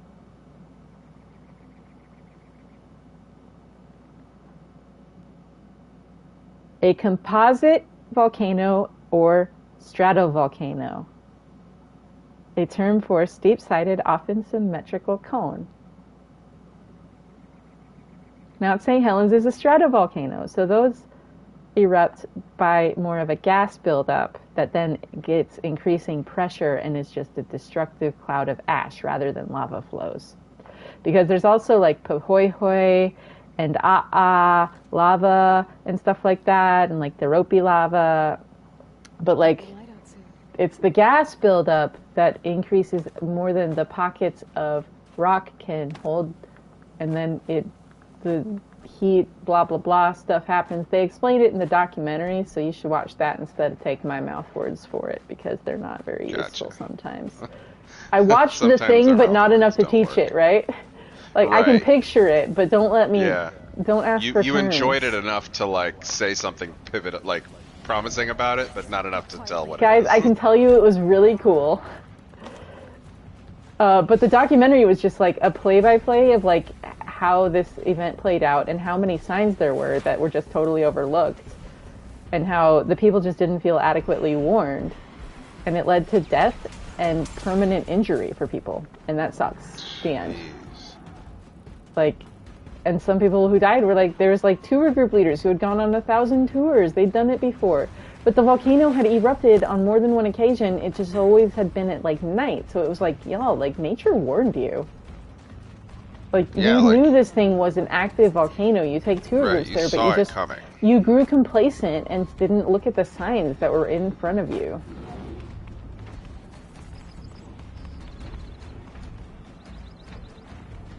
And it was just crazy to watch because it felt like I had such fury for the people, but it also felt familiar. Where I was like, that's how I feel. That's what it feels like. Like, if I would have just been given an honest answer on the front end so I could have known what I was signing up for, that would have been really nice. Because then I could have consented, but instead I just feel violated by this experience on an extra level. Like, the abuse was bad enough, but it was the violation of trust that is like, look at this view. Let's just ponder the view for a moment until we calm our emotions and breathe. All right, y'all do you for a minute. Mm-hmm.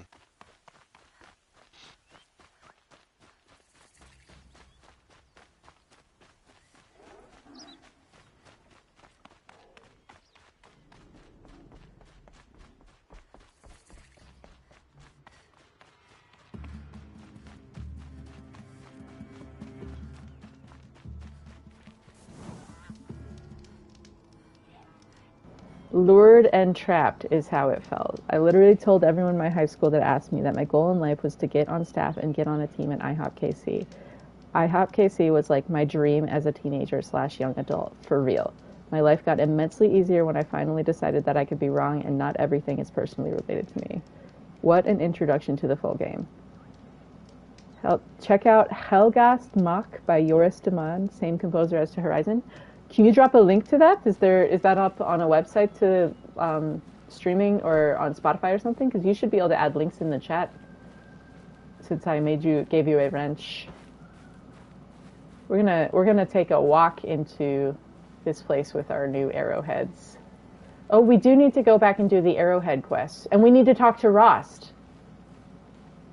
We do need to talk to Let's Rost. get a campfire outside the city, and then we'll fast travel to Rost, and we'll talk to Sona and do the arrowhead quests. I'll let you guys can vote. Do you guys want to come in here? We need to talk to Rost either way, but do we want to do the arrowhead quests with Sona and then the one with this stalker, the exploding arrowheads, or do we want to meet Erend and meet the king that I hate, and continue pursuing the murderer Olin? I have nothing for you, I'm afraid. Chat's decision. Well, don't you seem fresh-faced and ready for anything. I've always wondered, are all your kind hunters and fighters, or just a few? I need a moment. My duties today are endless. Yes, you're very friendly.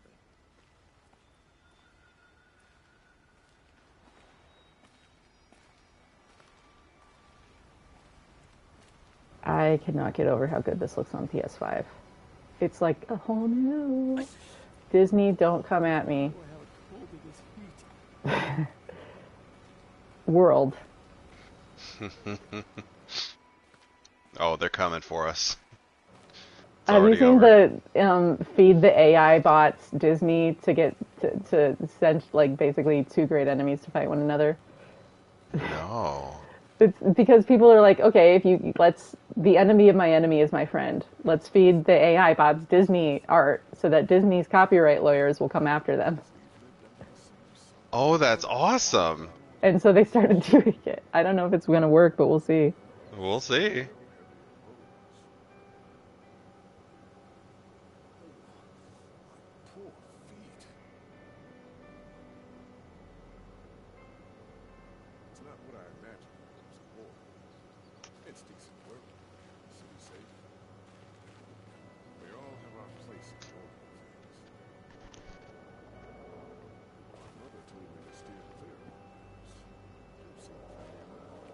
There's a path for everyone. Mine leads me back to you. This is like the Monument Valley area in South Utah and North Arizona. I want to go on a Horizon tour. I've been trying to find all the real life locations that I can and put something together, because this is all like, some of it is only 3 or 4 hours from me. Oh, really? Like I drove almost all the way up to Page, which is the Daybrink, just because my roommate is a courier, and I was just like, oh, you're going up north, I want to just go to the high country and see if there's any storms. And I took a picture of lightning, and it was awesome. Cloud to ground lightning, big thing. That's why I like looking this, because I'm like, cloud to ground lightning is like our summer storms. You can go out and get on the hills and watch them roll over the valley, and it looks like this. This is what it looks like living out here, and it's so amazing. Like, this is like, dude, when I used to go clean my dad's house, the one that was like on unincorporated land by the mine shafts. I would be outside hand washing his motorcycles and horses, but like the views would look like this. It was incredible. Damn. He had a lot of money and then he spent it all. Oh, okay.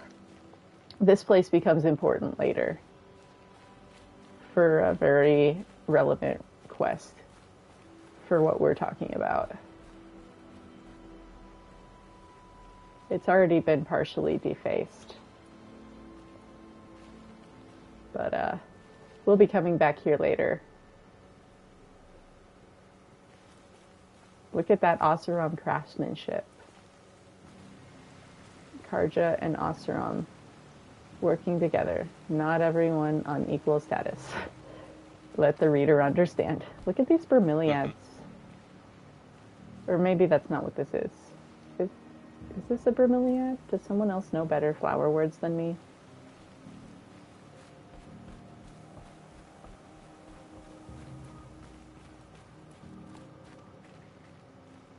Gosh, can you imagine? I hope they catch this beauty in the frickin' show. Yeah.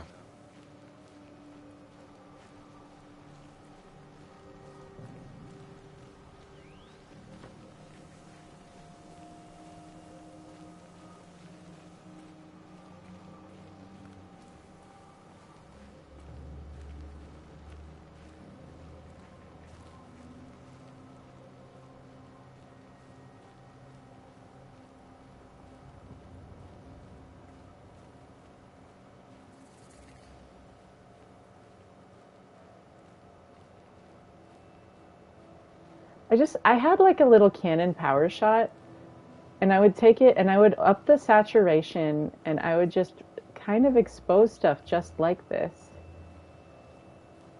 with just a little bit higher than life saturation.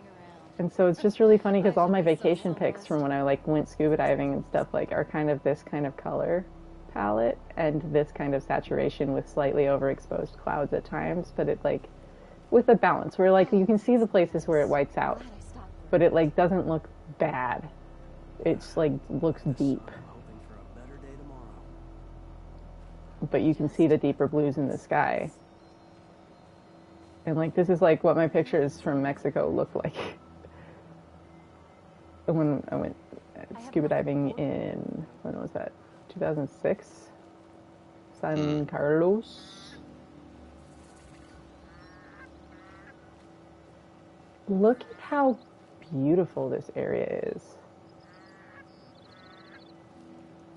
I'm sorry for the wait, but all goods entering the city are subject to search. This is outrageous. We're loyal citizens.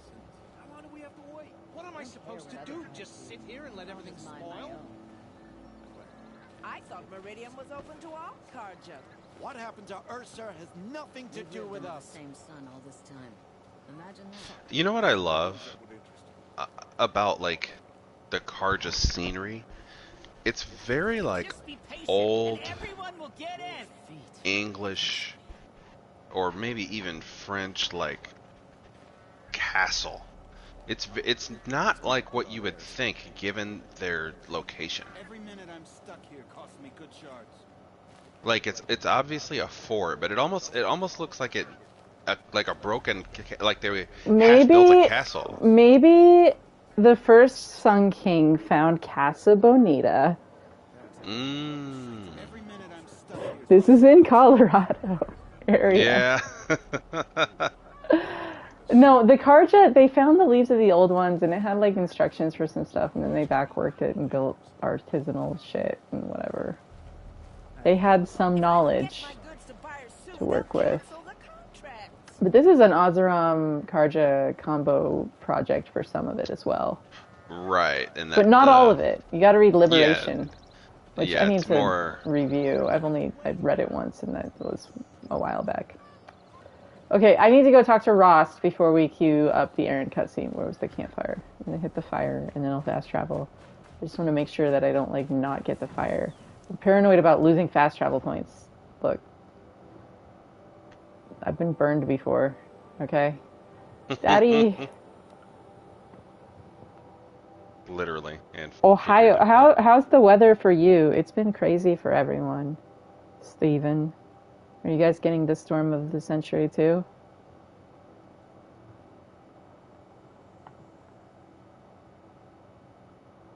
Oh wait, were you about to say something too? No, I was just replying to Steven. Oh, gotcha. I'm like, wait, what's going on? So, I meant to tell you the update on the temperature. That's what I meant to do. Yeah. Oh, okay, so it is now -7. No, I lied. It is -15. -15? No. That's why I moved away. November of 2019, those storms, I was like, no, of 2018. I was mad because my Haken concert in Lawrence headlining with Leprous got canceled because they couldn't get there from Denver because of the storm, and I couldn't get there from Kansas City because of the storm, and like people died on the side of the road in that storm. And then I was working at the hospital when it blew in, so I had to drive from KU Med. That was the hospital I was at that time. I've been at several for various reasons, so never read into my hospital stories, please. But I had to drive 17 miles to my house across town, and I was just like, I never want to do this again. I am not doing another winter here. This is stupid. Dang. I don't want to feel like I might die for like less than $20 an hour. Right. That's not a life. No, I'm good. No, that's a prison sentence. Yeah.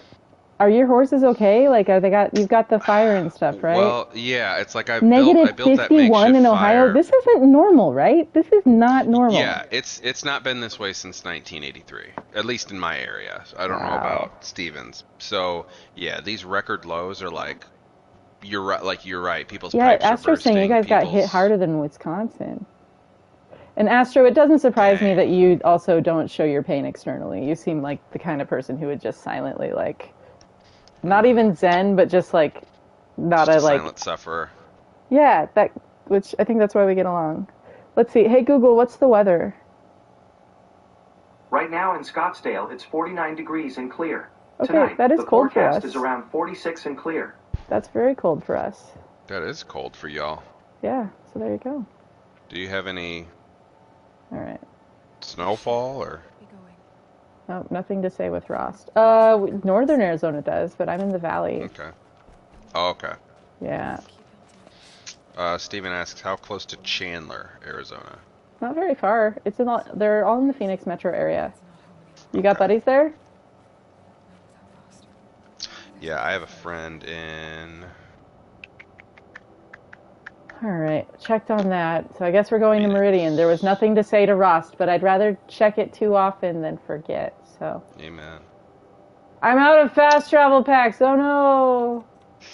Oh, that's where Steven's biological father lives. Oh. You gotta come out here then. Mm-hmm. Wait, what did I just freaking... It's different than Forbidden West, and it's throwing me off.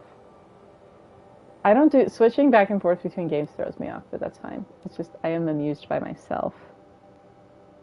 Have had much snow in Denmark. Two birds, as they say. Yeah, exactly. I think you'd enjoy it out here. It is much warmer than where you live.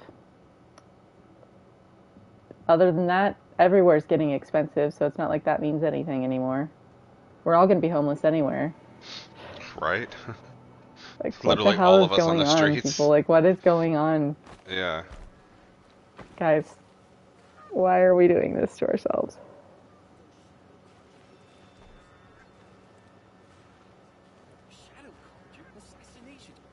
We all have our place in the order of things. So we got some stuff going on here, so we're going to catch some of this dialogue because it's informing the story. Don't ask me where to get lost. The little things you overhear around town tell the bigger picture sometimes. Watch out for the Oseram merchants. They'll as soon cheat you as look at you. So many come to the Sundom and can't be bothered to work, but you don't seem like the rest. I've got a lot on my mind. Sorry.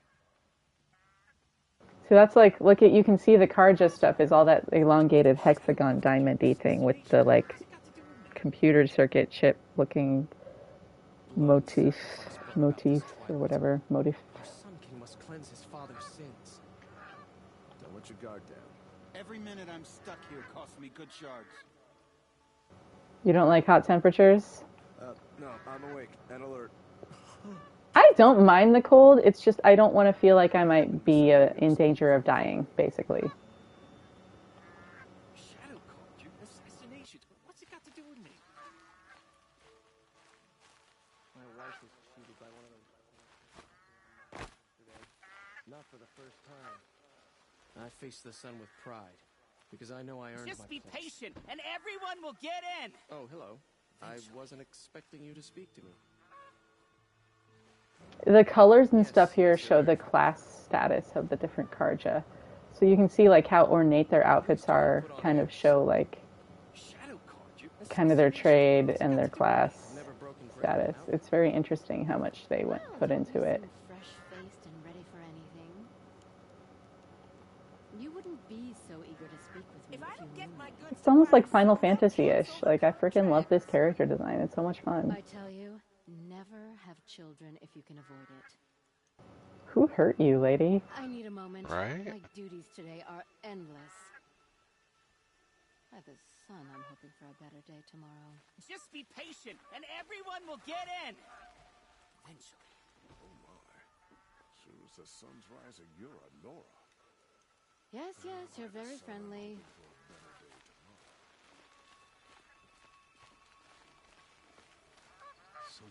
How long do we have to wait here? Look at this food. You know what gives me hope? There's avocados in the future. Look at They have everything you need to make tacos and guac. How long do we have to wait here? I've got a lot on my mind. Sorry. Like, look at the freaking design on these bags. It's so cool. Mm. The arrows. Do we have to wait here? Arrows meet technology. Got like little arrow notches on like the feathers. Meets this like computer chip. So rad. But it also looks like wheat. That's probably what it is. It's probably saying wheat. I'm dumb. That's what it is saying. I guess it's a matter of perspective. What is this then? The sun shining on fields? That sounds right for Karja. Corn? I bet that's corn. Probably. This is so, like, this was someone's job. And what is this? Sunflower seeds? It could be anything. Who knows, man? Just be patient, and everyone will get in. Rice? Because it grows on the hills? The terraced hills, maybe? I'm curious. There seems to be, like, meaning behind the symbols. Look at those watermelons. Look at that corn. Man, they're living a good life. I want all of these. Look at how big this avocado is. That's the size of a human head. Look at the bananas. God, I'm hungry. I need my liver to stop wanting to kill me so I can eat again. I want squash. Ooh, squash. Yeah. How would you make it? Just to make a butternut squash soup with chicken and rosemary. Very simple. Ooh. Just a little salt. And that's it. Chicken, rosemary, chicken stock, butternut squash cubed. Pop it in the crock pot, let time do its thing. A little bit of nice quality salt. Get some iodized salt if you need to get iodine in your diet. Very useful to have for your thyroid, I think. I'm not sure, I don't remember. We need fox skins and fatty meat. Alright, let's go into the city. Meet our buddy here. Our older man who wants to take the young naive girl out for a drink. Did I just say that out loud? What? It's not always creepy, except for all the times it's creepy. That's fighting words with some people. I'm not gonna shit on your shit, I just don't like it. You're allowed to like it. I'm not going to stop you from liking it, but I just have my own opinion about the whole situation. So, I hope that doesn't hurt anyone, but also, we get to have different opinions. Yes. We should and have feel different creeped out by what creeps us out, because I've got experiences that informed that read on him that just, like, remind me of people I wish I could have protected. Amen. Literally. Introduced me to his sister if I visited Meridian. Said she was captain of the Vanguard. It's weird that the subtitles have lined up incorrectly.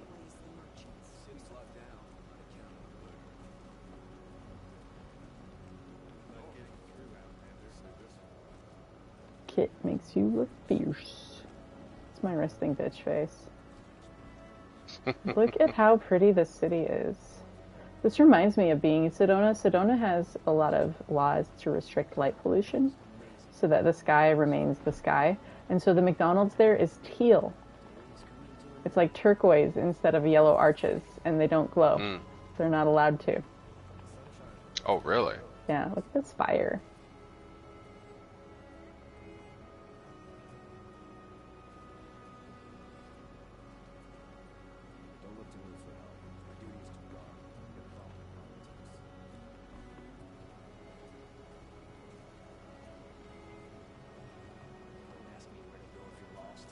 This reminds me of being at, like, the Luxor. Oh, you've been? Uh-huh. I've always wanted to go there. It's and fun. see It's Chris really Angel. cool. I didn't see any shows or anything, but we went to Vegas when we walked around. I got to see, like, the pirate show, which that one's just on the street. So, but, like, and we did stuff. Like, we stayed at Circus, so we did a lot, because we were kids.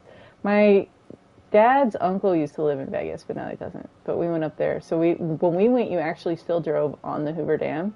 But now there's the Mike O'Callahan, Pat Tillman Bridge. And that's actually in Forbidden West. And I remember the Chandler Bing movie. What's his Matthew Perry, Fools Rush In? And there's like a scene when someone like gives birth on the Hoover Dam on the Arizona-Nevada state line. So I've always remembered that like the Arizona-Nevada state line used to be on the dam and you used to drive across it because I've been on it. And then it's in the game and I'm like, oh my god, I've been here. Without submitting to search. Recent attack? What are you talking about? The murder of Captain Ursa and her vanguards, of course. Ambushed by Shadow Carja forces in Red Ridge Pass. Ursa? You mean Aaron's sister is dead? How would you know his name? I know Aaron. Summon him. I need to speak to him. Ha! I doubt that Aaron, the new captain of the Vanguard, a man in grief, is going to waste his time on a grimy outlander. Aloy! Hey, you're alive! I thought you were dead. Make way, make way! All the way to Meridian just to see me? Have you been drinking? Ah, not really. A little. So, you're alive. We should celebrate. The drink's on me. We need to talk alone, and you need to pull it together. Over there. So you approve? Of course I approve. From now on, she may come and go from this city as she pleases. As you wish, sir. There. Alone as you asked. And what did you want to tell me? A lot has happened since we last spoke. The Proving was attacked by a group of killers. Not many of us survived. We were in the village when we heard explosions up on the mountain. Some of your braves came back, said most of the contestants were dead. I've never heard such a wail of grief as the sound that rose up from your people. How did you survive? How I survived is less important than how I was targeted. Targeted? What do you mean? The killers came for me because of Olin. What are you talking about? That doesn't make sense. I need to find Olin. I need to know what he knows.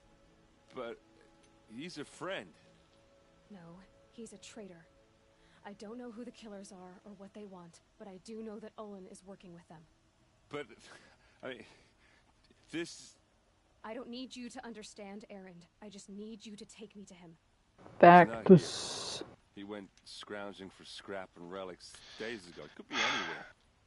I love Aaron. Any places he frequents, places he returns to. I have mixed feelings, but I don't hate him. Okay, I get why he's so hard and why yeah. the way he is. But I like, think he's I just a little creepy him. to Aloy, personally. Well, I think he liked her. I think he genuinely was like, yeah, I wonder but he's what'll doing that happen. across a power gradient. But I can see, like, so that's where I'm like, she's younger, she's naive, she's coming to the city, you want to get her drunk. And you have authority. Yeah, he definitely I don't think he meant, but I don't think he realizes the position No. that he's in. Because that's not, that's not the culture of the time. She reacts to that, I think, a little and can cut it off, but like... Yeah, but like, I just think of like other girls might not have the like ability to like stand up against that, where it's like... Yeah. I don't think people in authority realize like what you think is just a suggestion when you have a title behind you and you're speaking to someone under you, it no longer feels like a suggestion.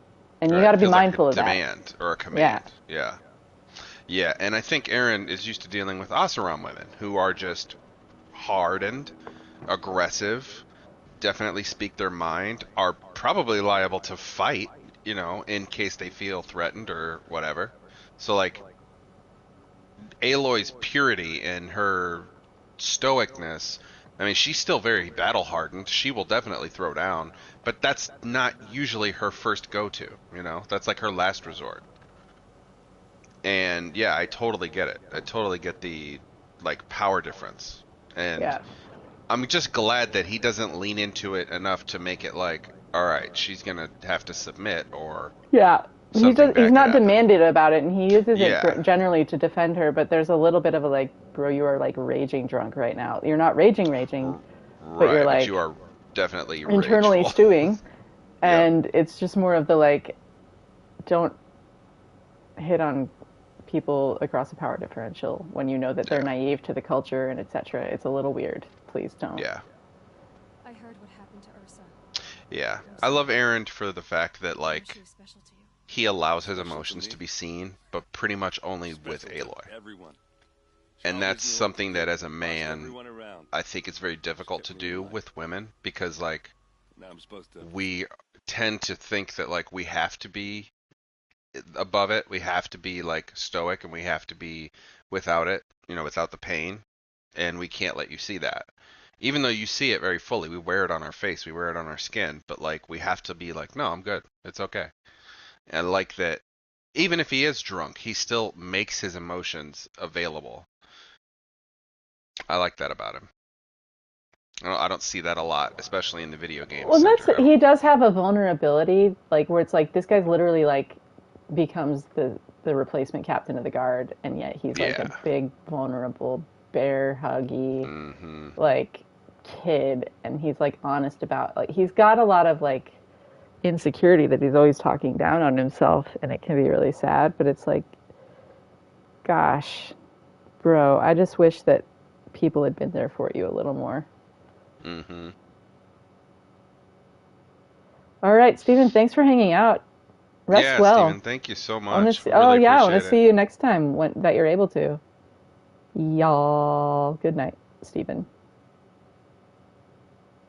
Lore behind the focus, I think it sticks to the head, like, I think it uses, because in the other game, they talk about, like, it's like an augmented reality thing that does kind of link to your brain and seems to kind of stick to the skin. There's, like, little electrodes on the side, it looks like.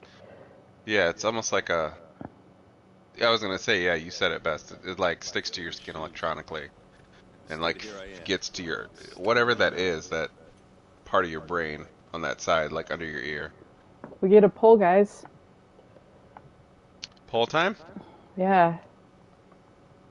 So we gotta either console him with "it'll get easier," confront him with "stop feeling sorry for yourself," or be compassionate with "I lost someone too," but that can seem selfish depending on the perspective of the person you're saying it to, because sometimes people get a little weird when you... which is always interesting. You can't control the way people interpret you. Hey Google, set timer for 1 minute 30 seconds. Let's get a vote.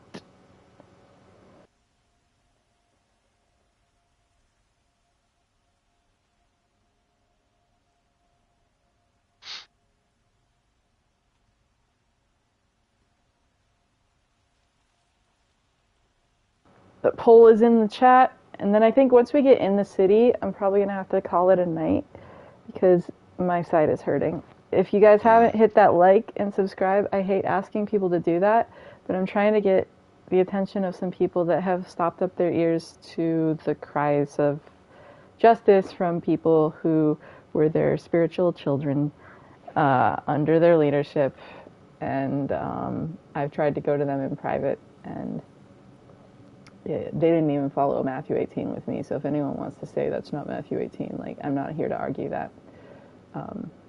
They're supposed to leave their gift at the altar and come be reconciled before they offer their worship to Jesus, because how you treat the least of these is your worship to Jesus. And so if we're going to play like the rules of your D&D book, let's go by your Bible, and we can fight over interpretations, but we can look at the fruit of what you guys have done, and you're supposed to, like, leave the 99 and go after the one, manage the 2 mites, and be faithful in little. And if your own house is out of disorder, maybe you shouldn't be trying to be an international house with a global reach, just going off of how Timothy works. But I mean, we can talk all day long. Hey Google, stop. It'll get easier. We're going with mind instead of confrontational.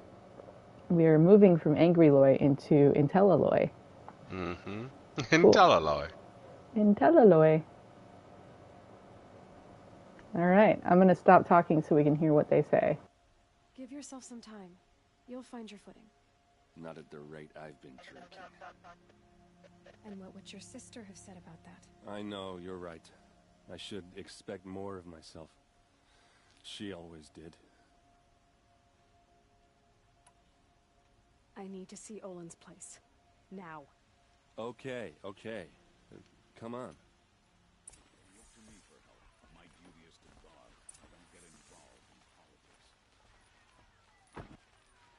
So many people here, all talking at once. How does anyone think? I don't. I just drink.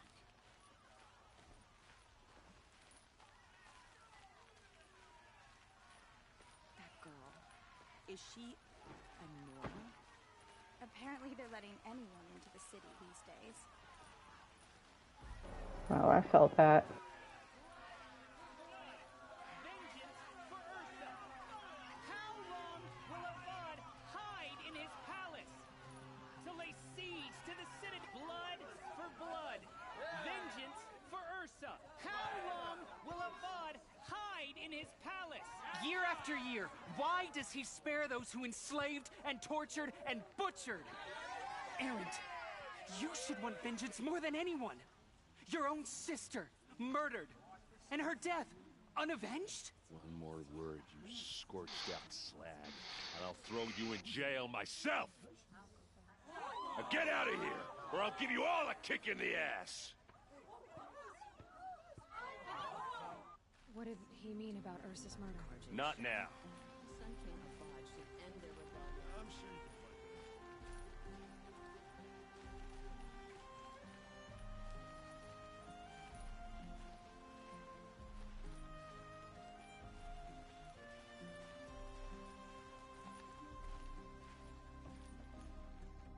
Okay, how are we gonna get in?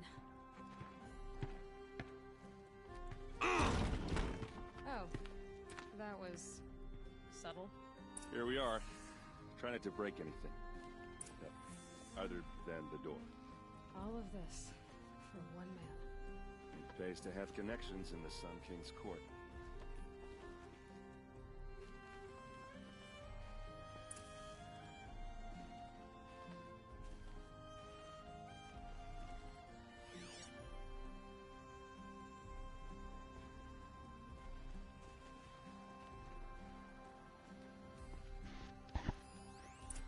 This rug is frayed, and the floor near it is worn. Let's see what's underneath. Hey, how did that get here? Question is, how to get through it. Without a key, you won't. That's a vault hatch of Oseram make. Nothing gets through. We'll see about that. I don't think you're getting through that hatch.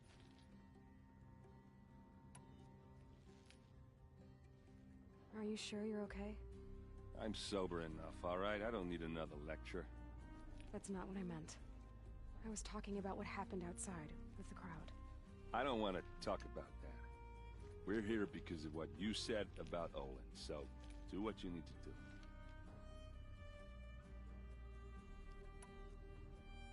Did Olin ever invite you in? Nah. Closest I got was a doorstep to help him home after a night out. We drank a river that night, but I hold it well.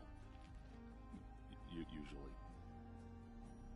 You said Olin has connections in the royal court. Does he know the Sun King personally? No. He served the court as a scout sometimes and sold ancient trinkets to nobles, but he never had an audience with the king.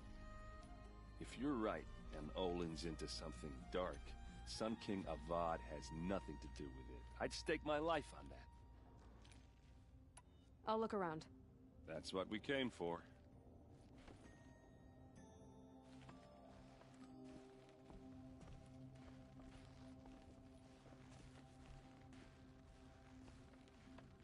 Call it a day, girl. Wasting time.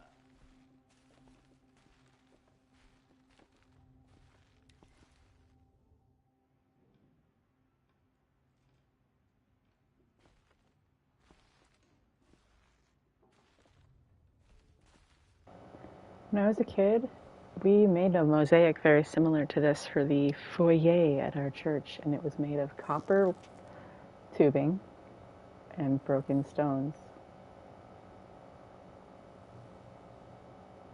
And it's just so amusing to me because I just remember putting all the little pieces of broken stones into this mosaic. for hours every week. And I just thought of that only the other day. So seeing this while thinking of that, and it was actually kind of similar design to this, where it was an angel flying instead of a frickin' stormbird. But otherwise, it was like Stormbird and Glinthawks. It was an angel and lesser angels with a big copper sun and sunbeams coming off of it. Copper piping. This is so sad. Look. Look at this art, though. Look at the detail they put into this. That's so sweet and sad. Things you notice when you turn the HUD off. That looks like a picture of Owen's family. That looks like a picture of Owen's family.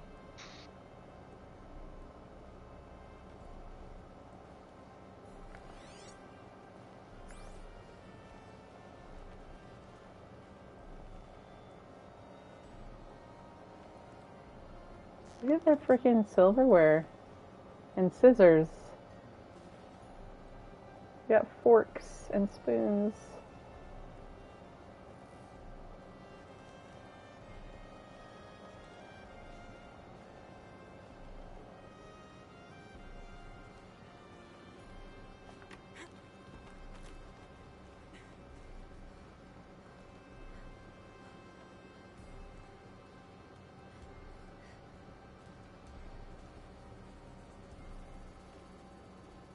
Looks big and heavy. Could do a lot of damage if it fell down. Let's give it a little push. Oh, Aloy.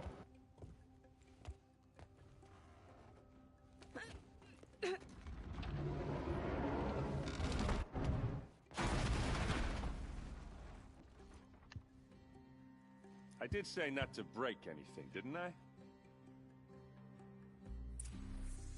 That shot is everything. That little shrug. This song, God,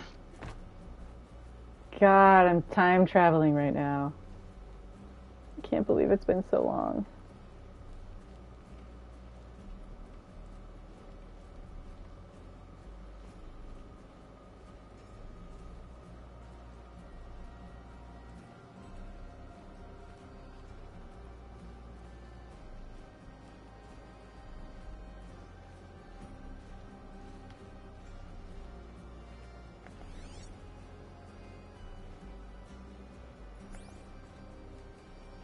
Aren't you gonna see what's down there?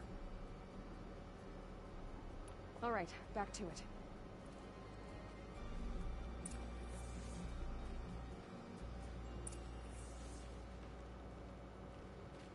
Looks like Olin kept a journal.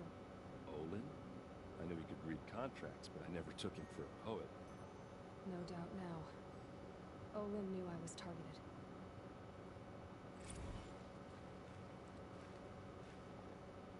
A map. The glyphs show places he visited.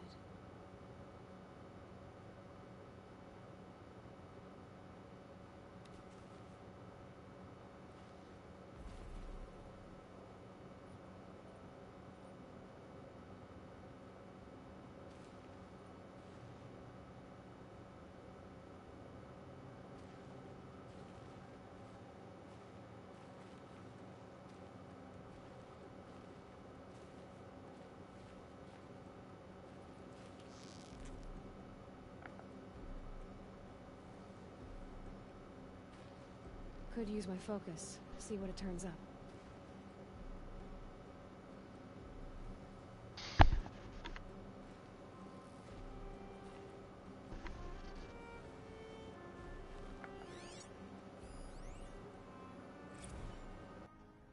Serve and they live. Disobey, and I will open their throats and leave their corpses to prune in the sun. They took his wife and child captive. They? Who's they? The killers. They told him to obey or they'd kill his family.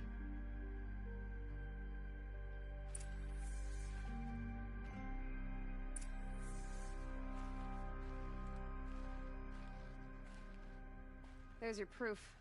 Read the last page. He writes about meeting me in the order to kill me. He called himself a friend. That backstabbing cheat. How did you learn to read glyphs? And these things that you see, how do you do it? The focus. It reveals the unseen. And Olin's focus, it's the same? The device is the same, but somehow Olin and the killers can speak to each other with their focuses over distances. And see through each other's focuses too, like looking through each other's eyes. So that's how the killers saw you? Through Olin? Yes, so far as I can tell. Now that I know where to find Olin, I should be on my way. All by yourself? Leave it to me. I'm faster on my own. Wait. If that device lets you see the unseen... Out of the way, Erend. I'm asking you to help me, Aloy. I need to know who killed Ursa. Not just the Shadow Karja army, I know that, but the exact soldiers who did it. I'm sorry about your sister, but that's your war, not mine. Don't act like this isn't personal. You came here hunting the people who nearly killed you, who massacred your people. Why should you have justice and not me? Look, I'll head for Red Ridge Pass, where Ursa's body was found, and wait for you there. A few minutes of your focus is all I need. Don't make me beg. Red Ridge Pass, you said? I'll see what I can do. Oh. A few minutes of your focus is all I need. Don't make me beg.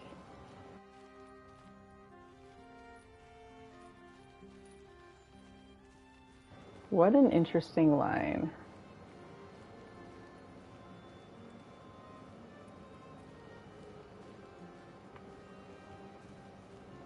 How are you doing, Genesis? I'm good. I'm getting a little bit tired, but... Yeah, I'm good. about to get to that point as well. Yeah? Yeah. Since I said we're going to get here and get settled into Meridian and then Okay. head off, so I think we're at that point. We've met Erend. We've got something to pick up on next time. We're just going to find the Meridian campfire up here, do a quick save-a-roo, quit the game, and I'll be back on tomorrow night, 6:30 p.m. Mountain Standard Time. Alrighty. Yes, you look capable. You might do. Come here if you will. That must be the spire. It's huge.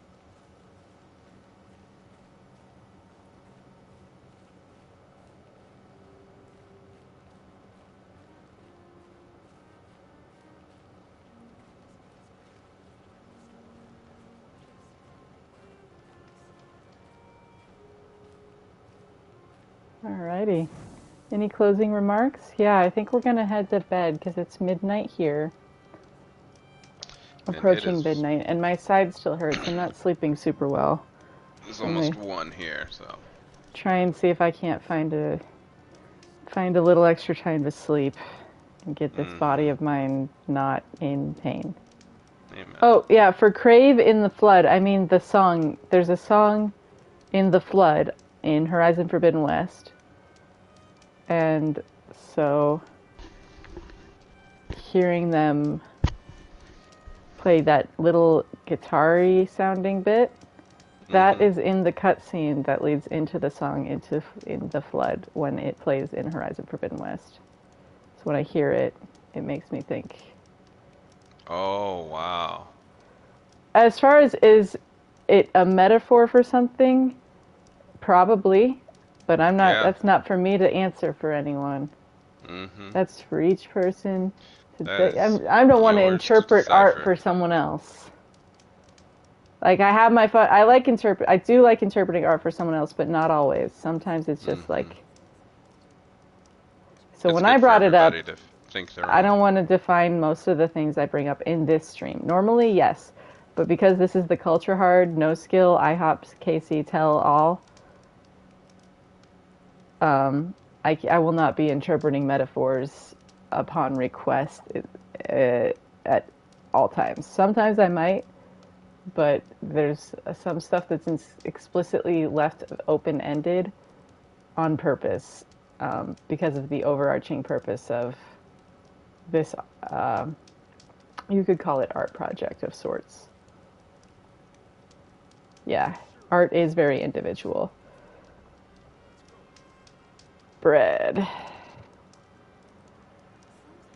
Yeah, and this is a very specific type of art project with a very specific goal in mind. And so, there's a very specific purpose to leaving things open-ended, because there's a message behind it. Look at that. Look at that tentacles on the mountain out there. That's so wild that you can see that from here. No shadows under the noonday sun.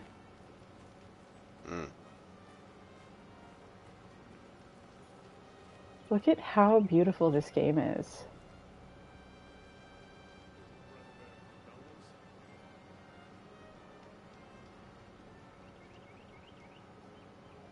This isn't so good looking on PS5. Unbelievably beautiful.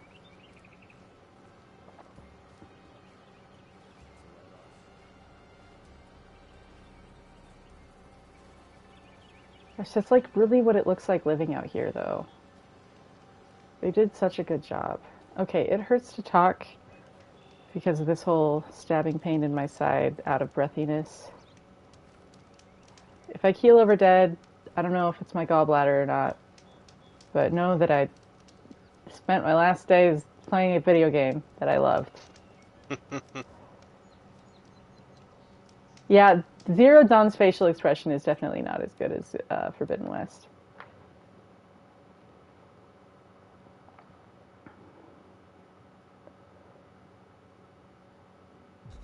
Yeah, the lighting is a little different. It's definitely improved technology in Forbidden West with the shaders and lighting and expressions and animations, but I appreciate Zero Dawn for what it is. And it's nice to play it on PS5 after playing it on PS4 and then PS4 Pro. It felt like a brand new game when I played it on PS4 and saw the improvement there, and now it's like there's the loading screens being like practically non-existent is incredible. And just everything looks so good. Like the rendering, the drawing is just so quick out to such a distance at such clarity with the like upscaling and the 60 frames per second. It looks so good. Spoiling me. I'm enjoying it. Anyways, I will be back here 6:30 p.m. Mountain Standard Time. If you haven't hit that like button for me or hit that subscribe button for me, you don't have to. It would help me out with what I'm doing, but you don't have to. If you want to help me out, it would be welcome, but you don't have to. What's up, Genesis? You got any closing words of wisdom? Then I'm going to sign off. Play us out, buddy. I just have one thing to say. Remember, faithful friends, peace in our time is peace in our mind. And for all the peace, I wish we had peace all the time. Amen.